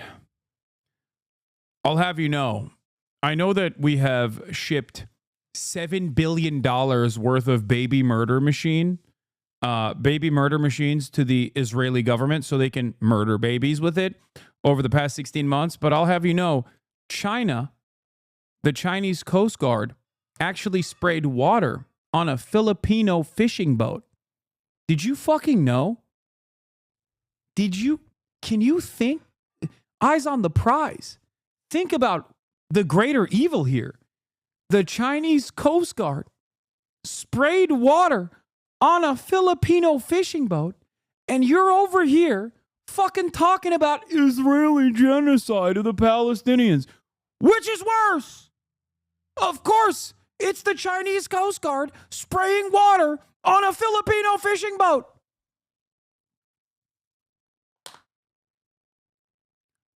They're fighting on the Indian-Chinese border with sticks. And you're here talking to me about invading a foreign country and killing a shit ton of people and shock and awe. They're fighting. The fucking border patrol is fighting with sticks and stones. How dare you? How dare you compare what America has done, which is totally justifiable and good, and nowhere near as violent as the Indo-Chinese border conflict that is currently being fought with sticks and stones.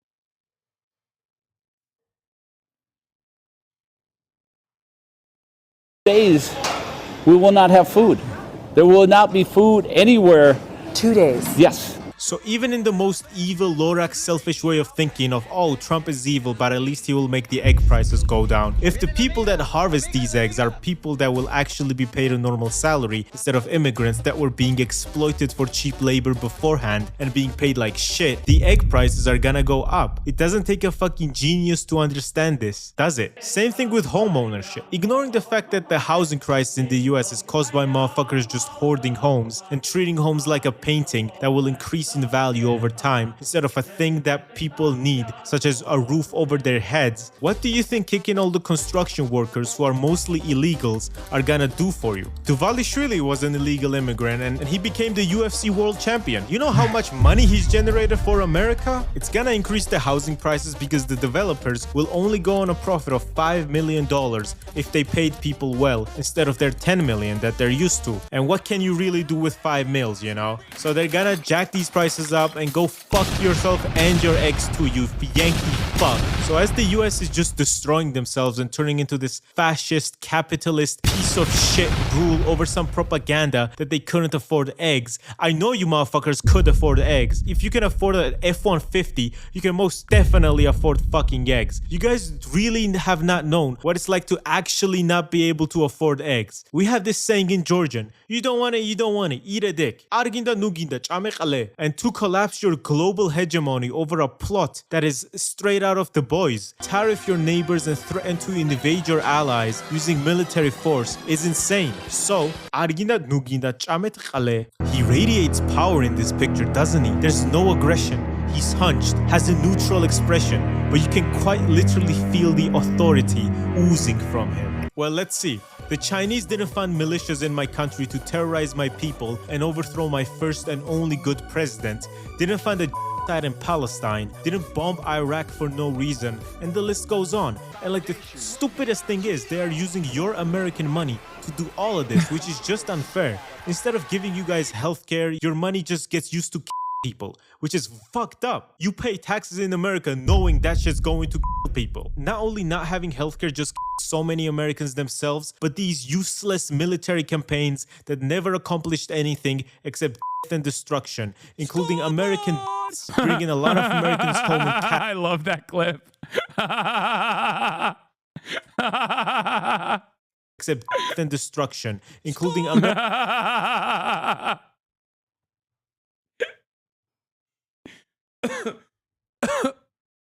Oh, Jesus Christ. Dude, that's... See, you can't do this any longer because of woke. American bringing a lot of Americans home in caskets with a couple of gunshots on their funeral as their service. This is fucked up, man. Yeah. Isn't that funny? That right there is like terrorism. Like that's pro-terrorism. Like you can't even fucking do that. Here. Monuments I read about in school. There's the Washington Monument. There's the Obama Monument. Oh God.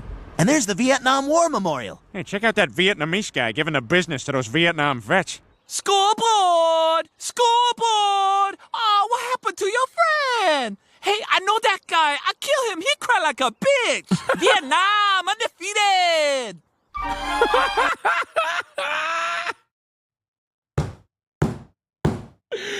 Oh, Jesus Christ. See, you can't.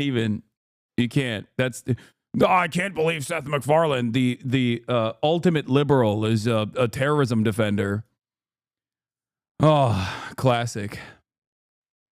Americans should actually be receiving the benefits of the money they pay to their government, like good public transport, free healthcare, free colleges, job security, and way more. And trust me, if fucking Estonia can afford all of this, then America, the richest country on the planet with its trillion-dollar companies, can definitely afford this. You know, us Georgians, we have always been ahead of the times. We ditched the European Union before Trump sanctioned them, but the very Nazis that are gaining power right now collaborated with China way before it was cool, and it will be cool now that Trump is sanctioning every one of his allies and destroying Turkey. No worries, Greeks and Armenians. We have our best guy on the job. Wait, what? Hold on.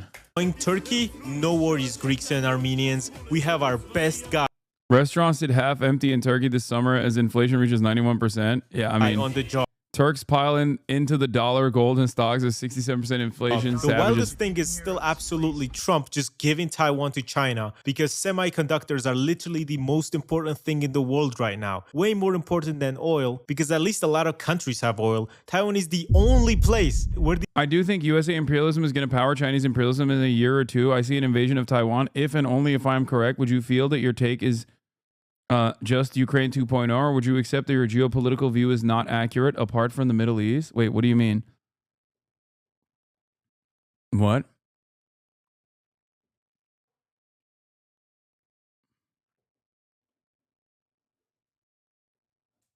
Why are we catching strays in a video by Georgians about the US? Because Georgians are so fucking similar to Turks in every way, shape, and form, but they still think that they're, a EU adjacent nation for some reason, despite looking exactly like Turkish people. It is like the only problem with Georgia is that it's all the way over fucking there. If it was a little bit closer, it would just be Hungary. Okay? Another nation comprised entirely of Turkish people who think that they're a part of Europe. Okay? Why? Oh, because a different religion.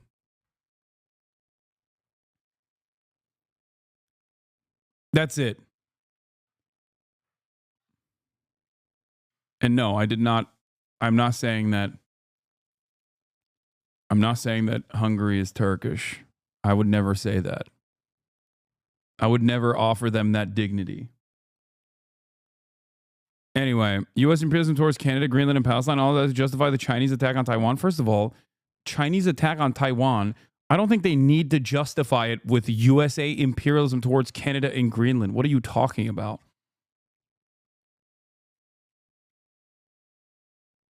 You'll make some Hungarians really mad with that statement? No, I know. And secondly,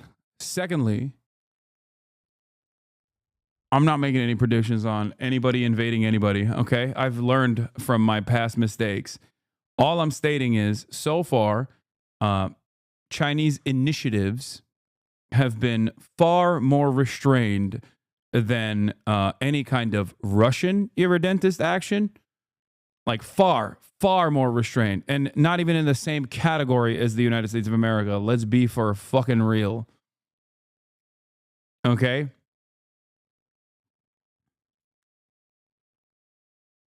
It's okay. I think Hungary just got electricity. They won't know.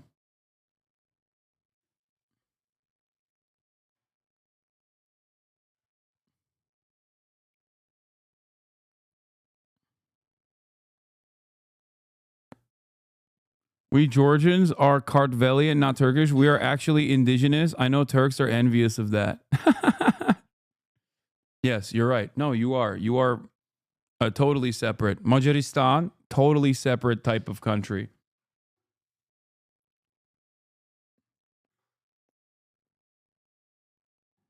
The China-India Sticks and Stones agreement is one of the funniest arms pacts. Yeah. these chips get made, and he just threw it all away. Hasan, there's no chance of China invading Taiwan. Cut to the next day. Yeah, no, I'm not saying that. I'm not saying that. I've learned from my past mistakes. Okay. I made the prediction that China was not going to invade Taiwan last year. I was right. I didn't even fucking predict that this year, or maybe I did. I can't remember. Okay. I'm not saying nothing. Okay. Also, look at what China is doing, which is nothing. They're just kicking back and enjoying the show. They have their guy. They have the real Manchurian candidate in the fucking White House. Why would they have to do anything right now? As Gatsu correctly pointed to, America's gonna push Taiwan in the hands of China.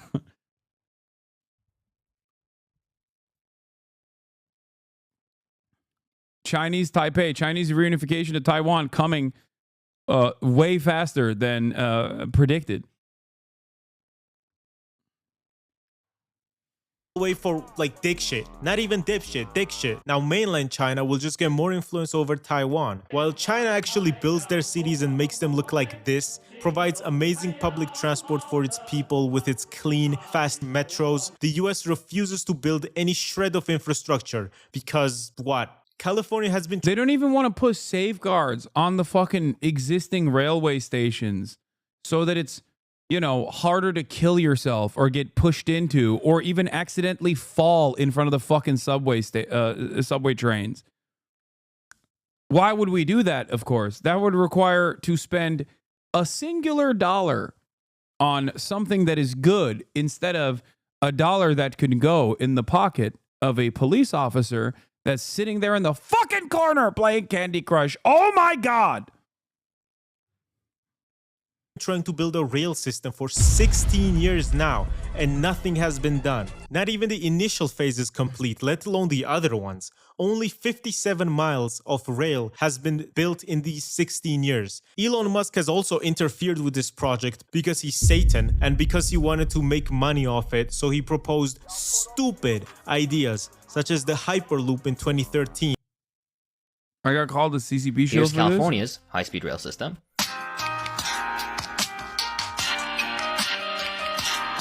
And here's China's.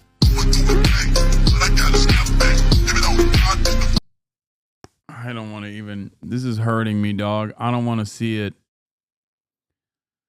Oh. Bro, they literally remove seats so homeless people won't sleep on them. Forget adding rails.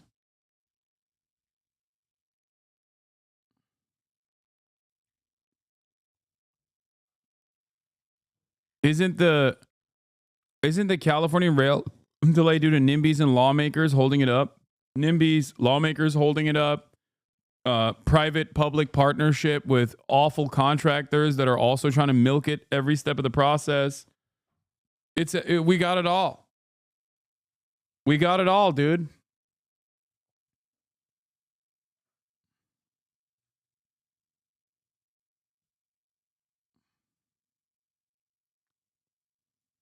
As an alternative, and the fucking Tesla tunnels to skew skepticism in the rail project and actually get people to be less hyped about it. Just anything to make people's lives worse and make himself more money. So yes, the Chinese century is here because of the US shooting themselves in the foot, but at least we'll get high quality trains that are on time. So, you know, you weigh this shit up yourself. Also, I haven't been to mainland China, but I have been to Hong Kong. Let me tell you guys, I saw the light. On God, when me and Geopold wanted to get a train, literally like 70-80% of the time, the train was already there, waiting for us to get in. It's okay, love. It's okay. Oh. I'm here. Yeah, what is this weird technology that they have?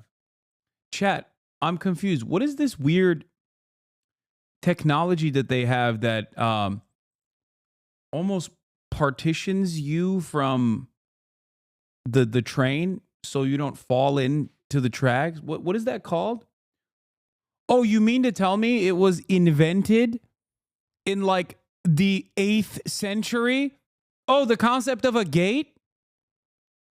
Wow. You mean to tell me that we've had this for thousands of years? Wow. Chinese innovation knows no bounds. That's crazy. What? What? Who could think of such a incredible, impressive feat of technology?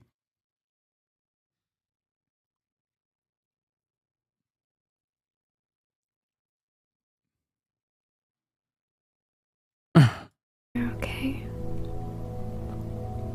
I'm not going anywhere.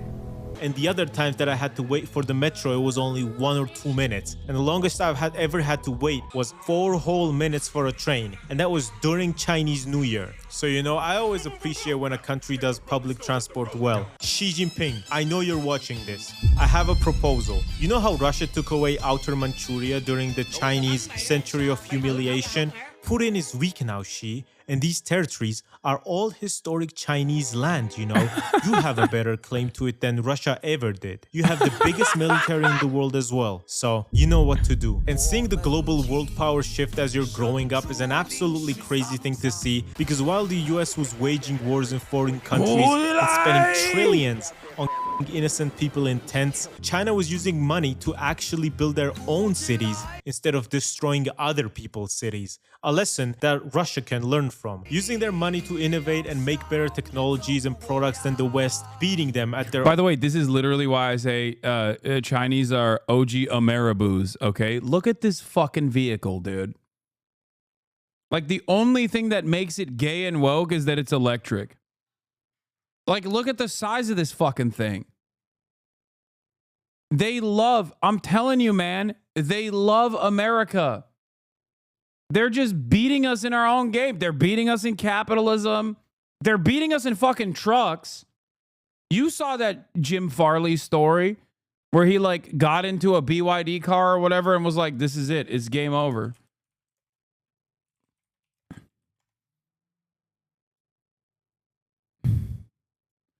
Ford CEO loves daily driving an electric sedan from a Chinese competitor. It wasn't a BYD, sorry. He was like, Xiaomi!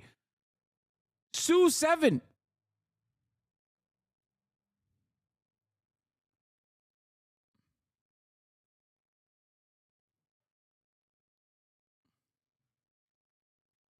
It's crazy, man.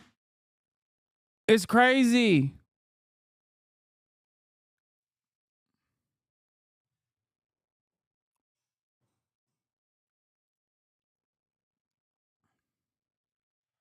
own game, because the Western companies were exploiting China for their cheap labor, moving all their companies there and basically laughing at the concept of China becoming a global power. Don't worry. Don't worry, baby. He's just a nerd. Beat it, chick.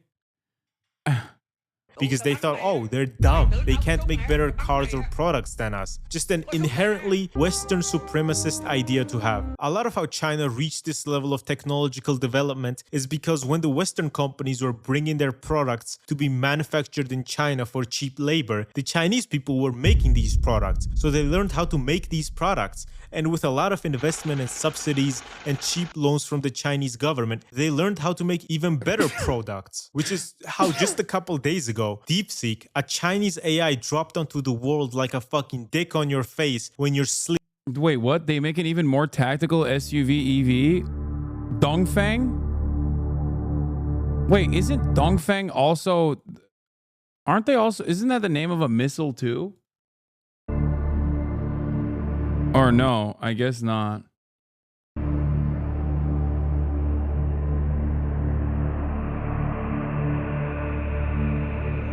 This looks like the Rezvani, bro.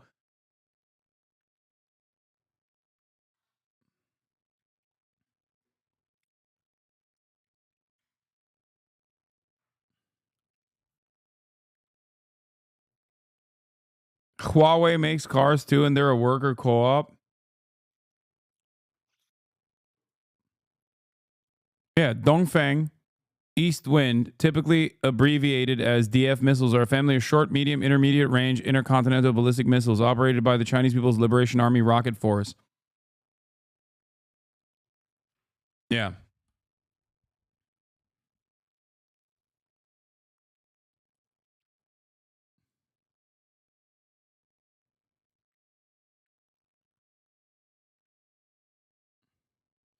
You can have different tones on words with the same spelling in Mandarin.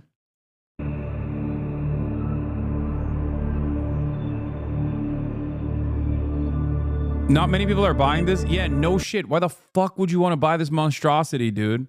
I feel like they made this specifically for the American market with the hopes that one day they get infiltrated. This is just the Resvani.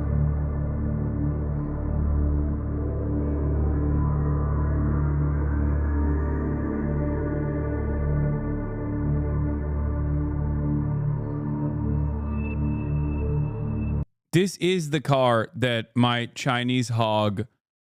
What was the name of my Chinese hog character who thinks Xi Jinping is doing too much DEI by allowing Tibetans and Mongolians and the Uyghur to get government positions that they don't deserve? How Peking? Yeah. How Peking? This is my car, brother. A car for a real Han Chinese. Okay? A real car, a real vehicle for a real Han Chinese, okay? And the goddamn Manchu. Why did we revitalize the language? Keep it dead, I say. Xi Jinping.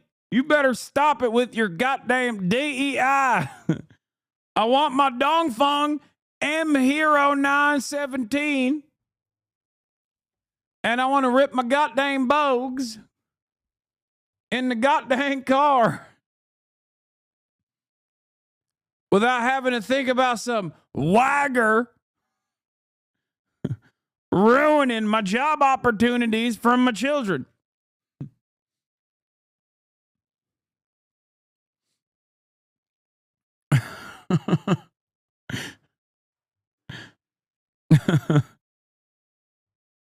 Every time I think about a Tibetan education initiative, I think to myself, they're getting too many good jobs in the Politburo. They're changing the internal dynamics of the Politburo.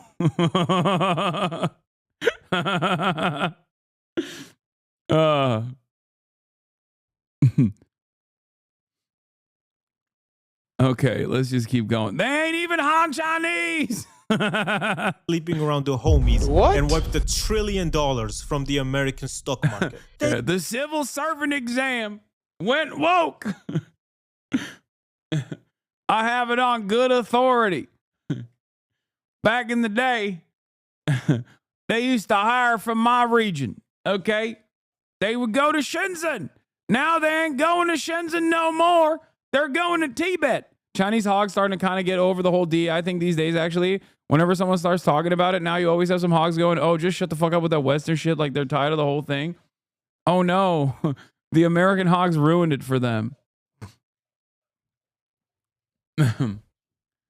It's a nation built by the Han for the Han. What are we doing with these goddamn Tibetans? Oh, you want to build? Oh, you want to build dams? Oh, I thought, but we had a dam that was sufficient. It was called the Three Gorges Dam. I call it the Gorgeous Dam because it was gorgeous. Now you want to build a bigger dam in Tibet. How about you build a goddamn dam in goddamn China instead? Enough development projects in faraway lands, okay? No more Xinjiang. Build more high-speed rail in my neighborhood. They wiped $1 trillion because it was just as good as ChatGPT, if not better in some cases, and it cost them $5.6 million compared to ChatGPT, which was much more expensive, and ChatGPT also loses $700K a day. Along with this, cars. Despite the European Union tariffing Chinese cars, they are still losing their car companies, such as the Volkswagen Group, which is running into huge trouble just operating at the moment, to the point where they've had to close down 3 factories in in Germany and lay off thousands of people for this reason. And it's because they can't compete with Chinese cars' batteries, which are made in China and are better and cheaper than European ones. So Volkswagen had to sell their electric vehicles for a higher price, and the people just weren't into that. And along with this, Chinese cars are just very good. They look good, they're high quality, and they're cheap. So when those cars hit the European and American market, probably over. As this Georgian car reviewer said, ყველაფერი კარგად, არაფერი არ ჭყრიალებს, მერსედესში და BMW-ში ჭყრიალებს უკვე, აი არაფერი არ ჭყრია. დაქვავე დაწებებულია, არ ვიცი რა წებოზე ყავთ აყვანილი, აი Is this Georgian? I've never heard this language before.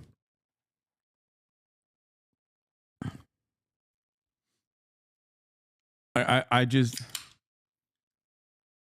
that's a wild language, man.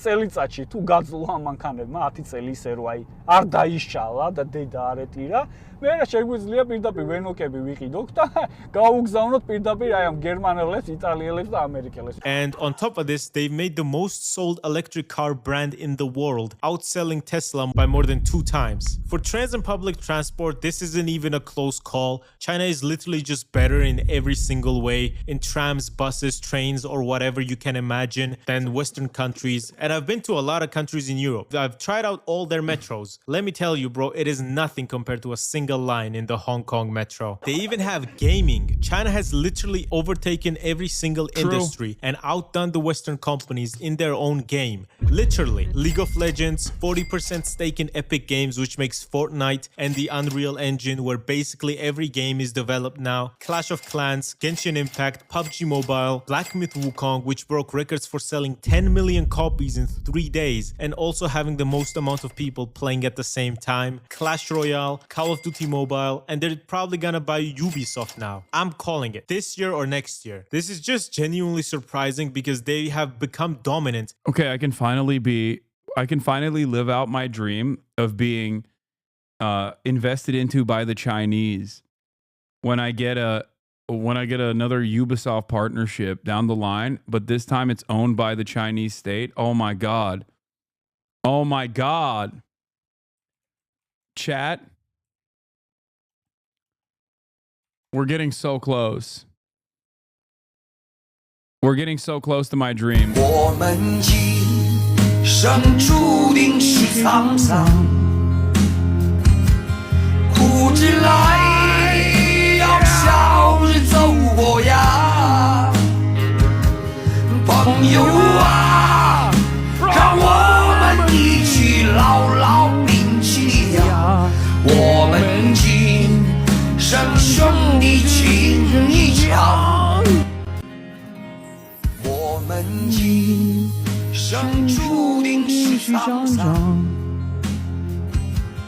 苦之来要笑着走过呀。One day， 朋友啊，让我们一起牢牢铭记呀，我们今生兄弟情一场。 Anyway, living the dream, baby. Buddy, you just butchered the lyrics? Okay, shut up. My Mandarin is rusty, okay? Every night I whisper to myself, it's just one day closer to becoming Chinese. Dude, that was what Brace was talking about on Chapo, where he said he's the white Chinese. This is a real initiative, folks, okay? But a different kind, okay? It's just about white men in the Western world who are actually Chinese.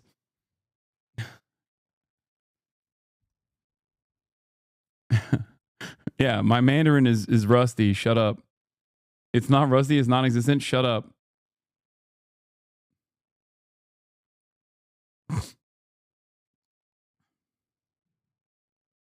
Duolingo owl dies and you let your Mandarin lessons slip. True. In every industry ever. even in fucking video games. Also, a couple days back, they made the fucking sun. That's right, they literally made the sun run for 18 minutes. It's basically used to generate clean energy with plasma or some shit. I'm not a scientist, but they made the sun, bro. How is that not mind-blowing? This was a major breakthrough, and they did this and DeepSeek within the same week. What kind of buttons is she pressing? And regardless of what kind of beef you have with China, it is still amazing that this technology is now developed and that this clean energy will help us deal with climate change so California won't burn down in January anymore. And then the landlords increase the rent for no reason. They also do generate the most waste in the world, but they're also the leaders in renewable energy. Very weird dynamic here. In just a few years, China has built this world-class fusion research campus from scratch, while the US still lacks anything like it. Dude, what the fuck? They're pooping on us, dude. They're pooping on us. It's so embarrassing. It's just... It's also funny whenever people talk about like the waste produced by China, and it's like, yeah, I wonder if it's for their individual mega fridges that are in the home of an average American, or if it's because it's the manufacturing hub of the fucking planet. Let's see. Which industries are left? China is also the world's top country in just general construction, but mainly infrastructure. Nearly every road in Europe, Africa, and Asia is being built by China. While a lot of people have expressed concerns for this because of China's loans, Europe and America do the same exact thing with loans. No country is just going to forget if someone can't pay back a loan. Except, guess what? China does do that. You know, regarding actual construction, China literally has done that 17 times. So far, or 23 times. So China has built literally everything in Africa. A bunch of railways, roads, schools, hospitals, you name it. And China has built it in Africa. Also, 138 projects for clean energy, such as solar, hydropower, and wind power projects. Also, this map already existed of the main trade partners of countries. But like after Trump's tariffs, it's literally just going to be a red wave. Is this the red wave that was coming that Trump was talking about? Is Trump a Maoist, and did we... What's the meme of Trump being like the shot fired? What was it? It was like the bullet grazed my ear, but I could still hear the spirit of Mao or something. I love that one. Japan's pop culture, our swag, and China's everything else. Let's combine countries. Who is with me? Yeah, good luck selling that to the Japanese population or the Chinese population. Okay? I can still hear the voice of the party. Yeah, the bullet grazed my ear, but I could still hear the voice of the party. Also, we did the Chairman Trump shit way before it was even fashionable. I think this meme came out like I think this meme literally came out the day that Trump was shot, and it has become reality. JD Pandon is real. He's really doing the damn thing. Not know, like my man saw China making leaps and bounds in like medical research, and his solution to it was to abolish the Department of Education and also cut NIH funding. Like, I cannot understand. I cannot comprehend how. Like, I just don't understand what the reason is. It's making me go crazy.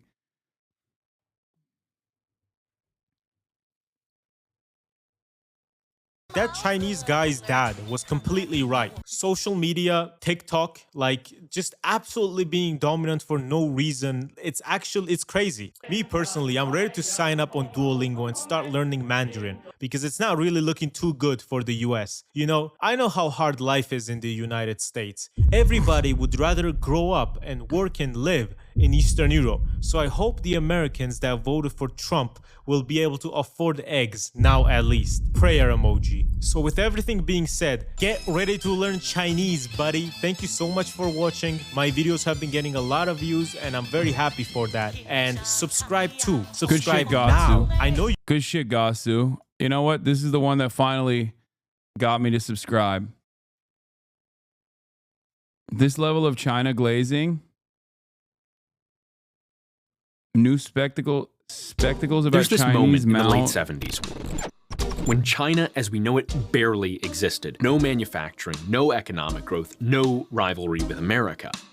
A time when China's leader Mao Zedong preferred ideological purity to national progress, even if it meant Racist Hasan arc? Hasan, you racist pig, what the F are we watching? Wait, what? Why are you banning this guy? He's got some real serious concerns here. Wait, why am I racist? I want to know. I want to examine what he's... You keep wishing ill on people? No. Democrat 0.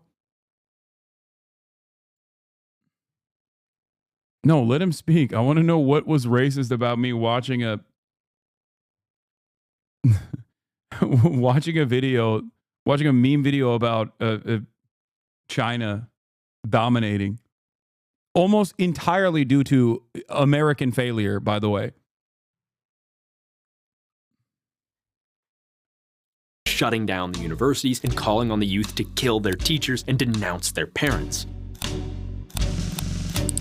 But all that was about to change, because Mao's successor didn't share his vision. Instead, Deng Xiaoping reopened the universities, studied European industrial practices, and set his sights on modernizing his country, even if it meant putting expertise before ideology. And today, Deng's China is the one we know, a modern country famous for its lightning economic growth, high degree of education, and knack for industrial imitation.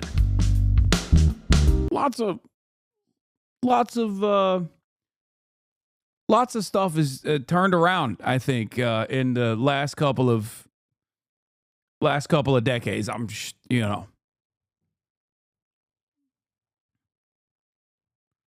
But obviously, Deng has a special place in my heart for this often misunderstood quote.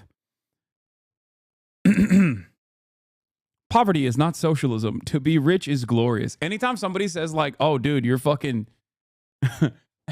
every time somebody talks about, I don't know how much money I spent on some shit, I'm just going to post this over and over again. Thinking it's purely because of Deng is a liberal ass interpretation of history? Yeah.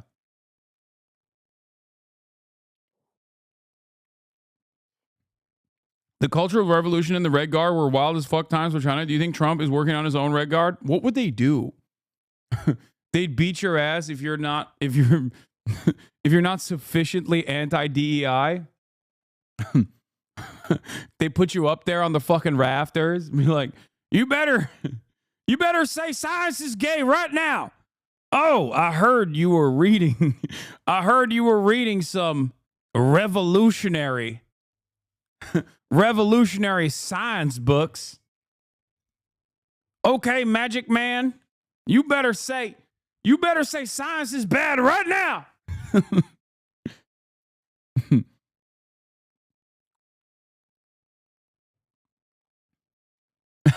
I caught you reading Ibram X. Kendi. Oh, Jesus.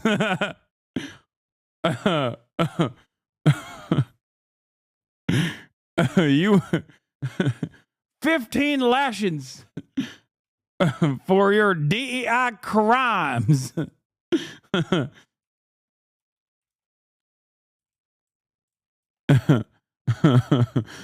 Anyway,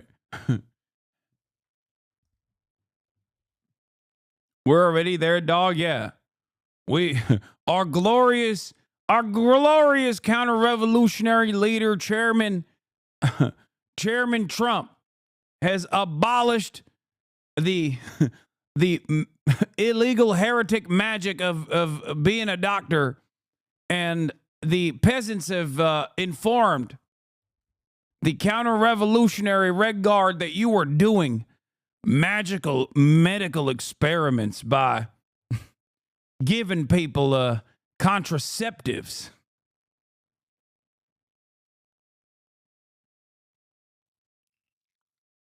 Anyway, it's time for the great leap backwards.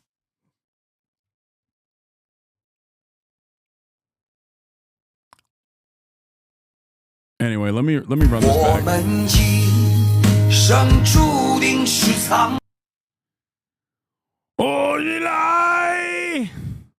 Sorry. 桑，苦之来要笑着走过呀，朋友啊，让我们一起牢牢铭记呀，我们今生兄弟情一场，我们。 Sorry.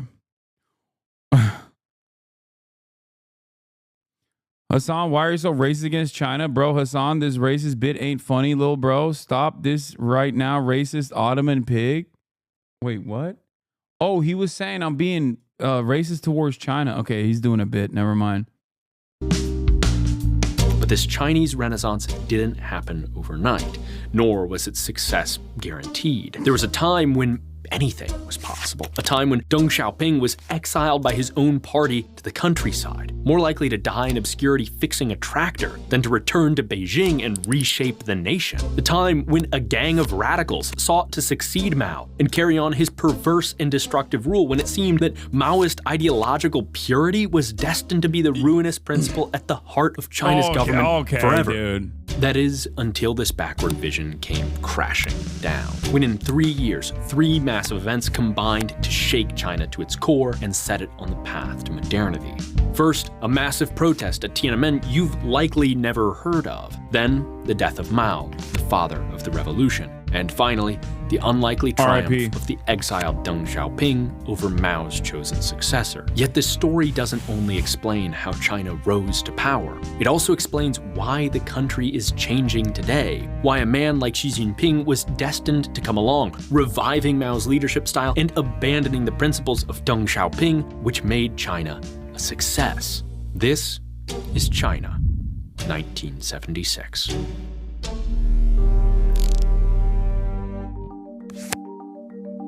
April 4th, 1976. It's a chilly spring morning in Tiananmen Square, a centuries-old plaza that sits at the core of political power in Beijing, overlooked by the old imperial palace complex and flanked by the headquarters of the communist government. Today is the Qingming Festival, a traditional Chinese celebration of the ancestors. It is, to be blunt, not the kind of thing generally liked by the communists.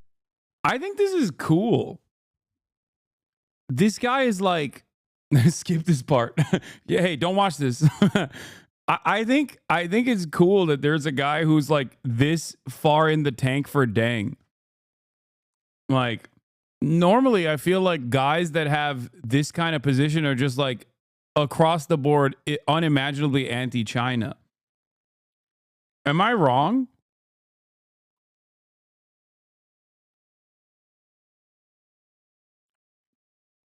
Like I feel like I feel like he's got a very liberal intonation, and therefore, yeah, like rapidly anti-communist / CCP but pro Deng is interesting.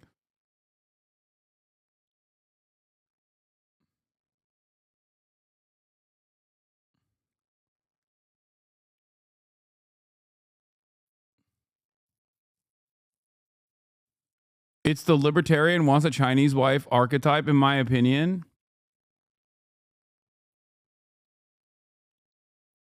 This guy is liberal cope. I like it. Party, which has spent the last decade pursuing a so-called cultural revolution, a chaotic nationwide terror campaign meant to root out all vestiges of China's pre-communist culture and tradition, mobilizing radical youths to denounce their elders and the old ways. In turn, the party's old guard was ousted, schools and universities shuttered, all to elevate the power and cult of personality of the country's longtime leader, the now ailing Chairman Mao Zedong. Yet despite this political atmosphere, on this day, as many as 100,000 Chinese citizens occupied the vast square, refusing to leave, ignoring orders booming from nearby loudspeakers. Consider what an inhuman act this was, to bar people from honoring their ancestors because it could conflict with their fealty to the regime's ideology. Learning about those who've come before us can be richly rewarding and humbling. Luckily, what the fuck? Dude, what? This guy. this guy fucking, this is such a strange type of guy. What is going on? I don't know anything about this channel. I like this guy. He's like a dangest hardliner who is like, no, he was the liberal savior of China. Like what? Because every aspect, look, when I see a new type of guy that has like the Reddit tone, I assume he's not going to say anything positive about China at all.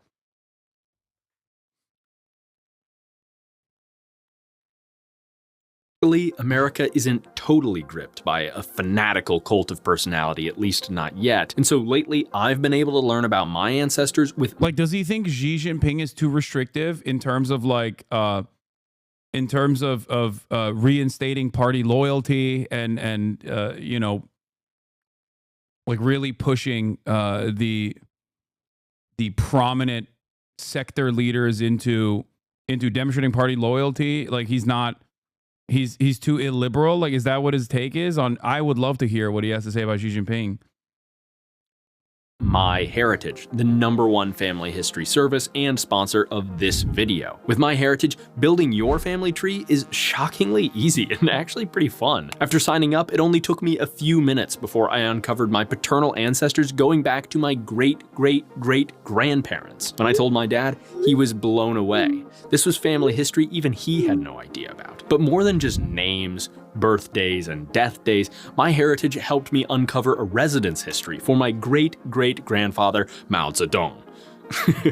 Just kidding. Hiram Brain. Maybe the most interesting item there is actually what isn't listed. This gap from 1860 to 1867. Guy from Kentucky. Yeah, by the way, the "to be rich is glorious" is falsely attributed to Deng Xiaoping. There's not a real, like, from what I understand, I don't think Chinese historians have ever said that was an actual quote by Deng. The quote that I was jokingly referring to and always love posting. Blank spot on the timeline that matches the American Civil War. But My Heritage can also restore old pictures of relatives, like these of my late great aunt, bringing those memories back to life. All this is possible thanks to My Heritage's 32 billion records of family history, from censuses and immigration records to obituaries. I would love to see him explain why opening the foreign capital made China prosper, but it did not work in any other country that liberalized. No, I think if you're this invested in Deng, then you most likely are not. You still are, to a certain degree, like, not immediately anti-socialist. And marriage licenses, like this one I stumbled upon. My dad's parents. Luckily, My Heritage. Also, both of these pro-Chinese videos are from the same company. What is Heritage happening? And shows you relevant connections, like this one, which will add 40 new people to my family tree with just a click. And now I know my paternal great-grandparents? Hopefully I got that right. Anyways, whether you're keen to learn more about your father's or your mother's ancestors, your cousins, or a long-lost sibling, uncover your past with My Heritage and get 14 days free with our link below. As for the 100,000 people gathered at Tiananmen in April 1976, they were interested in one ancestor. Deng said there's no glory in poverty or something like that. And during that interview, and the journalist, it was a CBS journalist that said, to be rich, falsely translated to be rich is glorious. And then Deng didn't deny it, and they just attributed it to him. Particular, a father of the nation, Zhou Enlai. Instead of disbanding, the crowd continued defiantly laying wreaths in honor of him, the country's former premier, second only to Mao, who died just 3 months prior.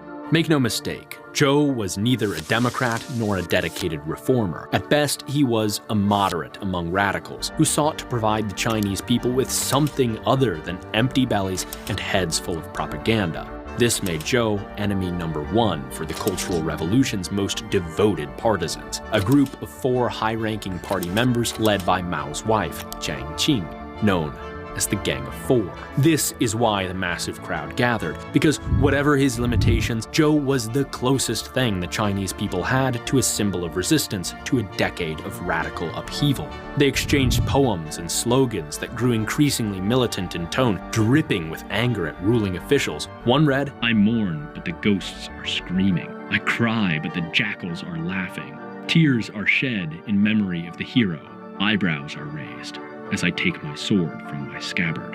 For the Communist Party, this was a problem. By the next day, protesters still refused to budge and seemed to be growing emboldened, even as militiamen armed with clubs surrounded the square. If someone was going to pull the trigger on a crackdown, it had to be Hua Guofeng, the man who had succeeded the revered Zhou Enlai as premier. Mao was too ill to be present, but he had picked Hua for the job because, unlike Zhou, Hua had no base of power. He could be trusted to follow Mao's line, and on April 5th, he didn't disappoint, as he ordered the militiamen into the square. But today, the crowds were disinclined to be cowed. They fought, a riot broke out, cars were set on fire and overturned. In the end, though, the militia won. In the aftermath, it was clear to party leaders that someone had to take the blame. Acknowledging that the protest had been spontaneous wouldn't do. It meant that the people were, in fact, deeply dissatisfied, which of course they couldn't possibly be. No, someone had to have misled them, lied to them, and seeded a false consciousness. To Mao, Hua, and the Gang of Four, the culprit was obvious: Deng Xiaoping. Deng was the party's vice premier. He'd been Yeah, clip channels, do not clip my reaction to this. This video is only a couple hours old, okay?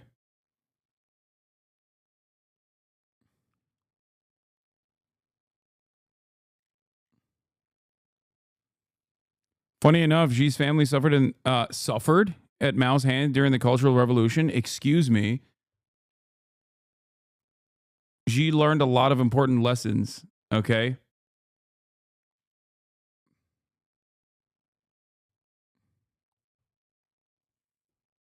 It made him the man he is today.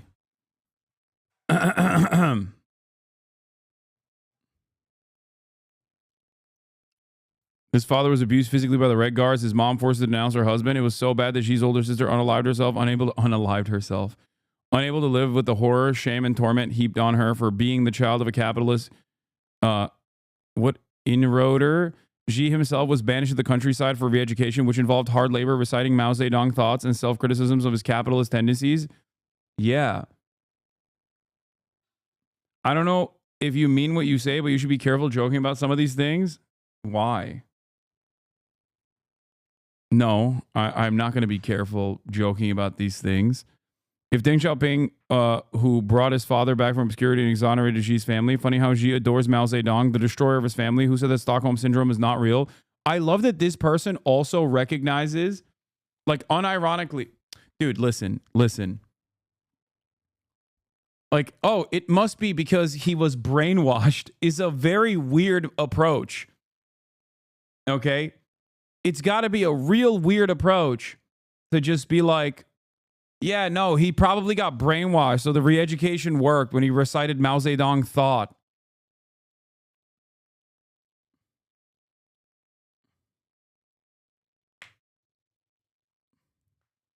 That's probably what happened.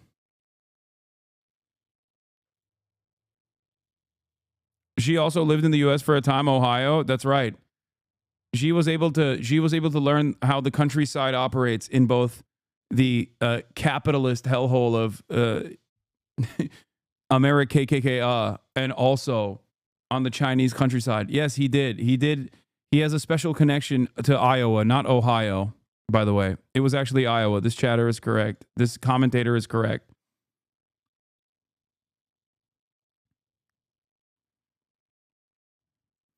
He's spinning some careful, opportunistic lies. He probably knows, but once you're up on the top, all you can see are the myriad ways to fall down. So if dressing his rhetoric in the colors of his oppressors and stacking your admin with incompetent goons like he did keeps you up top, you'll do it for fear of the alternative.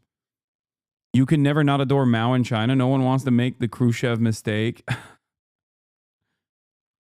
This just shows how communists and cults screw with you and howl a nation. Yeah, they're so fucking screwed. Zhou's second in command, and the two were personally and politically close. Deng had already been disgraced and cast out once before at the beginning of the Cultural Revolution, exiled to the countryside to repair tractors in obscurity.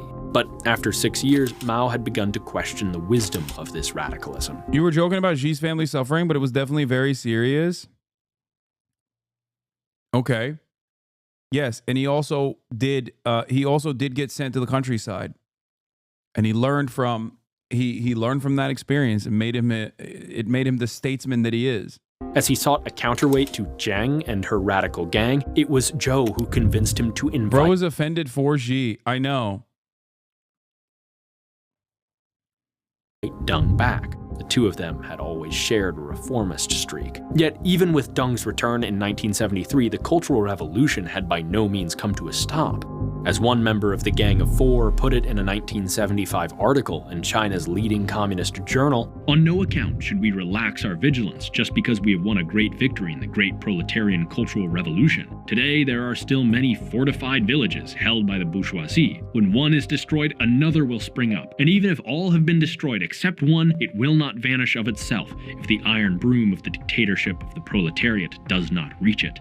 In turn, they took this 1976 Tiananmen protest as proof of their beliefs. Even with Zhou dead, more enemies remained. So they zeroed in on Zhou's living avatar, the inheritor of his politics. But powerful as the gang was, they couldn't do anything to Deng Xiaoping. The order had to come from Mao. Like the gang, Zhou's successor Hua Guofeng saw Deng Xiaoping as simply another rival. Yet he too remained powerless as long as Mao lived. Hua had spent most of his career as a party secretary in a small town notable only for having been Mao's birthplace. As a result, he had no base of power independent of Mao, and that was why Mao had elevated him to second in command. His loyalty was guaranteed.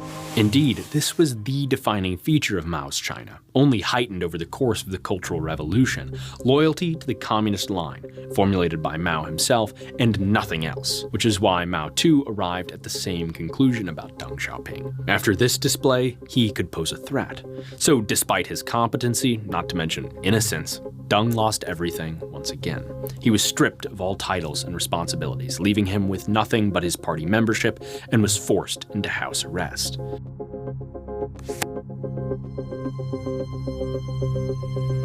However, the time of Mao calling the shots was not to last. On September 9th, 1976, he was struck by a fourth heart attack in months. Unlike the others, this one he did not survive. Chairman Mao Zedong, father of the Chinese Revolution and master of the nation for more than 25 years, was dead. A mere 8 months since the Tiananmen incident, China was in stormy seas, and now without a helmsman.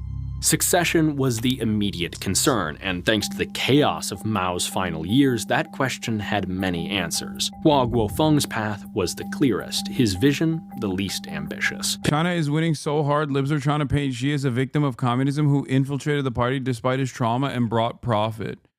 Yeah, I mean, I'll take it. Whatever the fuck whatever floats their boat. Yeah. Xi, the true spiritual successor of Deng, is actually revolutionizing or liberalizing the Chinese economy. If that's what you want to believe, then great, sure, okay.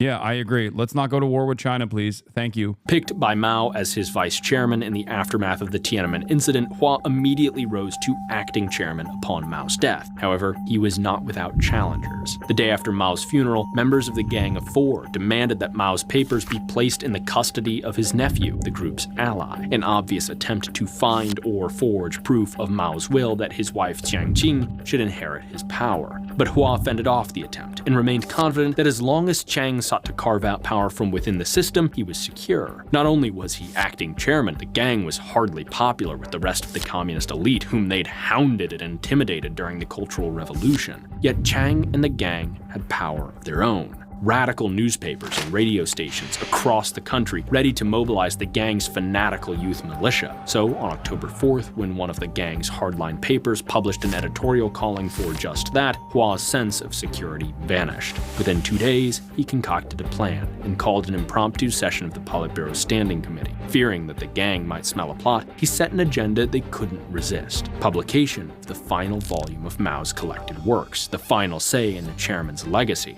It was so enticing that 3 of the 4 attended, everyone but Chang Qing. Around 8 p.m. on October 6th, they began to arrive at the government headquarters at Zhongnanhai, near Tiananmen, and one by one, as they entered, they were seized upon by guards and hauled before Hua Guofeng. In the hall of Huajin, he rose and pronounced, "You have committed anti-party and anti-socialist crimes. The party center is placing you in confinement for investigation." At the same time, Hua sent a detachment to Chang Qing's home. She didn't put up a fight. However potent the gang had proved during the Cultural Revolution, however much support they'd received from their patron Mao, their political instincts were, well, pretty terrible. It was over for them, and in turn the radical Maoism they represented, which had prized ideological purity alone and left over 1 million Chinese bodies in its wake, without accounting for the costs of the unimaginable poverty it willfully perpetuated. And the gang's fall was a glimmer of hope for China, a promise that maybe now the country could move forward, not stuck in perpetual revolution, but toward a better future.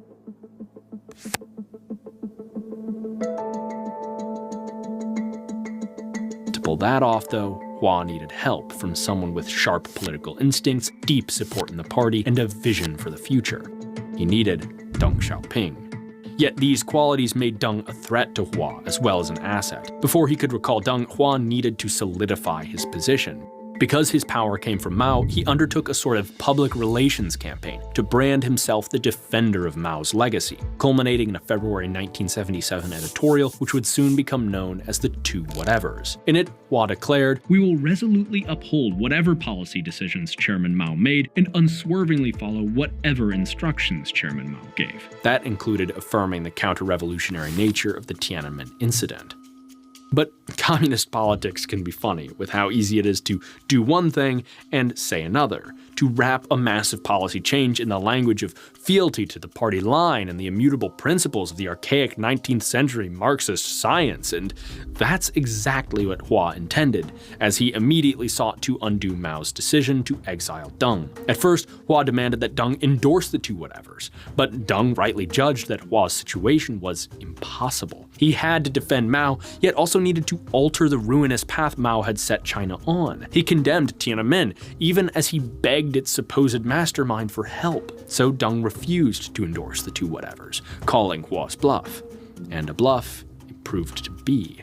In June of 1977, not much more than a year after he'd been cast out, Deng Xiaoping was restored to all his old positions. A long list of titles at the highest levels of party, state, and military. Not bad for a man who days earlier had remained in exile.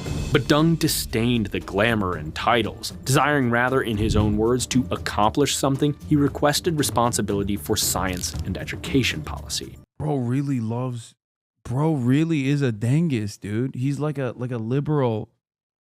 He's like a neo-lib Dengist. Here, Deng had an opportunity to differentiate himself from Mao, and by extension Hua, by cultivating talent instead of obsessing over ideological purity. In turn, he reopened China's long-shuttered universities and shockingly reintroduced the Gaokao, China's standardized exams. For the first time since the communists took power, school admissions would be based on merit, without consideration of class background. He went further, matter-of-factly debunking a key Mao policy of sending students to work in the countryside, saying, "Facts have shown that after a couple of years of labor, the students have forgotten half of what they learned at school. This is a waste of time." This was Deng's vision for China. It would be results, not intention. Practice, not ideology. Facts, not imagination, that He was a based anti-DEI.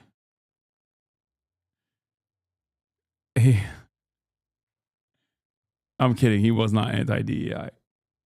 China has seemingly had affirmative action around the time when America became a state.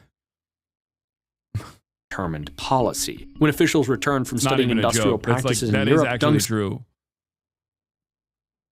China had affirmative action before, basically around the same time America became a state. China had affirmative action. summarized his view, saying, "The basic point is this. We must acknowledge that we are backward, that many of our ways of doing things are inappropriate, and that we need to change."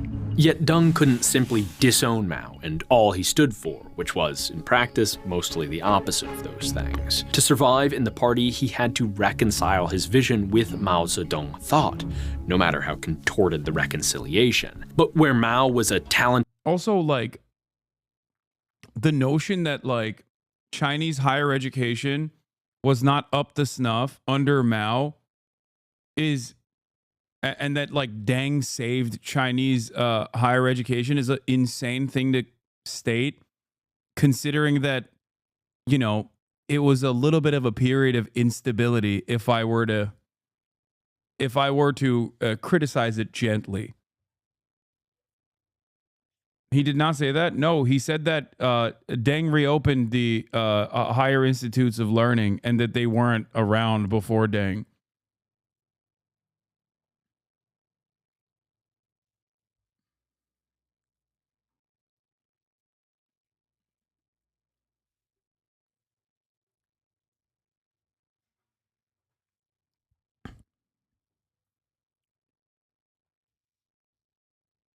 You know,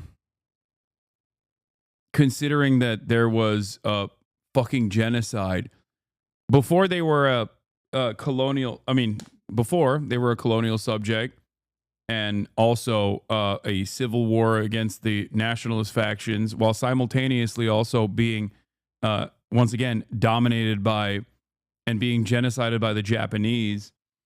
I feel like that's a hard time to... It's a hard time to maintain higher education.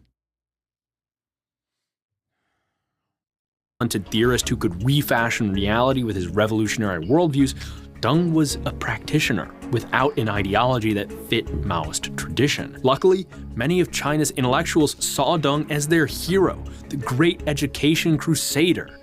In turn, a group of academics published an article attempting to solve Deng's dilemma titled, "Practice is the sole criterion for judging truth." It was nothing short of revolutionary. The article argued that Marxism is not a literal scripture, but a body of ideas which require interpretation based on the context of their application.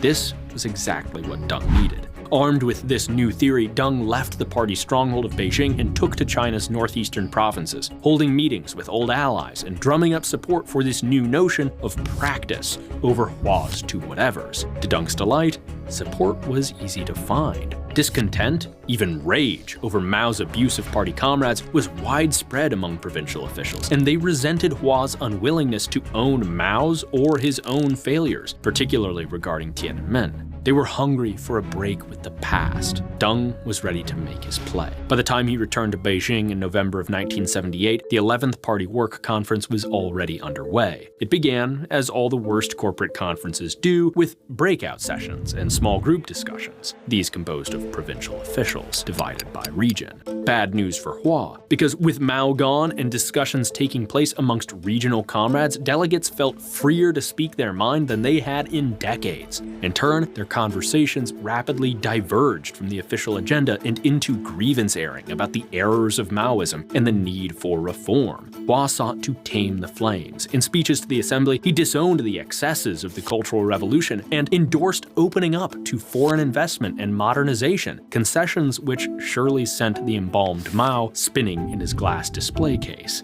Yet it wasn't enough. Hua continued to hold to the two whatevers and maintained that Tiananmen had been counter-revolutionary, a deep affront to many who identified with the protesters.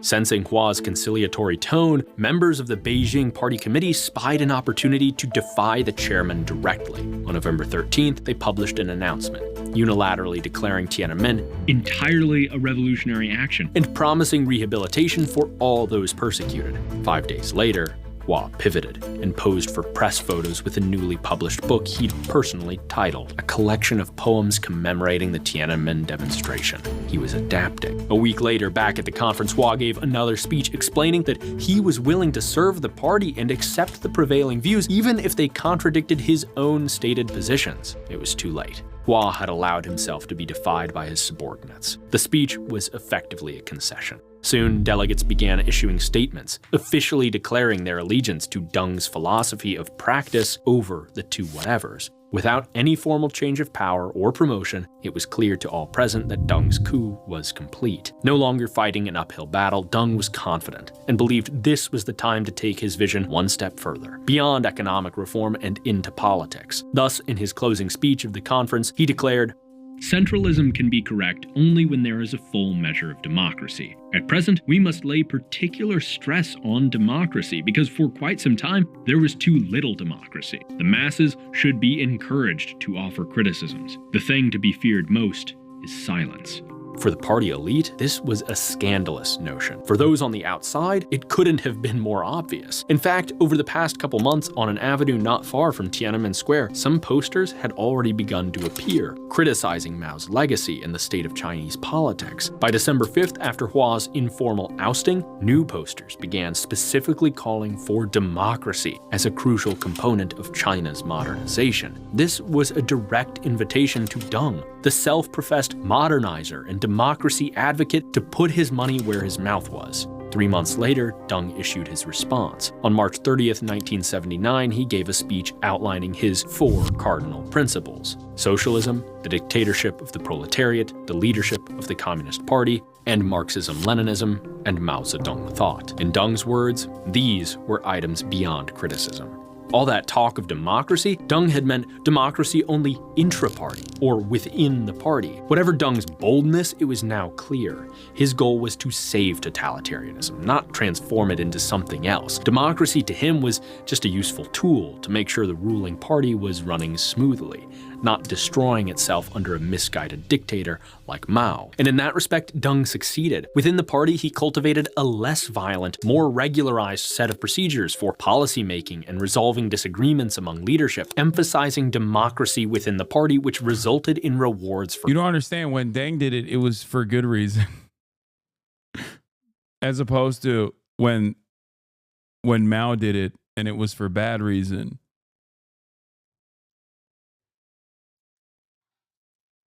I mean, this is the problem, I think, with like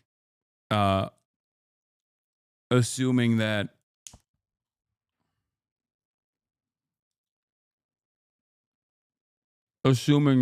like one singular individual is capable of changing the course, changing the trajectory of this country. For competence.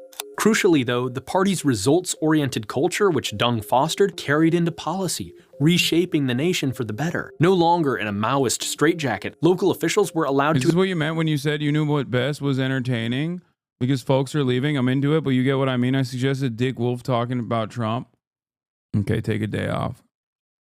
Yes. Experiment, even with— Sometimes it's what I consider to be entertaining. Markets and private enterprise, which quickly showed their utility. Although China's most explosive period of growth would occur after his time in power, Deng's vision of experimentation, adaptation, and practice over ideology was the foundation for China's rapid transformation from one of the absolute poorest nations on Earth to the world's second largest economy. Yet Deng's reforms had their limits. He adhered fiercely to the 4 cardinal principles, denying the Chinese people any democratic aspiration. Most tragically, at gunpoint, when they gathered once again at Tiananmen in 1989 to protest the ruling order Deng had preserved, resulting in the deaths of thousands. This was the central contradiction of Deng's system. He rescued China's totalitarian regime from the dogmatism of its architect by making it more responsive to public needs and demands, but without any method by which the public could legally signal preferences or incentivize responsiveness. Deng's system is fragile. It works only as long as those in charge effectively hold themselves accountable and remain committed to public goods. And today, that fragility is showing. China's economic growth has slowed, largely thanks to mismanagement by the party, as power has consolidated and incentives for competition. Oh my God. That's an amazing way to wrap this up.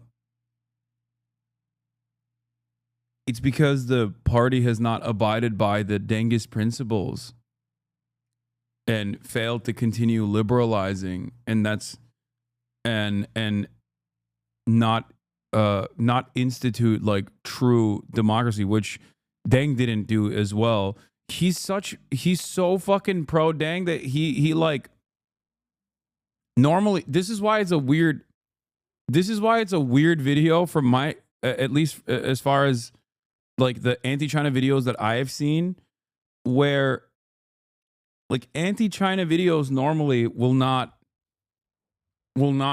go this far into how Deng was great.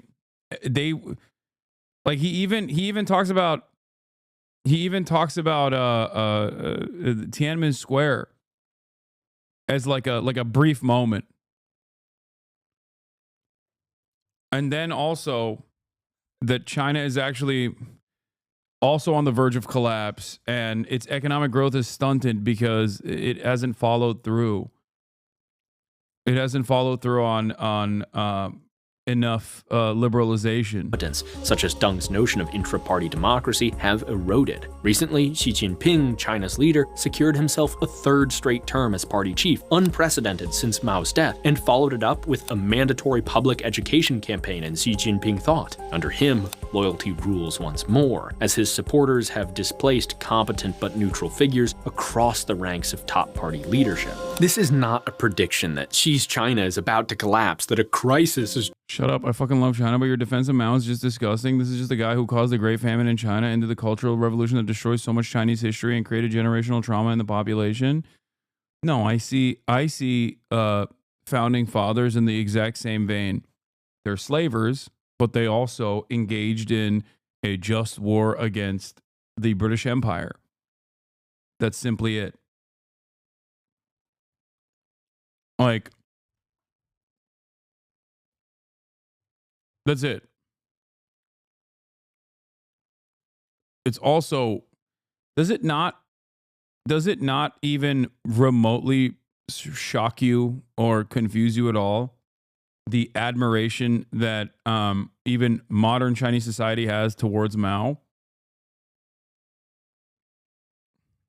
Like, there are allowed criticisms of Mao, Cultural Revolution being one of them, as you also mentioned.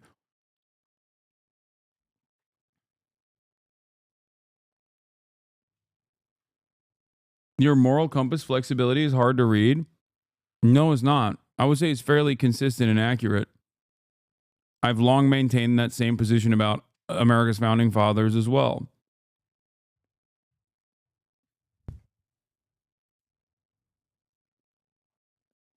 I've said similar things about Stalin in terms of his actions during World War II. Like, every leader, regardless of their ideological predisposition, will do a shit ton of awful things. Some of it is mismanagement. Some of it is deliberate violence. Some of it is deliberate violence against those who certainly deserve it, like emancipatory violence. Others are violence against people specifically to strengthen the ranks against people who don't deserve it.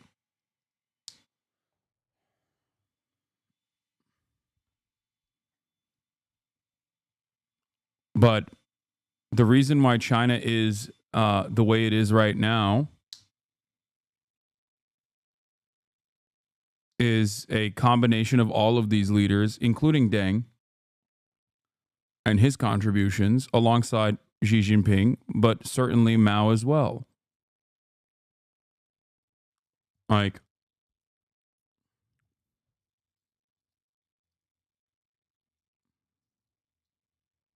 it's not apples to oranges to justify my messaging.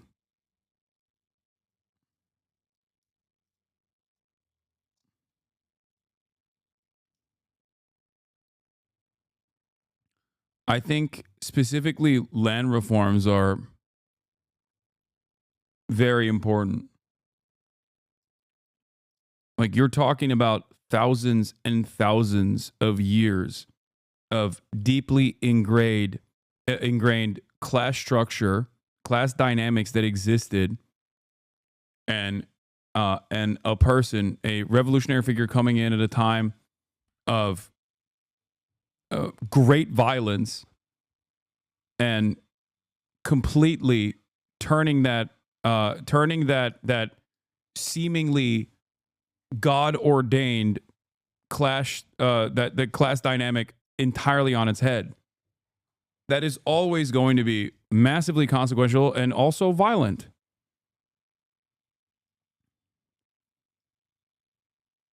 But without that, I don't think China would be what it is today. China without the Cultural Revolution would be like India today. France had its own Cultural Revolution to get liberalism. Anyone who disagrees with this is just ignorant. I mean, I think that there's definitely aspects of the Cultural Revolution that went way too far. For sure.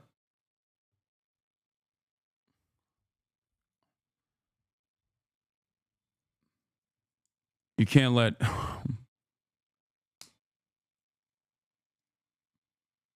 You can't let the students run wild. Would you say American Revolution was more about westward expansion than taxation without representation?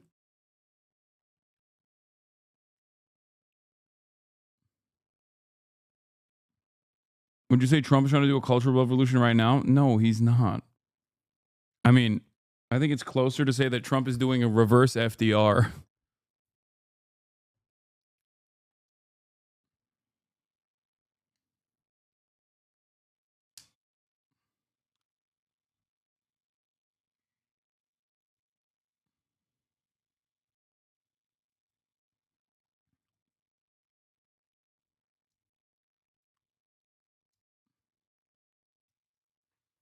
It went way too far, but the way it's portrayed in America is laughable. I don't think Americans really know anything about the Cultural Revolution.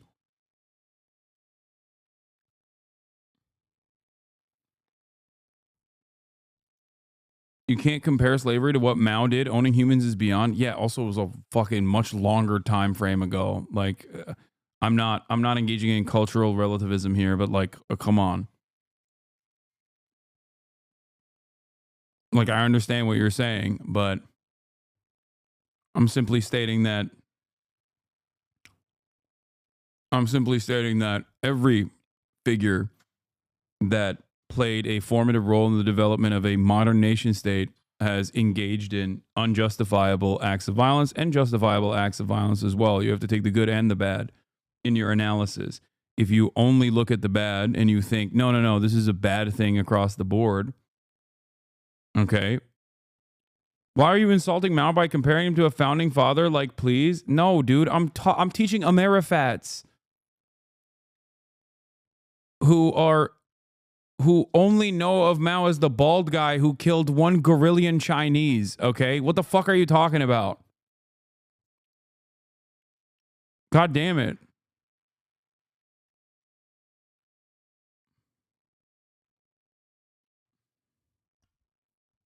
What do you guys think is happening here? Just around the corner. We'll leave that to the less responsible commentators out there. Rather, it's an attempt to look to the past to help explain the present. The story I like that he shit on the Chinese collapse is imminent guys, but like kind of did his own version of this. China is about to collapse, that a crisis is just around the corner.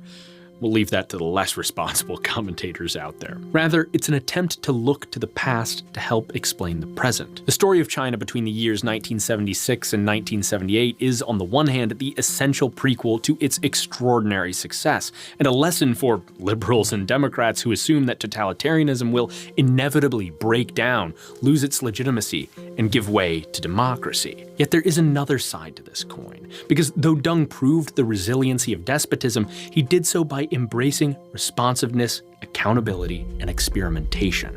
Ideas foreign to his regime, but foundational to liberal democracy, to market economics, individual rights, and politics by popular election. In short, Deng saved Mao's party by abandoning Maoism. Though it worked for a time, this contradictory system could always be dismantled by its own stewards.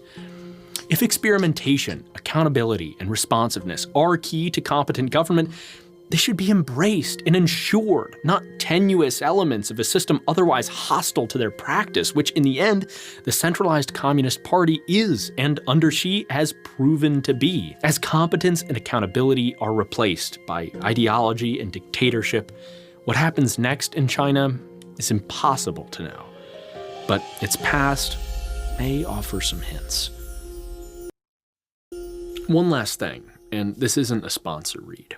This video went into production weeks ago, before Donald Trump's inauguration and the myriad chaotic events. Is the guy since. CIA? No, I don't think so. But if we're going to make a video about the value of competence and the danger of personalized ideology in governance, well, it'd be a little strange not to say something about what's happening right now in America. Because just recently, a former Fox News host, Pete Hegseth, was appointed to administrate the most powerful military in human history.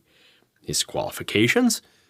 Dutifully glazing Trump on national television, loyalty, and nothing else. Meanwhile, the richest man in human history has lately taken it upon himself to illegally interfere with the civil service in pursuit of a personalized rather than professional bureaucracy. A plainly obvious ploy. Hasanabi, when someone criticized China, did you know that USA bad though? Wait, I'm an American political commentator covering American politics. Is it really that shocking that I try to draw analogs from American history? That's a ridiculous. Is it all that ridiculous? He is right, Hasan. No, I'm talking to Americans and Westoids in general who are very familiar with the good and the bad of American history, American politics, usually just with the good and not with the bad. So that is the reason. If I was in Turkey doing Turkish politics as a Turkish political commentator, I would be covering it by drawing comparisons to Turkish political history.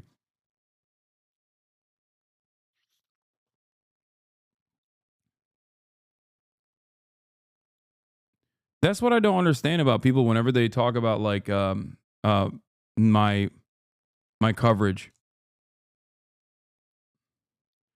I came across people on Insta on clips of you talking about U.S. policies, and a bunch of hogs were just like, yeah, what about China? And I'm like, bro, he's American. China is not a good place to live. Okay.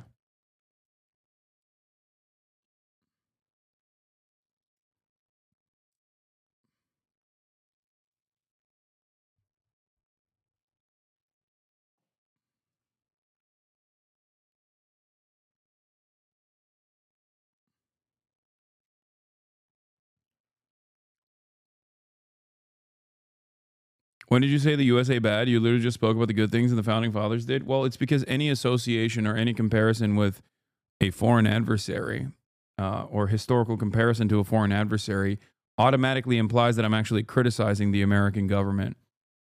That's what it is. Because at the end of the day, I think a lot of people are very simple in their understanding of history and politics in general, where they think my country good, other countries bad. They might not ever openly say it out loud like that, but I think they still see it as such, which is why they reflexively defend a position that I'm not maintaining.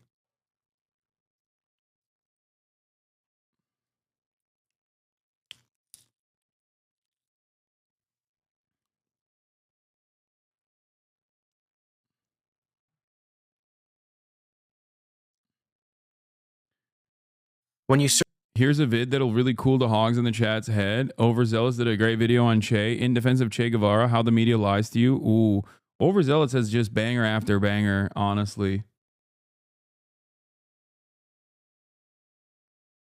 I swear I've heard you say China bad and USA good on some things. Yeah, like as the global superpower, America gets to present itself to a certain degree as one that abides by the principles of social libertarianism to a certain degree, and most importantly, I think free speech. When you are not the global hegemonic superpower, you punish people for silly things that would be considered silly here, things that would be considered unspeakable in the United States of America. Okay? I lived in China for just 1 week and got pantsed 117 times. This is what communism does.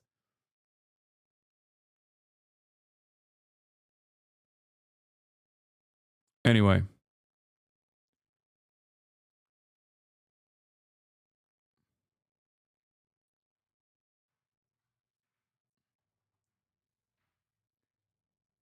Now, of course, you're seeing America, you are seeing that America has never fully abided by the principles of free speech, whether it be the Red Scare, McCarthyist trials, or the assassination of revolutionary black leaders during the civil rights era, or even today,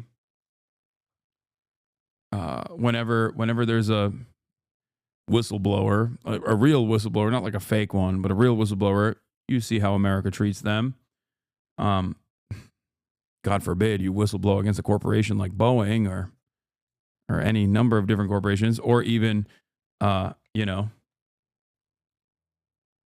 or even criticize our unlimited loyalty to the state of Israel. Clearly, when you do stuff like that, America gets very censorious very quick.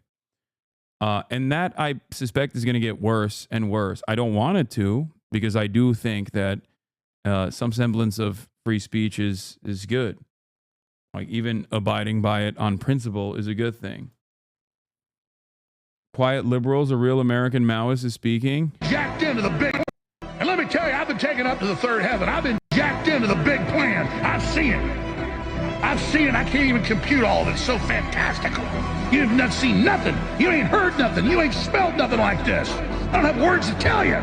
But I tell you, anybody tries to get in the way of the incredible plan the big guys got for us has got me pissed, and I'm just begging to stay on the team, man. Just put me in the game, coach. Whatever you say, coach. I know I'm weak. I know I'm pathetic. Man, you're amazing. I'm so lucky you made me. What do I do, Bob? Like a hunting dog, man. Just take me out of the house. Just turn me on them. Just tell me what I got to do. Tell me what. Tell me how I serve you. Tell me what I can do for you right now. Woo! And let me tell you, I've been taken up to the third heaven. He's right.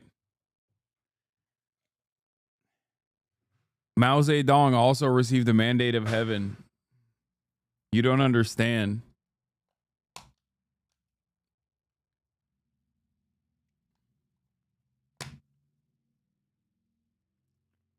Strap me to a Dongfang missile and send me to DC. Strap me to a Dongfang missile and send me to the heavily send me to where the residential neighborhoods are in Washington, D.C., where all the politicians live while Congress is in session. Put me in the back of a Dongfang missile and unleash me on the suburbs. Dear Leader Chairman Xi Jinping. When you get to heaven and it's Chinese.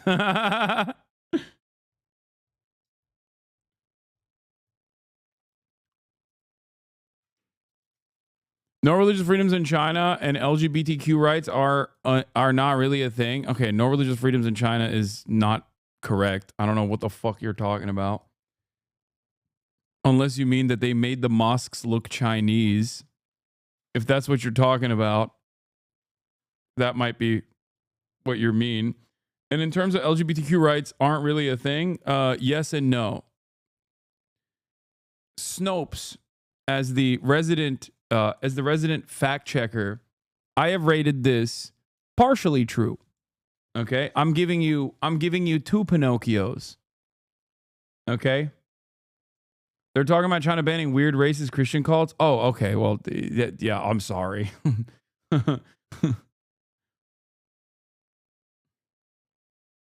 Yeah, I thought he was talking about like you're not allowed to be Muslim or something, which is not true.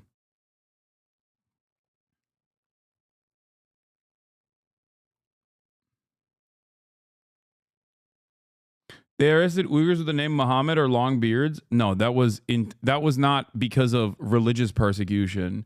It was completely unacceptable, but that was not because of religious persecution. Yeah, I mean that was completely unjustifiable and America shit. Okay, but that wasn't because they were Muslim. No, that was because, well, according to the Chinese state, they were separatist radicals that wanted to develop East Turkestan.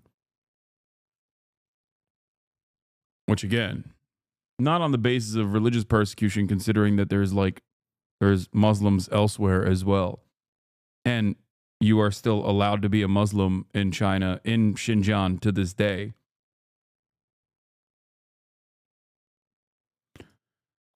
But yeah, as far as LGBT stuff goes, yeah, it's not. There's definitely a lot more room for reform there for sure.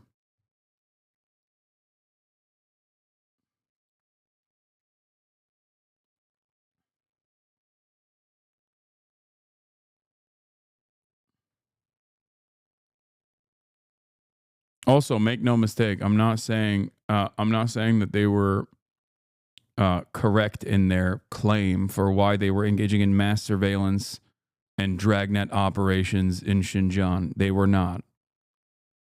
Wasn't their biggest TV star trans? Yeah, their number one female television star is a trans woman who is also kind of conservative, from what I understand.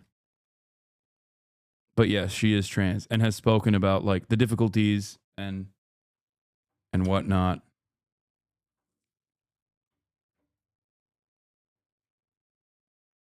No, not like Caitlyn Jenner, but she is definitely a big. I mean, you can't be a big TV star and not be a regime person anyway. So what was the real reason? No, I like the reason is because they didn't want any sort of separatist movement to exist, but their approach is completely incorrect and heavy-handed.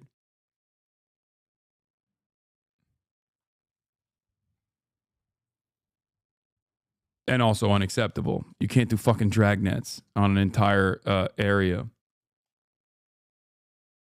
I understand their critique in good faith, but listening to Americans lose their shit about country overreacting to a terrorist attack is something else, Lamau. Okay, but to be fair, I also do a whole lot of criticism of Americans and their overreaction, and a lot more criticism, to be fair, to American overreaction to 9/11.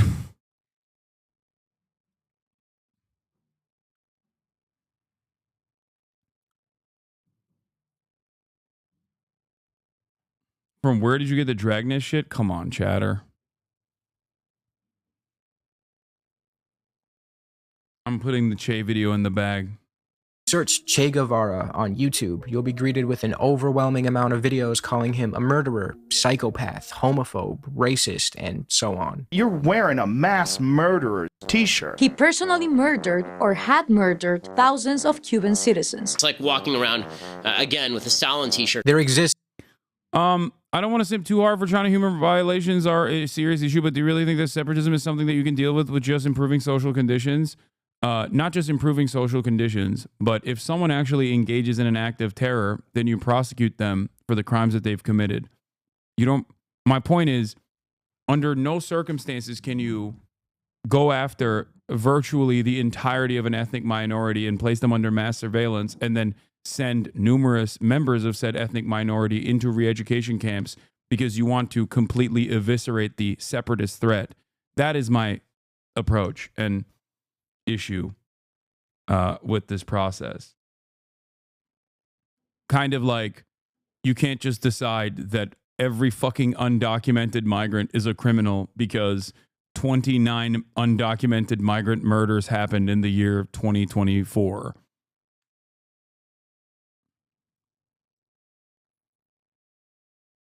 Yeah, that's it.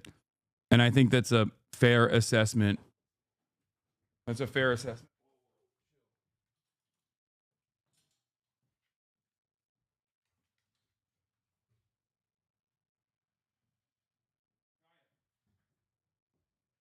Kaya, get back in.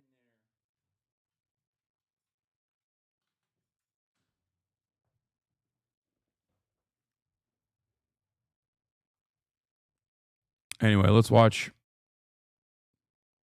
There's very few well thought out rebuttals to these claims on this website. The videos on the screen right now are really good in my opinion, but they're unfortunately drowned out by the slander. I get a lot. Yeah, but migrant crime is completely made up. While there are East Turkestan flags being raised right now in Syria by the Friends of Liberal Al-Qaeda, yes, they are trained by the Turkish government. I am very familiar with the East Turkestan separatist movement.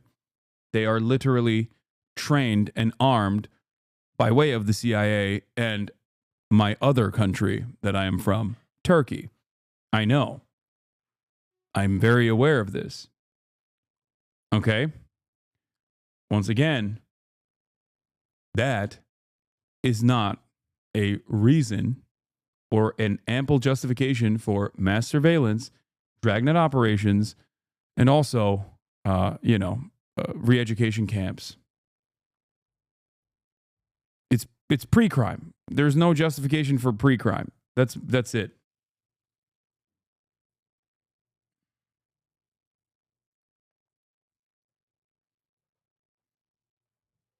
Bro, you're never getting into China, dog?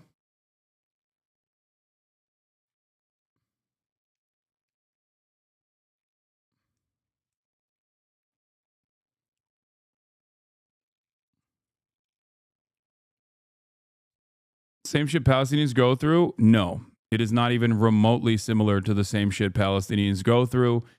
I've long maintained the position that if Israel did what China did to Xinjiang, if Israel dealt with the Palestinian problem in the same way, they would be hailed as champions of international human rights in perpetuity.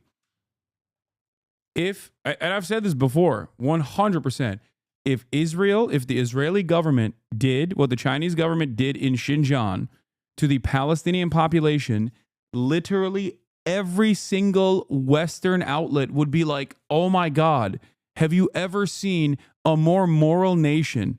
Have you ever seen, this is the most moral nation on the planet. No one has ever been more moral than the Israeli government. It is the most moral government of all time. Literally, we want to give a Nobel Peace Prize to basically every Israeli citizen.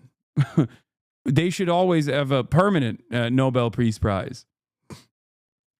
They literally do that now? No, but like, they're not giving a fucking Nobel Peace Prize to Benjamin Netanyahu anytime, okay? Even liberals, no matter how fucking annoying they are not going to do that currently, okay?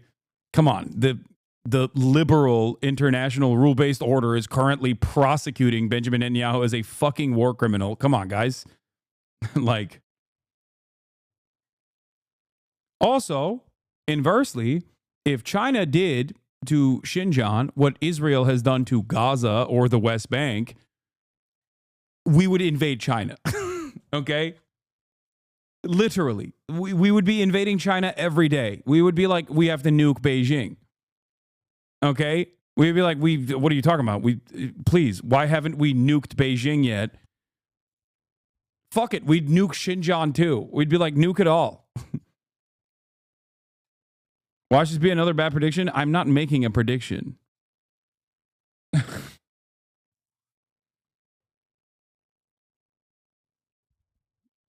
So just understand how this double standard certainly exists in that process. A lot of comments from people who are curious as to why I keep a portrait of a supposed tyrannical mass murdering bigot in my living room, especially since I emphasize democracy so much in my videos, and that's because he's not a mass murderer. Why aren't you mentioning how funny it is that West always act like they care about Muslims to begin with? Yeah. Wasn't that like some Chinese foreign minister who was like, Westerners don't care about, Westerners, from what I've seen so far, don't particularly like the Chinese very much, and they don't particularly like the Muslims very much. But goddamn, they always talk about the Chinese Muslims. It's true. In fact, you'd be hard-pressed to find a single verifiable instance of him killing even one innocent person. The lack of knowledge when it comes to Che Guevara is evident. There are countless YouTube historians who can't even get the dude's birthday right, yet somehow feel the need to fill you in on the truth about Che Guevara. Ernesto Che Guevara was born June 14th, 1928 in Rosario. And he was a racist baby. Look at how racist his face is. I will not be looking into what he did for the second half of his life. Okay? That seems like a racist, violent baby. Rosario, Argentina. Yes, although Wikipedia will tell you that his birthday was June 14th, his actual birthday was a month earlier, on May 14th.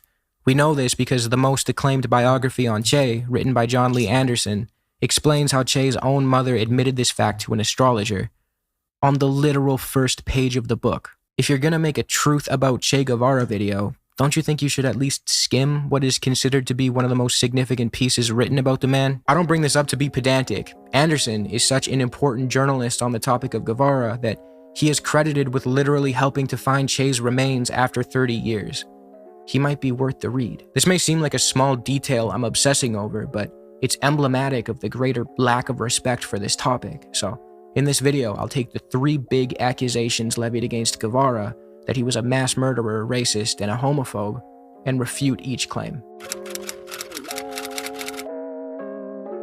Was Che Guevara a murderer? Well, the good folks over at PragerU sure seem to think so. They also like to draw Che as though he was a brown person for some reason, even though he was a white dude with Irish and Spanish ancestry. I guess drawing the guy with a darker complexion while trying to paint him as a terrorist plays well with their conservative base. Anyway, for those unfamiliar with Guevara's story, he was born into a well-off family in Argentina with a fucking rich socialist. God damn it, dude. Fucking. Thank God my goat Engels was he never actually would do the crime of being a wealthy person. a bad case of asthma. He was very fucking fake socialist. God damn it. Piece of shit. Hypocrite. Fuck. bright, and he studied to become a doctor. When he was in his early 20s, he and his friend decided to go on a trip from Argentina all the way up to North America so they could experience the world around them. On this trip, Che saw the immense suffering and poverty in Latin America, and he understood the culprit to be US corporations and imperialism that looted the lands and marginalized the indigenous peoples. He even witnessed the US-led overthrow of democratically... Yeah, I'm fucking... Hopefully Castro didn't have like wealthy parents or anything, because that would be really, that would make me extra mad about these fucking hypocritical socialists. elected Guatemalan president Jacobo Arbenz because American corporations wanted to continue expropriating Guatemalan land and fruit. This trip radicalized Che and ultimately led to his involvement in the overthrow of the US-backed Cuban dictator Fulgencio Batista in 1959. A good guy. He's going to say he's a good guy, right? Batista, he's our guy. He was our good guy. I sure hope he does an accurate depiction of events here. He played a pivotal role in the Cuban Revolution alongside Fidel Castro and the rest of his rebel army. Now, before I go any further, this video is not about Fidel. A lot of people like to conflate the two men when discussing Che's record and argue that since they perceive Fidel to be a terrible, evil man, then it must follow that Che was too. Apart from the fact that Fidel's story is nuanced and shouldn't be touched on as a side note, Che and Fidel were very different people. Fidel wasn't even a communist at the time of the revolution. He actually stacked his new government with relatively conservative people in the attempt to placate the hostile USA. Yes, many mistakes were made by Fidel in the years that followed the revolution, and yes, a lot of them were in response to the US invasion, bombing, and embargo of his country. But for the sake of brevity, this video will focus on Che. Similarly, there are bad faith actors who like to conflate Che with the Cuban state itself and attribute any wrongdoing committed by the state to Che. Every country has its own flawed history in some way. We're not going to blame Guevara for Cuba's unless he was directly involved. Back to this very well done and totally not dishonest PragerU video. As you can see, they are kind enough to link us to a source document which I happily clicked through in the hopes of finding some new and damning information on Che. As I dealt with the source material and tried to... I love PragerU taking the time out of like 17 videos about how black people ain't shit, black people deserve less, and that if you think black people, deserve equal rights, you also ain't shit, to turn around and be like, Che Guevara, I'll have you know, had some really famous choice words about the laziness of black people, which we agree with, by the way, all the time right now in 2025, even though please don't look into what Che Guevara did for the remainder of his life, okay, post-revolution.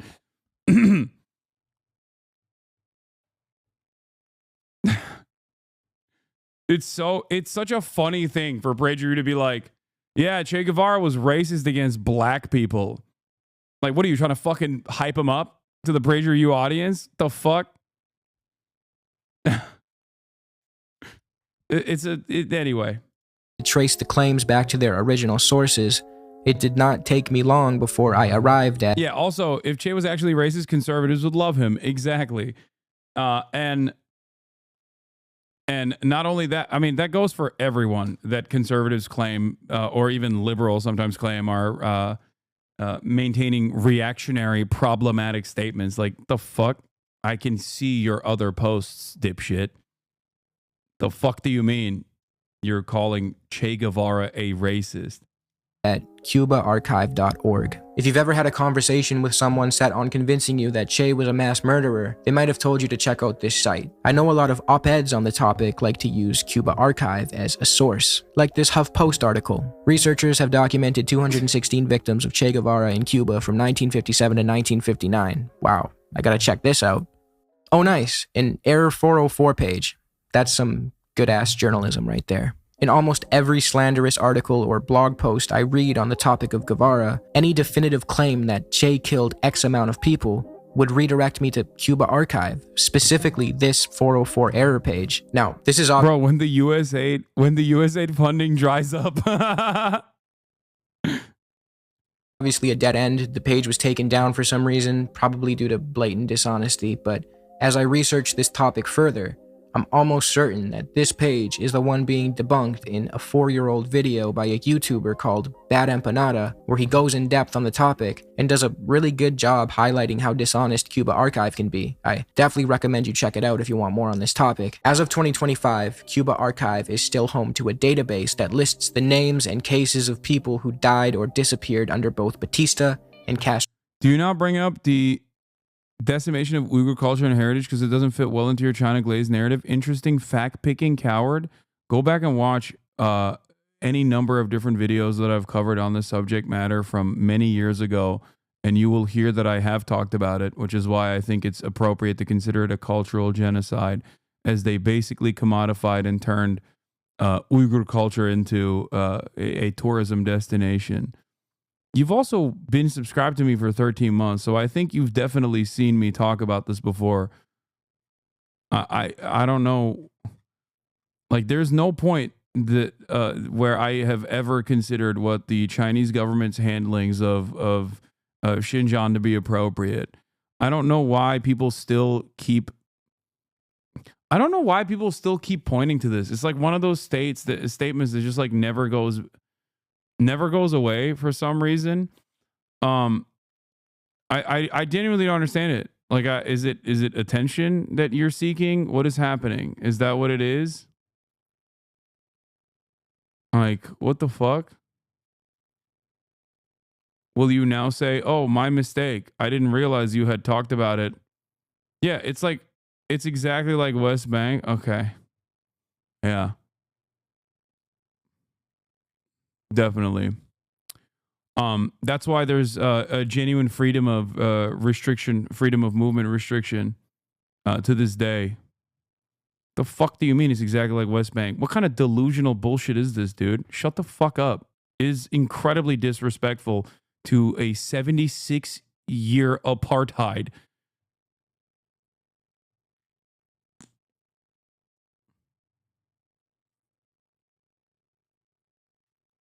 Like, what are you saying? What the fuck are you saying? Yeah. Yeah, that's the only thing they did in the West Bank, right? They just bulldozed buildings and banned books, right? That's what they did. Famously.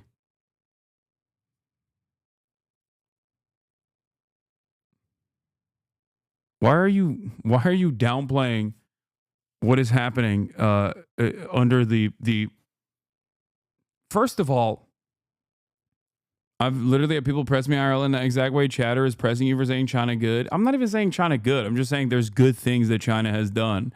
But goddamn.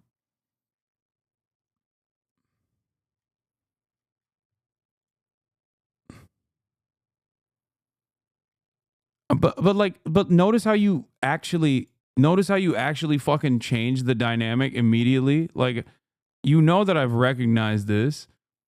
Okay? But there's a limit to that recognition when it reaches beyond the point of when it reaches to the point of just like undermining what's going on in the West Bank. You know, it's fucking ridiculous. I think you kind of downplay the Chinese genocide. I am not downplaying Gaza and Palestine at all. That comparison that you're making is literally downplaying it. Okay? Like if you know anything about either of these issues, if you know anything about either of these atrocities, okay? If you choose to compare them in this way, you are downplaying one over the other 100%. Especially because you also come to the recognition that it's fine now. Is it fine now in the West Bank? The fuck? Is it fine now?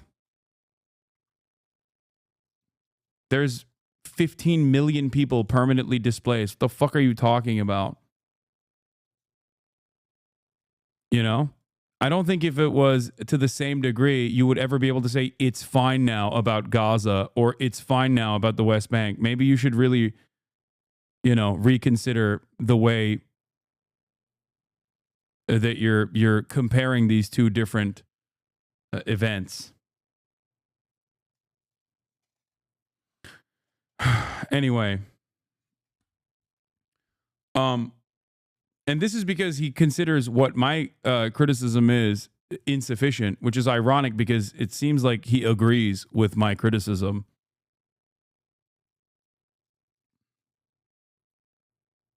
How many times have you said that if Israel did Xinjiang and the West Bank, Israel be considered the greatest peacemakers, diplomats of all time? Exactly.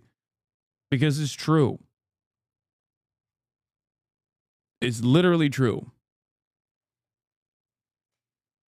If you could say it's fine now, Palestinians have complete fucking freedom of movement and a say in the process of their own local governance, for example.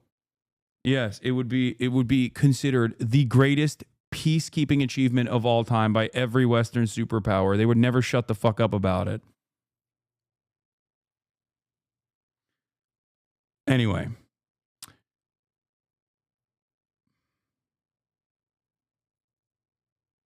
Imagine if Israel discovered a cure for cancer, but people refuse to get it because Israel is doing a genocide. You can talk about good things while acknowledging the bad things. No, Israel has done nothing good for the world. No, I mean, I've even talked about Israel revitalizing in its nationalist project, revitalizing the Hebrew language as a overall benefit. There's plenty of things that would be considered.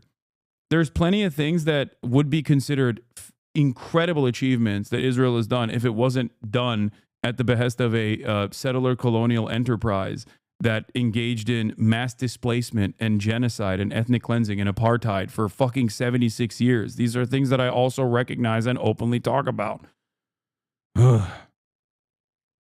Anyway.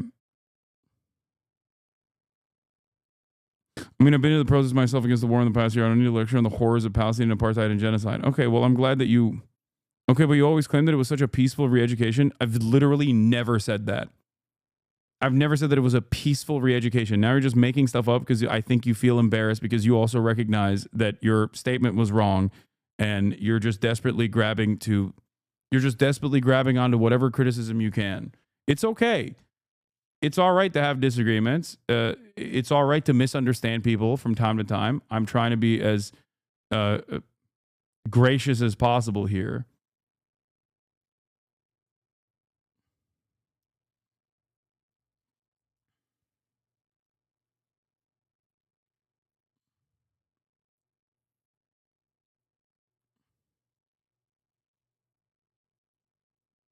So what the fuck's going on here? I think chatters wish you would denounce the Chinese as strongly as you do the Israelis, since they're just as bad.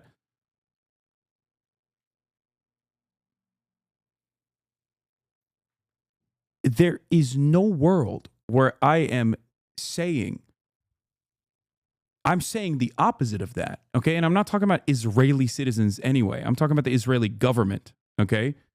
And its apartheid structure. There is no fucking world. I'm saying the opposite of what you are saying.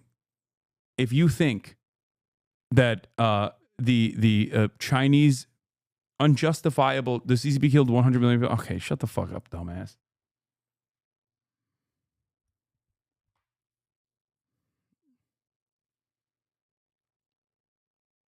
Ridiculous.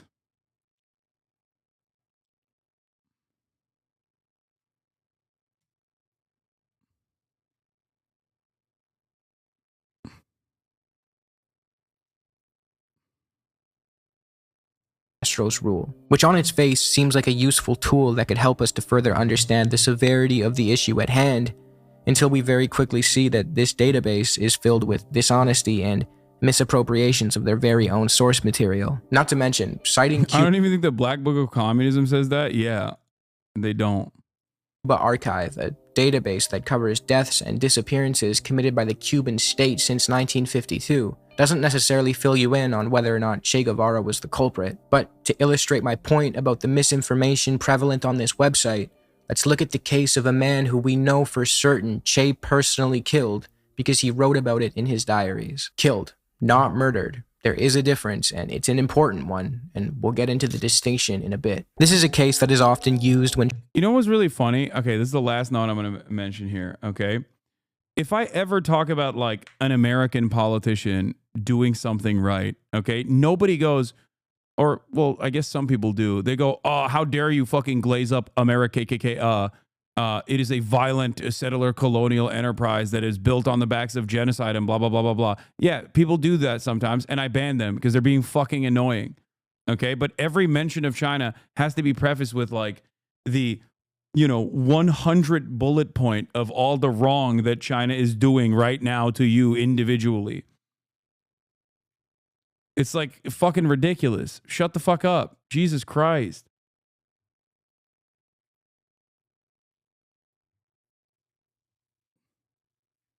I live here, Like, can you imagine? Let's say I'm defending the National Institute of Health for its funding grants, and, like, chatters are coming in here to be like, how dare you defend the American genocidal enterprise and the fucking, innovative the grants that work to innovate the field of medicine. It is still done at the behest of capital, you fucking Ameripig. Like, yeah, some people do say that. Usually they're anarchists and fucking annoying, and I ban them. Okay? You do that for China every time. And it's funny because that chatter at least knows what my perspective on China is, and it's things that I criticize, and its governance that I criticize, aspects of his governance. And he's still like, why doesn't the ICC prosecute Xi Jinping? I don't know. Take it up with the fucking ICC, dumbass. Why doesn't the ICC prosecute American leadership? I don't know. Maybe because they don't got smoke like that. This is the first time that they've actually dared to fucking go after a Western-backed leader. And you're over here being like, why don't they go after China too?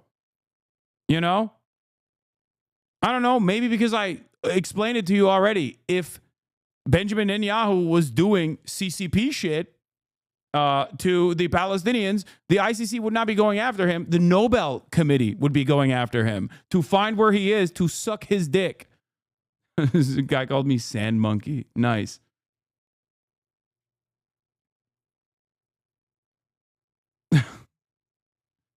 Nice. I remember when this was a left-leaning Democrat broadcast. Yeah.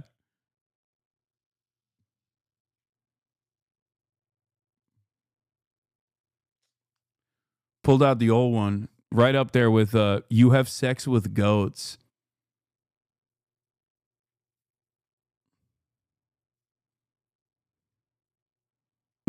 You sand monkey, don't you know?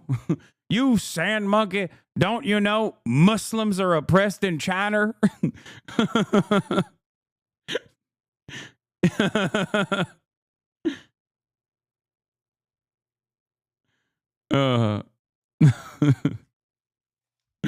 Guess you don't care about your own kind of goat fuckers when they're in China. Yeah, that's right. Remember the prophet? Anyway, woke racism.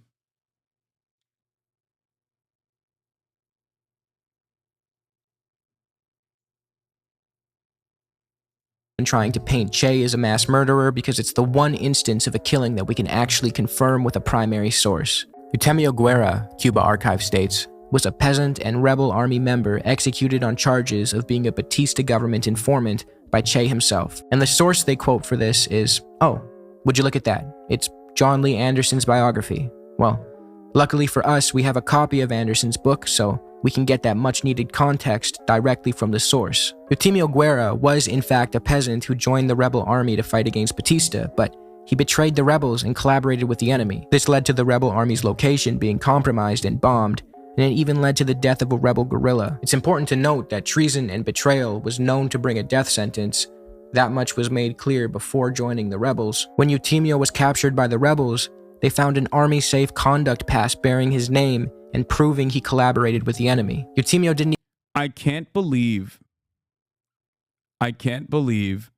that while they were engaging in guerrilla warfare against a fascist military dictatorship, they just killed collaborators. That's really fucked up. Yeah, good thing no one else has ever done that throughout history. Didn't even try to ask for clemency because he was well aware of his crimes and he knew that the punishment for treachery was death. Eutimio got down on his knees, asking that he be shot to have it over with. Now, instead of just brazenly executing him on the spot the way a mass murderer would have no problem doing, Che and the rebels conducted a makeshift trial for Eutimio. They were in the middle of a guerrilla war, so they had to make do with what they could, but he was given a trial nonetheless. Even Cuba Archive nonchalantly admits this. Fidel ultimately gave the order to execute the man who betrayed the army and led to the death of a fellow rebel, and Che, only after seeing that nobody else wanted to carry out the execution, did so. Now you tell me if that constitutes murder. Murder is a legal term encompassing the unlawful killing of an innocent person. This is obviously a tragic story, but murder is not the appropriate word to use. Otherwise, we would have to turn to other nations like the US, who also consider treason to be punishable by death and consider that practice to be murderous. Americans gained independence by throwing tea into the water or something, and then the English left. Yeah, famously. Well, it's very clear that a lot of nuance is stripped away from this case if you just read the Cuba Archive page on it. Like I said, Che's detractors like to publicize the story of Eutimio Guerra because it's the only confirmed case of Che personally killing someone. Like this hit piece written by Alvaro Vargas Llosa that The reads, killing machine. Che Guevara from communist firebrand to capitalist brand. Oh my God. Whenever I see the fucking oldest tricks in the book still being utilized over and over again, and not even for like revolutionary figures at this point, but even someone who's like a dipshit Twitch streamer like myself, it's just, I can't help but fucking laugh. You know what I mean? It's like I got no emotion, man. Why are you fucking yelling at me? You know? Why the fuck are you yelling at me? I'm not a revolutionary figure, you know? And it's always like, dude, you don't understand. Like, you're a rich socialist. You fucking rich socialist. It's hypocritical. Guevara shot Eutimio Guerra because he suspected him of passing on information. We can see that the author is using vague language here to make Che seem unreasonable. Llosa leaves out the fact that the rebels found an army-safe conduct pass proving definitively that Eutimio was guilty. Little tricks like this are played all over Cuba Archive's database as well. To really drive this home, Guerra betrayed the rebels, colluded with the enemy in a way that led to the death of a rebel guerrilla, was captured, admitted his wrongdoings, asked for death, was given a trial, and was executed for treason. This is not some act of sadistic depravity that Che took pleasure in carrying out. Cuba Archive will touch on similar cases where the rebels, sometimes acting on Che's command, were forced to carry out similar executions of traitors, criminals, and Batista collaborators, and although Cuba Archive uses very ambiguous language describing what happened, I implore you to actually seek out the source material that they use, and you will quickly realize that they often bastardize their own sources to make it seem as though Che was walking around murdering. Bro, this actually makes him seem like a lazy ass. He killed one dude. No, of course he didn't kill one guy. He only personally executed one person. No shit, he killed a bunch of people. What the fuck? They did a violent revolution. I'm saying that, like, they make it seem like he was just lining motherfuckers up and just doming them left and right. Innocent people. His he was a combatant. If you could even call them that, were often murderers and torturers of peasants, enemy combatants, or traitors who collaborated with the enemy and compromised the rebels, which would bring a death sentence in the US as well. It's sad to see Che's detractors hyper-focus on such shoddy evidence regarding his supposed mass murder sprees when we have verifiable instances of his work in establishing hospitals, administering medical aid to people, teaching people how to read and write in the effort to combat illiteracy, being an outspoken critic of horrific regimes like that of apartheid South Africa, which we'll get into later in this video when discussing his supposed racism, and more. I hope he didn't fucking train armed combatants to go up against colonial power. That would be really bad. That would be, But for now, let's move on to the main point of contention even for those more who paint on the murder line, dude. Che as a mass murderer. His work overseeing the Cuban tribunals after the Batista regime fell. After the revolution was won and the dictator Fulgencio Batista fled the country, a lot of Batista's army men, police, and collaborators remained in Cuba, and like any other war criminals, needed to be tried in tribunals. It's important to note that Batista's rule was genuinely brutal. His forces were guilty of acts so depraved that I can't even mention them in this video. He treated the Cuban population horrendously, with atrocities ranging from torture to mutilation to mass murder. CIA records confirm this and, surprisingly, juxtapose Batista's tyrannical rule with Castro's comparatively sensible one. Quote, "The large-scale campaigns of murders and terrorism characteristic of the last years of the Batista regime have not occurred during the Castro regime." Again, this is not me playing defense for any atrocities that may have occurred under Castro. It just feels like it would be relevant to share what the CIA was saying at the time. It is funny how Cuba had an actual mass-murdering despot at its helm for so many years, yet conservative media rarely brings it up. Castro put Che in charge of trying the war criminals, rapists, murderers, and torturers from the Batista regime. This entailed Che going over their cases and issuing a sentence. This could be compared to any other tribunal. In Che's case, suspected war criminals were brought to La Cabana, a fortress he used as a headquarters and military prison. Those suspected of atrocities, often involving the torture of peasants, sexual abuses, and murders, had their cases looked over by Che and other members tasked with presiding over the tribunals. His work at this fortress has earned Che the nickname, the Butcher of La Cabana, by those who like to misrepresent his legacy and paint him as a careless mass murderer who killed everyone who was brought to him.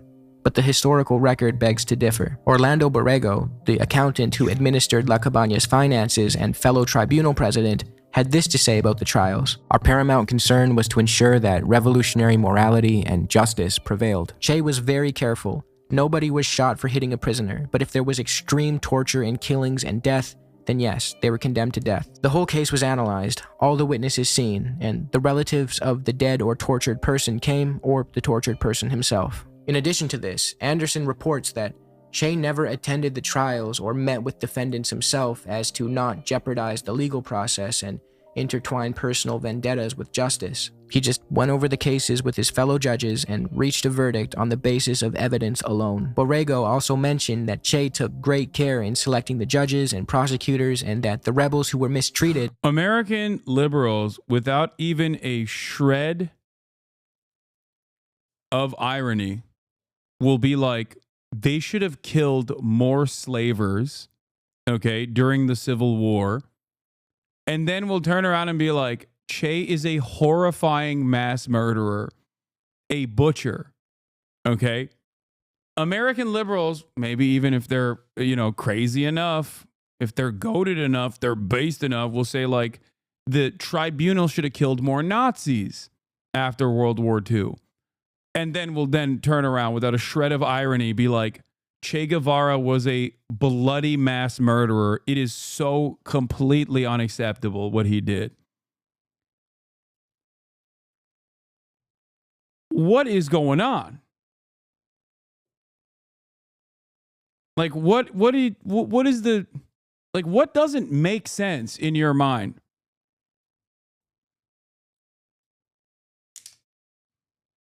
Like, I am anti-capital punishment, okay? But if we're looking at historical events, whether it was revolution in Cuba, or whether it was revolution in Haiti, or whether it was a just war against the Nazi scourge, okay, or whether it was a just war against the rising South filled to the brim with slavers, I understand why people did the things that they did. Okay? I'm not going to sit here and be like, nah, I would have gone about it different. Okay? I would have worked on making sure that we were doing reform. Okay? Making sure that we were doing some rehab. Okay? Like, I feel like this is a wholly unproductive conversation, oftentimes had by liberals with inconsistent standards of violence.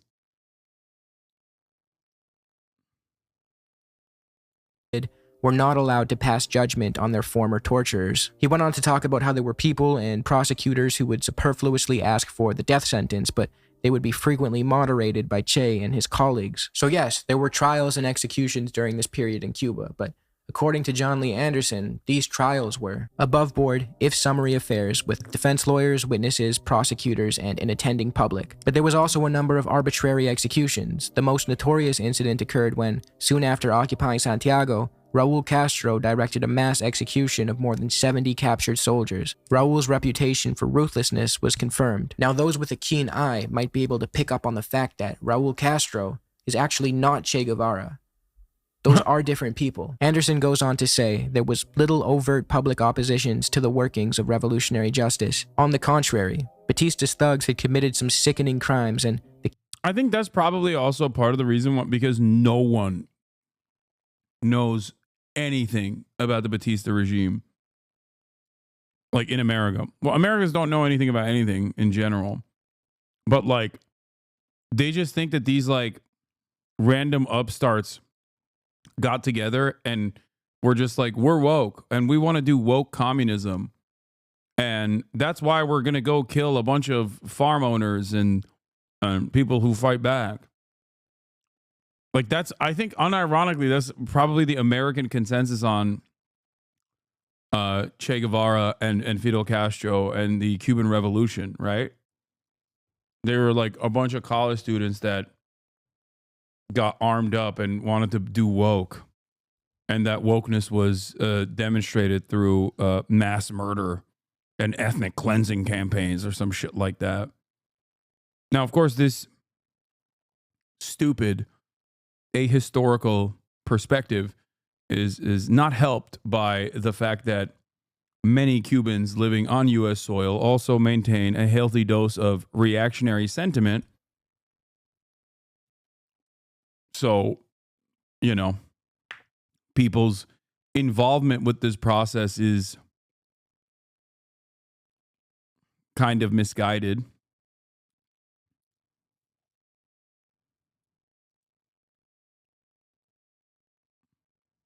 But you know, the Cuban public was in a lynching mood. Che warned his judges to be scrupulous about weighing the evidence in each case so as not to give the revolution's enemies additional ammunition, but the trials had to continue if Cuba's revolution was to be secure. In a book by Paco Ignacio Taibo called Guevara, also known as Che, Taibo says this about the trials. Without a doubt, Che was in favor of the summary trials, but the tales woven by Cuban exiles, in which he was the butcher of La Cabana presiding over most of the shootings in Havana, are flights of fantasy. Revolutionary Tribunals number 1 and number 2 did sit at La Cabana, the first trying policemen and soldiers, the second, which did not pass death sentences, trying civilians. I really want to emphasize that. The tribunals tasked with dishing out civilian sentences did not condemn non-combatants to death. Che sent many people, even the innocent, to their deaths. Now, before you accuse me of using evil Marxist sources, Taibo's book was cited as a source on that Cuba archive entry on Guero that we covered earlier. I'm using the same sources used by a website dead set on framing Che as the devil. To add to this, in a forum with PBS, John Lee Anderson said, "I have yet to find a single credible source pointing to the case where Che executed an innocent. Those persons executed by Guevara or on his orders were condemned for the usual crimes punishable by death." I'm a first-gen Cuban American, and for years I grew up listening to older family, friends, and coworkers that would claim witnessing atrocities Che committed. It's been hard to shake off all those sentiments. Here, I'll give you a great example of this, okay?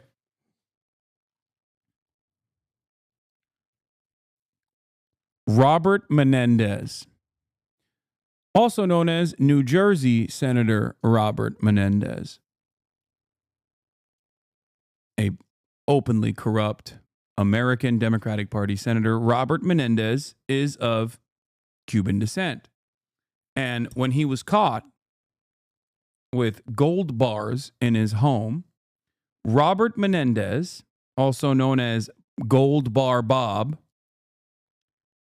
in this pay for play scheme that he engaged in with halal meat distributors from Egypt. Okay. Robert Menendez claimed that he actually had this epigenetic memory because his family had escaped the communist Cuban regime with, gold items that they had in their possession before the violent genocidal communists got to them. And that's why he, had this fear, and that's why he maintained these gold bars.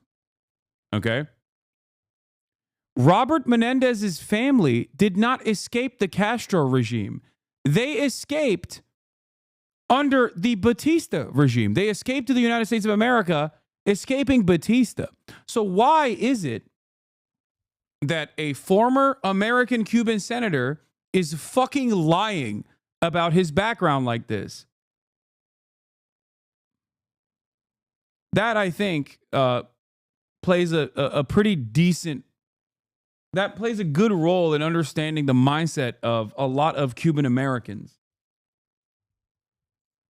Similar process to Marco Rubio's family, I believe.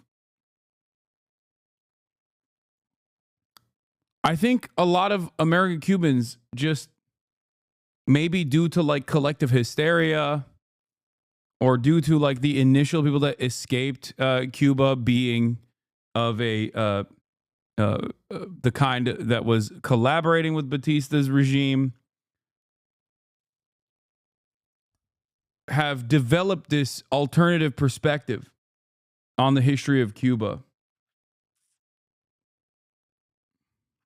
Not all Cubans that came from Cuba were fucking landowners, like wealthy landowners, by the way. I'm not saying that at all. But I think even those who very clearly fled Cuba to escape the grips of the genocidal, actually fascist Batista regime, still maintain this position. Because of, I don't know, maybe collective hysteria, maybe wanting to feel a sense of belonging. You know what I mean? I don't know what it is. But understand that if you're first generation, second generation, third generation Vietnamese, okay? Or first generation, second generation, third generation Chinese,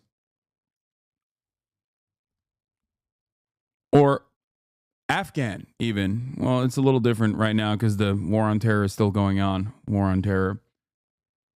Understand that a lot of your Iranian diaspora, a lot of your immediate family members, many of them came to the United States of America because they agreed with the United States of America's actions. Okay? That's it. And the same goes for Cubans, and the same goes for Venezuelans. A lot of people that come here often come here because they were collaborating with the people here. Not every single one, but a big chunk of people are coming here on that tip.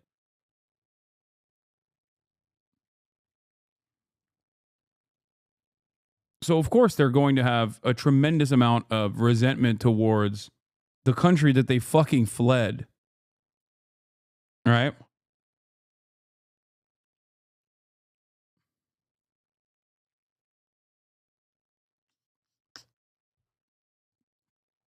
Now, once again, and I repeat, not every single person is like this. I'm just saying that that's why there is oftentimes in diaspora populations this like cultural attitude that does not reflect the broader popular sentiment of the country that they're speaking about. You know?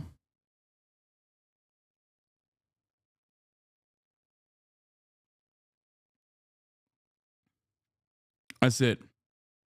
Death at times of war or in its aftermath. Desertion, treason. Yeah, there's also shame, reading the room, wanting to fit in, wanting to not be victim to hate crimes, you know, and playing ball. Exactly. They knew that they couldn't just shout out about how they had to leave because they were collaborative with a heinous government. Or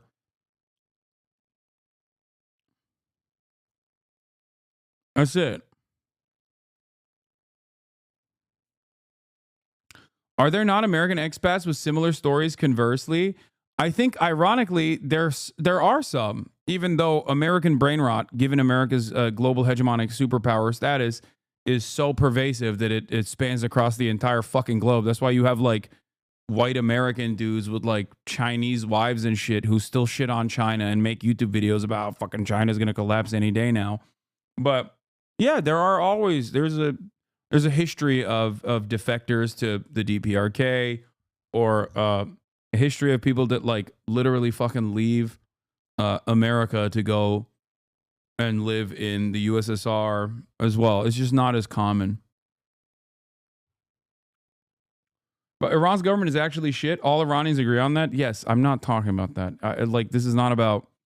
I'm not defending the Iranian government at all. I'm simply stating that initially the people that come here are brought here by the American government, and many of them are very pro-America.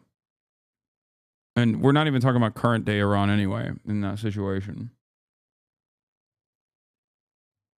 There's also the diaspora tending to be wealthier and coming from wealthier backgrounds. That's true as well. I mean, I myself am literally a fucking living, breathing example of this. When you meet people in the United States of America that come from especially like a poor country, how the fuck do you think they got here? You know how rich you got to be able to leave a poor country and come to the United States of America legally? Are you kidding me? You think this fucking stupid ass, racist ass country allows you to enter it if you're not guapped up, if you're not fucking caked up? Let me tell you, that's not the case, okay? For crimes such as rape. Anyway, let's continue. Torture or murder. I should add that my research spanned 5 years and included anti-Castro Cubans among the Cuban-American exile community in Miami and elsewhere. From what we can tell, Che was far from a careless murderer. He actually seemed to be very cognizant and fair. This is not to say that he was a perfect man who did everything right with no room for improvement. I'm not trying to glaze too close to the sun, but these were incredibly stressful and unique conditions, and the evidence supporting the claim that Che was a ruthless and bloodthirsty murderer is weak. Was Che racist? Another claim that is often levied against Che is that he was a bigot. This is often used as a gotcha by conservatives who like to point out what they perceive to be the hypocrisy of left-leaning people celebrating a supposed bigot. It usually goes like this. Hey, left-wing college kid, you claim to dislike racism and homophobia, but you wear a t-shirt with the image of a racist homophobe on it. I, on the other hand, don't dislike racism or homophobia. I'm quite fond of both, but despite that, I still don't wear a t-shirt with Che Guevara on it because he cared too much for the poor, and that grosses me out. Anyway, my pregnant wife is not going to yell at herself. Gotta go. In all seriousness, there are some accusations of bigotry that can be fixed. Lamau, this is giving Palestinians Palestinians are too homophobic. That's cringe shit. Yeah, I know. It's so fucking stupid. Fairly levied at Che. So let's take a closer look. Starting with the accusation that he was a racist. There are many fake quotes that are wrongfully attributed to Che in the attempt to paint him as a racist. One of which goes, "We're going to do for black people exactly what they did for the revolution," by which I mean nothing. This quote, while damning and definitely racist, can't be definitively traced back to Guevara. It's circulated heavily by Cuban-American conservatives like Humberto Fontava. Holy fuck, I killed that pronunciation, I think. Who regularly spews outright falsehoods like Che helped to herd gay people into forced labor camps, which we will debunk later in this video. And Fontava is the source of this banger of a quote. There's nothing funnier than like anyone who is anywhere near American leadership for decades shitting on the homophobia of the Cuban revolutionaries, which is hilarious only because Fidel Castro literally apologized for it. Cuba is literally more pro-LGBTQ than the United States of America right now. It's constitutionally enshrined and protected. And also, Fidel Castro apologized for it like years before America even decided that gay people could get fucking married or get legal recognition. That's why it's so funny when Americans are like, dude, you don't understand. They were doing so much. They were doing twerk camps. The lily-white Che Guevara and Fidel Castro overthrew the mixed-raced Batista. Is bro trying to imply that Batista's mass murder campaigns were okay because he was mixed race? He's woke. What kind of Batista identity was politics? DEI. He's a DEI dictator. Bullshit is this? I refer you back to the CIA document about Batista's brutality. Also, I have a hard time believing that Fontava gives any semblance of a fuck about racism, considering he collaborated with Bill O'Reilly, who made a litany of unsavory comments regarding race. Fontavo also authored a book about Che, and it's genuinely insane. It's just a really bitter, incoherent polemic that author Rolf Potts referred to as slightly schizophrenic. The Fox article from which I pulled these Fontavo quotes also can't make up its mind on whether or not Che was a racist. Right here it says, many of the people Che was sending to the firing squad were members of Batista's army, and these disproportionately tended to be black and mixed race. Batista himself was mixed race. And then literally 3 lines later it says, Guevara also at times, however, called for more black people to be represented in institutions and had black fighters under his command. That's also bad because he was doing DEI. I'm going to hit it from every angle, okay? Yeah, Che Guevara, bad because he's racist, but also I'm a racist. So now I think Che Guevara is, I don't want to think too kindly of him. So I'm going to say, no, he was also doing DEI because he called for black people to be represented in institutions. Yeah, saying the Cuban Revolution was also racist is hilarious, but that's besides the point.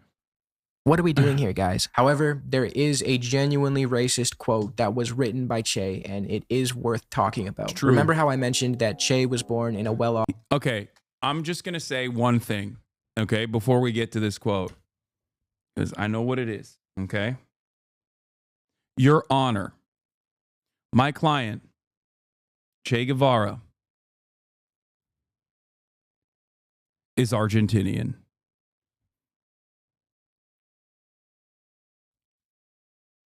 Okay? That's all I'm going to say. He's Argentinian. He's Argentinian. That's it. I mean, come on. White family in Argentina and had a sheltered and privileged upbringing. Well, this upbringing came with blind spots. When he was a young man in his early 20s traveling around South America on his motorbike, he kept a personal diary, which is now a famous book called The Motorcycle Diaries. In this book, he wrote a horrific and inexcusably racist passage about black people. It goes like this. The blacks, those magnificent examples of the African race who have maintained their racial purity thanks to their lack of an affinity with bathing, have seen their territory invaded by a new kind of slave, the Portuguese. And the two ancient races have now begun a hard life together, fraught with bickering and squabbles. Discrimination and poverty unite them in the daily fight for survival, but their different ways of approaching life separate them completely. The black is indolent and a dreamer, spending his meager wage on frivolity or drink. The European has a tradition of work and saving, which has pursued him as far as this corner of America and drives him to advance himself. Jesus. No, why'd you write those words? No. Okay, let me tell you. Okay, I'm gonna repeat it now that you've seen the quote, okay? He's Argentinian.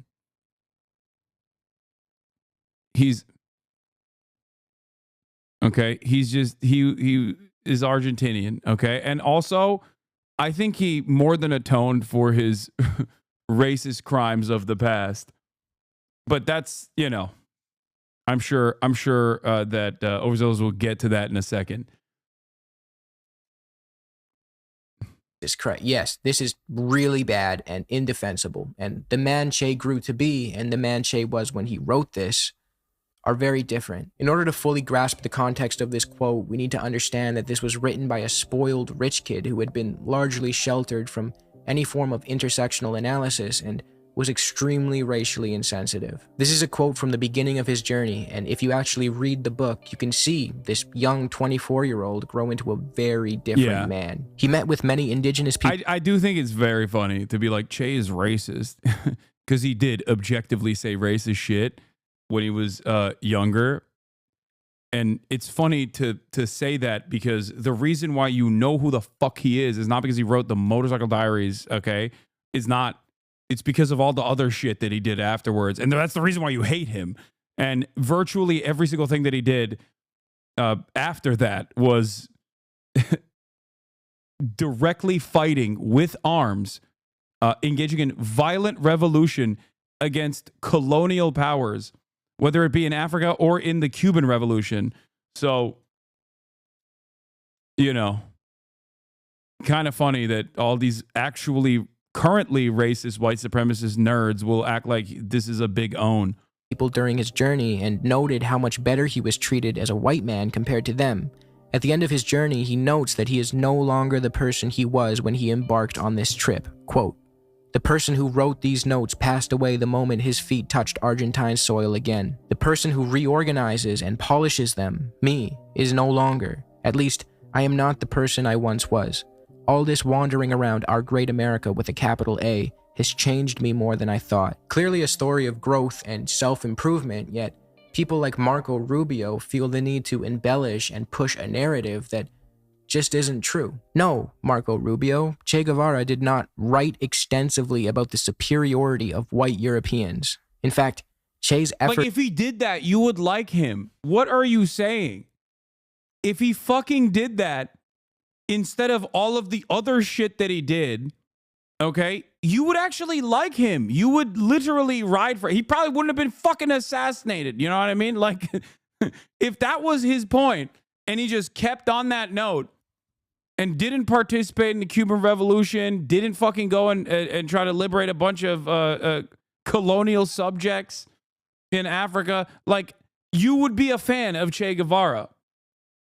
If he doubled down, tripled down, and became like a straight up white supremacist neo-Nazi, Marco Rubio would be trying to fucking put a statue in his goddamn honor.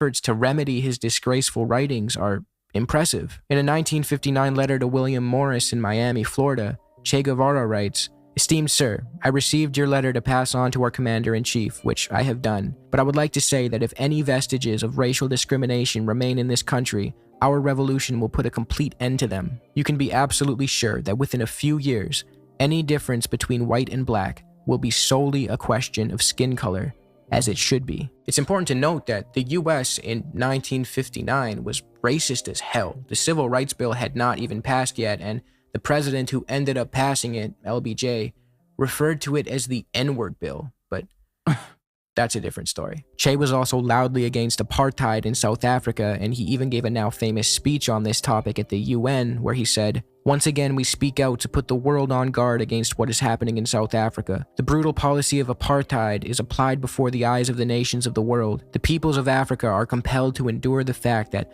on the African continent, the superiority of one race over another remains official policy, and that in the name of this racial superiority, murder is committed with impunity. Can the United Nations do nothing to stop this?" He then, in the same speech, went on to detail the crisis inflicted upon the people of Congo and the role of imperialism in the appropriation of their land and resources. He actually cared so much about Congo that he left his post in Cuba, relinquished his Cuban citizenship and all creature comforts that came with it, so he could personally go to the DRC and try to spur revolution. This is not just some guy who overthrew a dictator and then bathed in the glory and lived a comfortable hedonistic life. For a guy who supposedly wrote extensively about the superiority of white people, as Marco Rubio claims, everything he wrote and did as an adult seems to directly contradict that claim.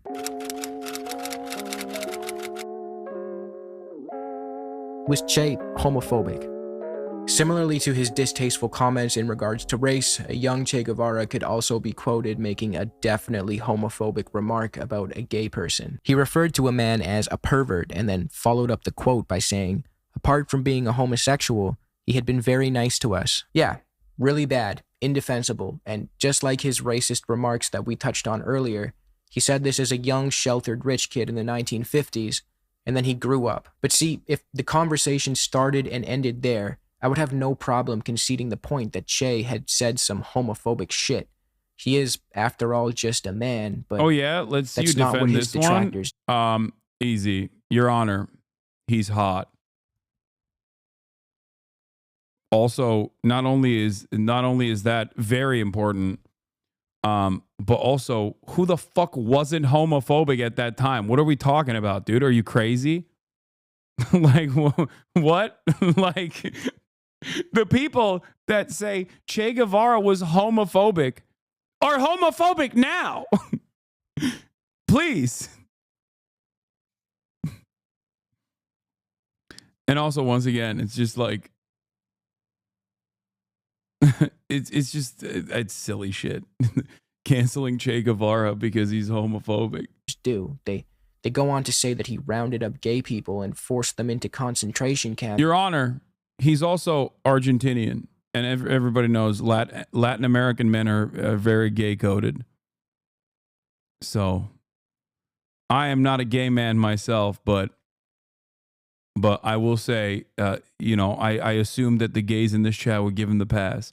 After the Cuban Revolution, some dishonest actors go as far as to claim that he murdered people for being gay. Che Guevara executed gays, right? This is a guy, when you wear a Che Guevara shirt, you're wearing a Hitler who was less successful in being charismatic and duping people. Now, oh, God, I'm just, you know, honestly, I'm just glad this motherfucker fell off, dude. Actually, he was such a fucking rapacious scumbag. Oh my God. Oh, thank God. Thank God I don't have to ever fucking hear his voice ever again.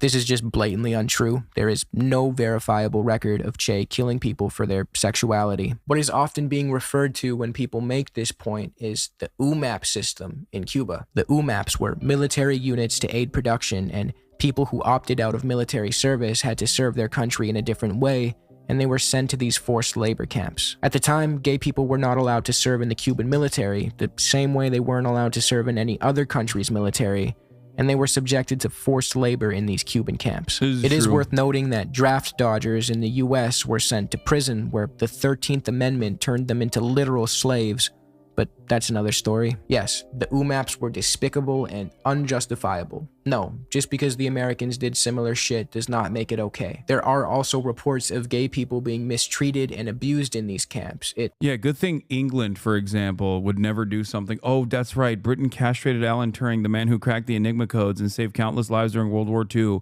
and then he ended up killing himself. Oh, that's right. Yeah.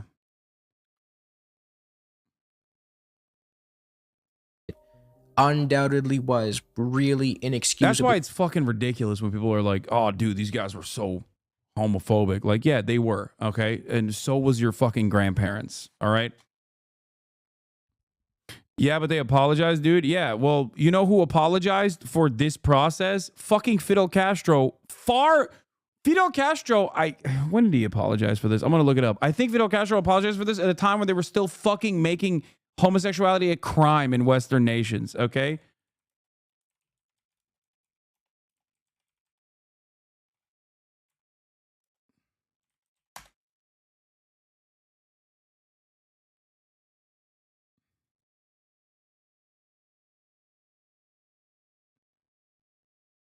Before Fidel Castro apologized for it when gay marriage was still illegal in America.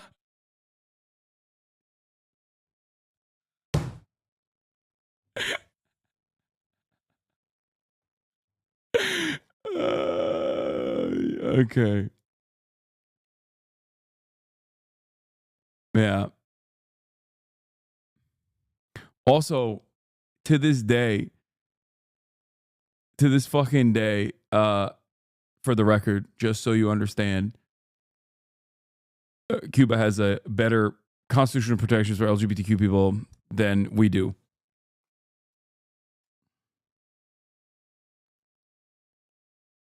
Yeah.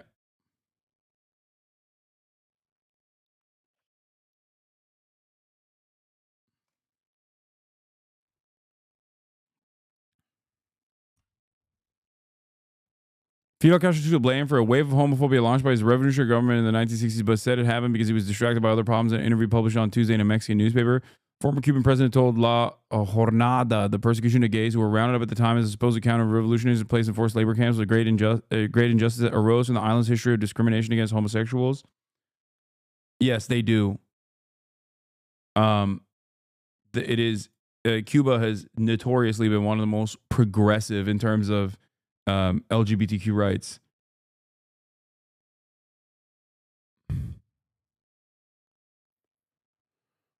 There was a 2022 Cuban Family Code referendum. There's legal recognition to the right of marriage.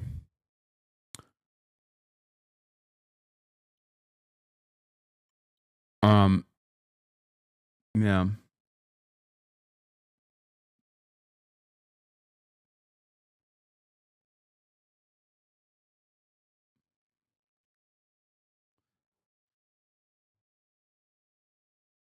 On Monday, what is this? Oh, it skips other shit. In those moments, I was not able to deal with the matter of homosexuals. I found myself immersed principally in the crisis of October, Cuban Missile Crisis, and the war, and policy questions. Official persecution of gays continued in the 1970s before homosexual acts were decriminalized in 1979. Today, Cuba's medical service provides free sex change operations. This article is from 2010. Fidel Castro publicly apologized for it in, I think, like 2008 or something. Okay? And they fucking had sex change operations. I don't know exactly when.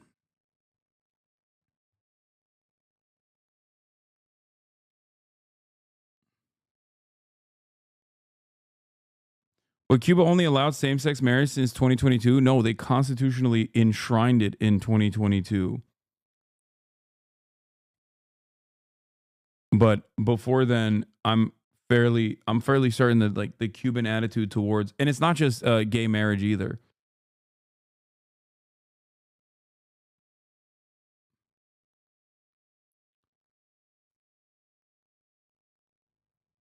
Also, we're having a conversation right now in 2025 where American politicians are salivating about how more creative ways of killing trans people. So, you know.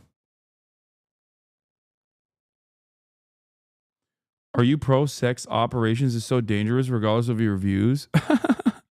Pro-sex operations. You got to do an operation to get some sex, chatter. Yes, I'm pro-sex. Bad considering Fidel Castro felt the need to issue an apology for this dark period in Cuban history, saying, "If anyone is responsible, it's me." The dreaded UMAP system ran from November 1965 to July of 1968. 3 years too long, if you ask me. But again, this video is not about the Cuban state. It's about Che Guevara.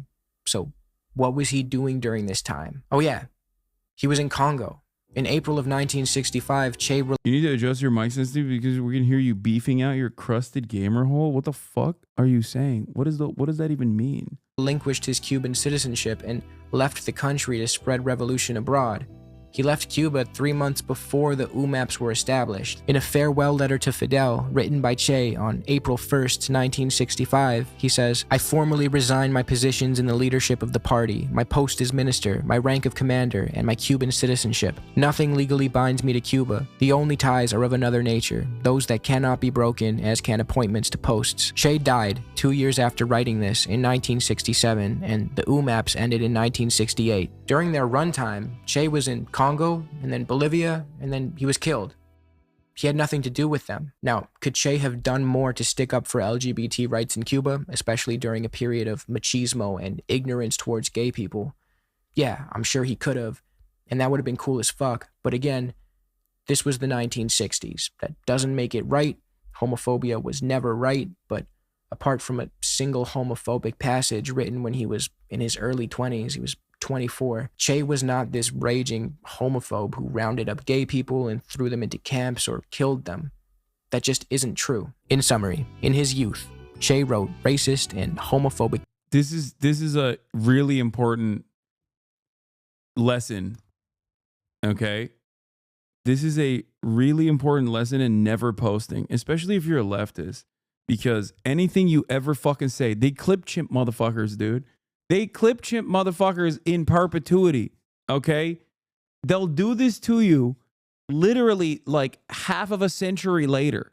They'll still be like running the hits. It is so crazy.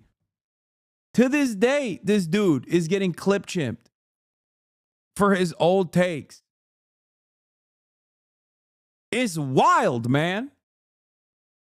What have we learned today? We learned that the biggest crime of all time is being a leftist, okay? That's it. That's the number one crime. Nothing else. Nothing else comes anywhere near that crime. And it is the absolute worst crime of all, okay? You still get clipped for America Deserved? I know. And when they don't have anything, okay? When they can't even find anything, they just make shit up. Okay? They just make shit up about you. They'll just be like, oh, well, he said something homophobic, so he genocided the gays. Oh, okay. Got it. Things. We know he grew out of his racism, as his later actions showed.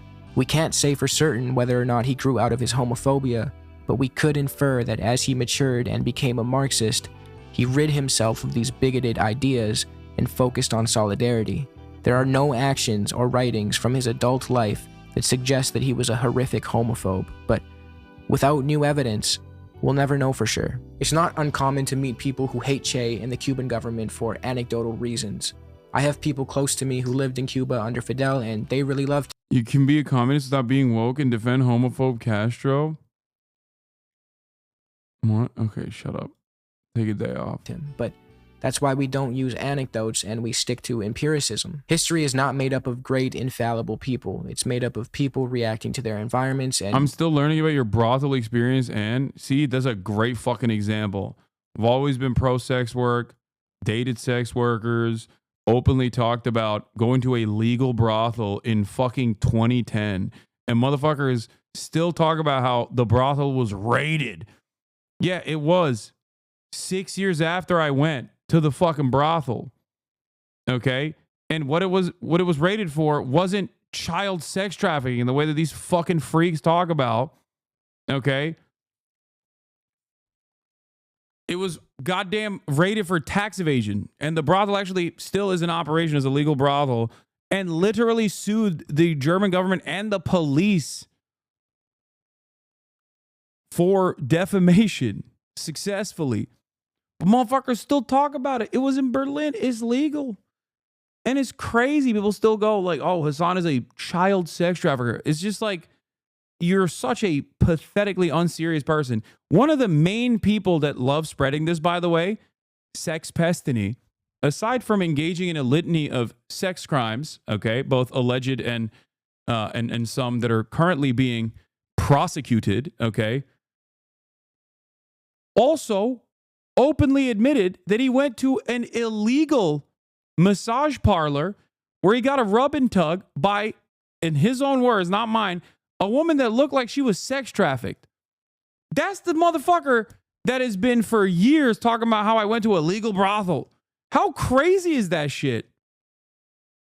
And the dumbass fucking radfems that run along with that still go along with this narrative. Oh my Lord. Go find a fucking new villain, dude. Anyway. Plenty of them out there.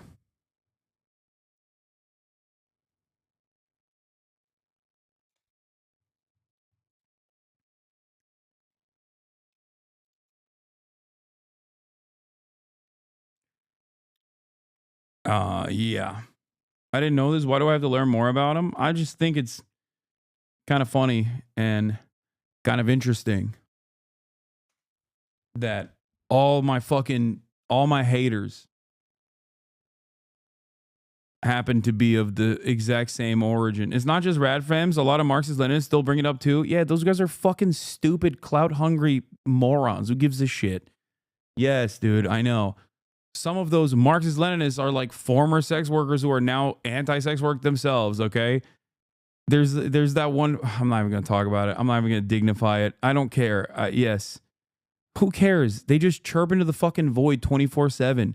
You need to understand. This is just completely unproductive and silly.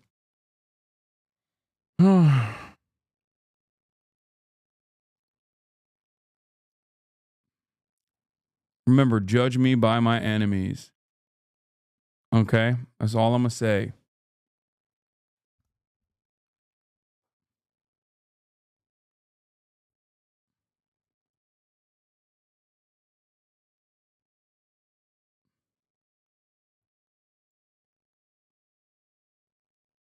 Asman asserts that Nazis burned down Magnus Hirschfeld Institute of Sexology in 1933 not because it was a safe space for queer people, but because it was written in Jewish, not German. Wait, what? The Nazis burned books on gender sciences They did do that. first. Now the administration has villainized and marginalized migrant workers, trans. It's a bit of a miss. Like, my understanding is that they burned them not because it was gender stuff, but because it was written in Jewish and not German.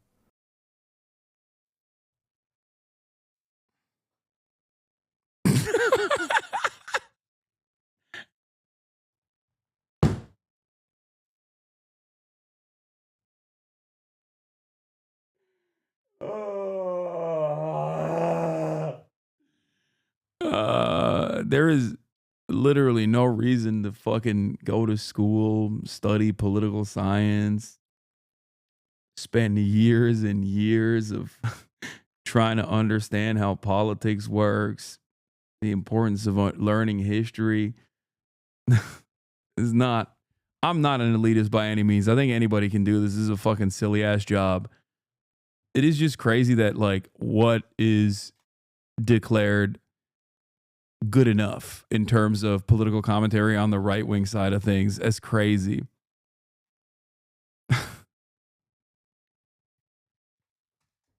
Hey, congratulations to the DigiGears. Okay, DigiGears, you did it. #1 political commentator on the platform. Still going, by the way. All the DigiGears. You did it. You did it. You wanted someone to have a different perspective reflected on the platform for diversity of opinion. I hope you're happy with that.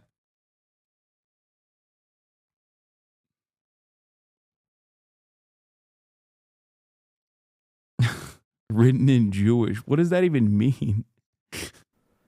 And it was like a retaking of Germany for Germans. That was like the uprising of... No, it was because they were fucking anti-trans. What kind of conversation is this? No, the Nazis also happen to be anti-trans.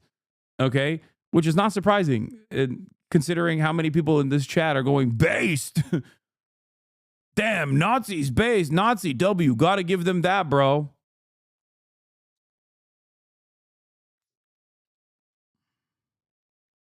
The Nazis. So it was like, yeah, they were. No, the books were written in German. Okay, I don't think they were written in Jewish, which I don't know what he means by that. Does he mean like Hebrew or Yiddish? Because it definitely wasn't Hebrew. I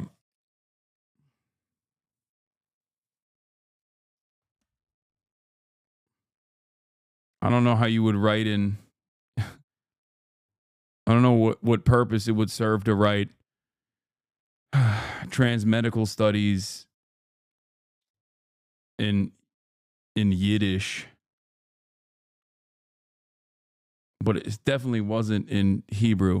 Anyway, regardless, yeah, all the guys, they went after them because they were just anti-trans. They thought that homosexuality and any kind of expression of being queer was morally degenerate, much like many right-wingers think to this day, as a matter of fact.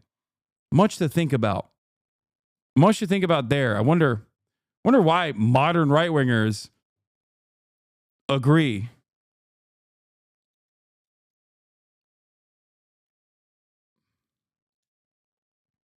I think it probably might be both in some circumstances. But, like, it was categorical for it not being written in German. They also burned porn. Yeah, they burned a lot of stuff. It was both, yeah. And, no, a lot. And I wish people like this. It's disappointing that you can't have genuine conversations because people try to just, like, kind of, like. Here's the page directly talking about the first book burnings. Yeah. Magnus Hirschfeld's Institute for Sexualwissenschaft, Institute of Sex Research. The library included many thousands of volumes on sexuality and other matters relating to its work. The institute also had a substantial collection of objects, photographs, documents, research, biographies, and patient records. Estimates of total sizes vary. it was, I think, at the time, one of the largest collection of like research, medical research for queer people, trans people in general, gay people. The looted materials was witnessed by the international press being loaded onto a truck, and on the 10th of May, it was taken to the Bebelplatz Square at the State Opera and burned them along with volumes from elsewhere. A total of over 25,000 volumes of un-German books were burned, thereby ushering in an era of uncompromising state censorship. In many university towns, national students marched in torches lit parades against the un-German spirit. The scripted rituals of this night were called for high Nazi officials, professors, rectors, and student leaders to address the participants and spectators. At the meeting places, students threw the pillaged banned books into the bonfires in a great, joyous ceremony. Joseph Goebbels said, "The era of extreme Jewish intellectualism is now at an end. The breakthrough of the German Revolution has again cleared the way on the German path. The future German man will not just be a man of books, but a man of character. It is to this end that we want to educate you as a young person to already have the courage to face the pitiless glare, to overcome the fear of death, and to regain respect for death. This is the task of this young generation." Is blah, blah, blah, blah, blah. Moral degeneracy is bad. Anyone that is fucking, anyone that's queer in any way, shape, or form, any sort of queer expression is un-German and also morally degenerate.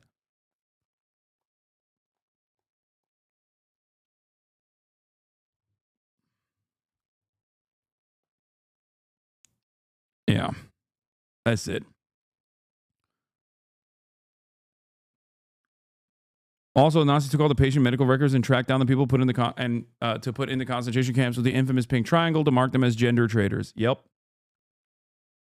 It is pretty crazy that Asmongold watched that fucking Ethan Klein video, and then his chat kept coming in here to be like, "You're anti-Semitic terrorism lover. You should be banned. Why aren't you banned yet?" Meanwhile, his fucking chat's going based Nazis.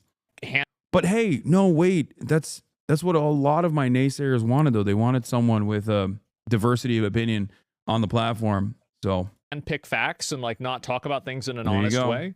But it's like part of that's true, but it's like not complete. Gender stuff is Jewish. Like this guy went back to the old school German methodology, it seems. Be true. LGBT people. Yeah. I mean, what is Yiddish if not just non-binary / trans German? Maybe he's onto something here. Yeah, that's Yiddish.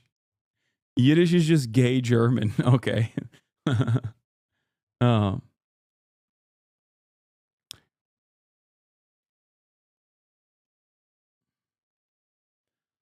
Anyway, just, yeah.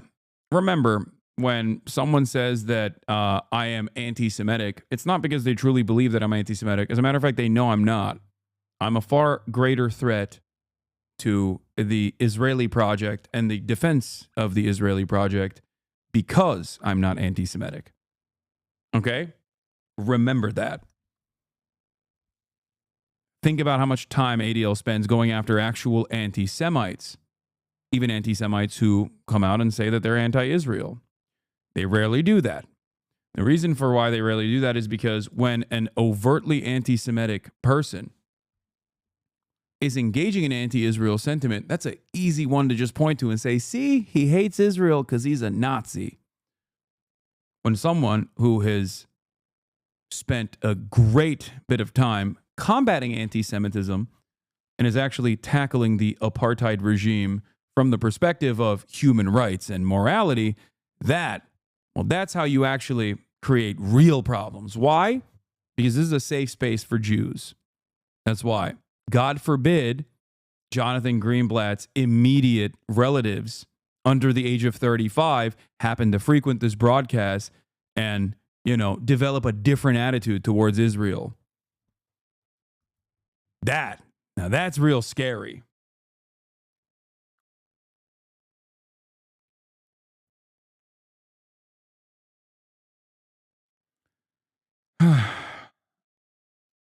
By the way, I wasn't saying that he has immediate relatives that are fans of mine. I was just using that as a hypothetical example.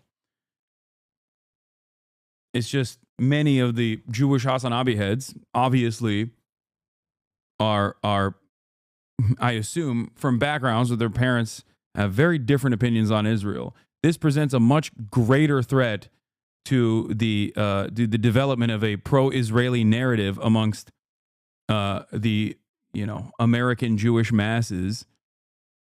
If you got a guy who is like obviously not fucking anti-Semitic,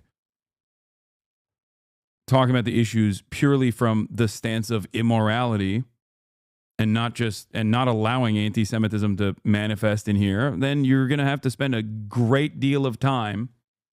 You're going to have to spend a great deal of time trying to make me look fucking anti-Semitic. Good luck.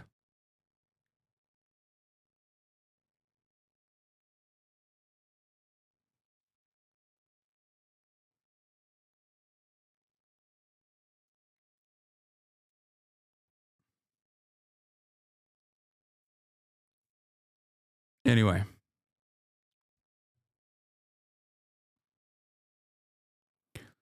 The more they use the anti-Semitic card, the less powerful it will be. Yeah, that's also a dangerous prospect in and of itself for a different reason. Because anti-Semitism is a real form of bigotry. A very dangerous form of bigotry, as a matter of fact. You know? And when you just use it on nonsensical bullshit that you know deep down in your fucking heart is not anti-Semitic, okay? You end up making anti-Semites point to that and go, see, they say this about everyone. Anyway, that's all for me for today. I'm not going to do the Elden Ring Network test. I'm going to go on a Palentine's date with a buddy of mine who does not have a Valentine.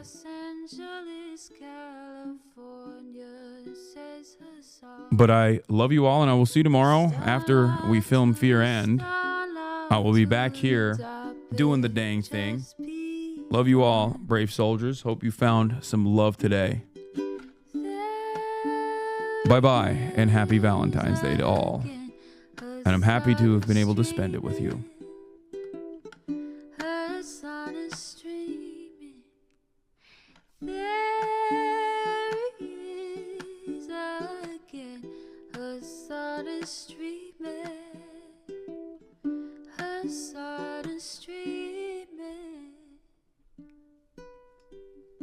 Review in the P.O. box, Uncle Uger's face.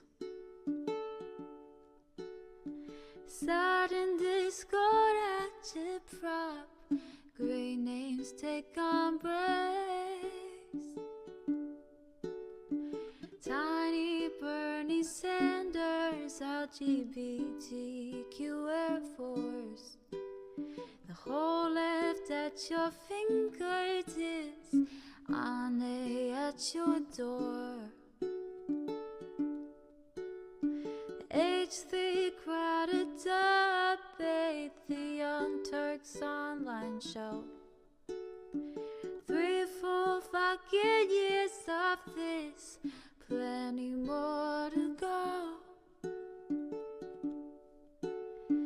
90-day fiance talks of champagne bourgeoisie. A Trump rally live reaction, a mass riot at DC. There he is again, Hasan is streaming. Hasan is streaming. There he is again, Hasan is streaming. Hasan is streaming. Reading live stream, fair comments, Austin show chat advice. And all the ways the right-wing pipeline can suck you in online. JCS react, Lord frame gets broken, cover blown. A full-blown mass pandemic, monster streaming at your home. Total radicalization coming out to find the system you were taught to trust in was broken the whole time.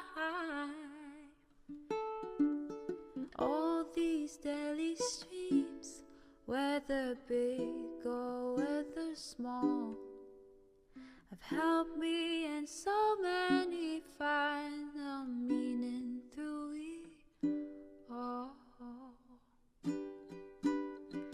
There is again Hasan is streaming, Hasan is streaming. There he is again, Hasan is streaming, Hasan is streaming.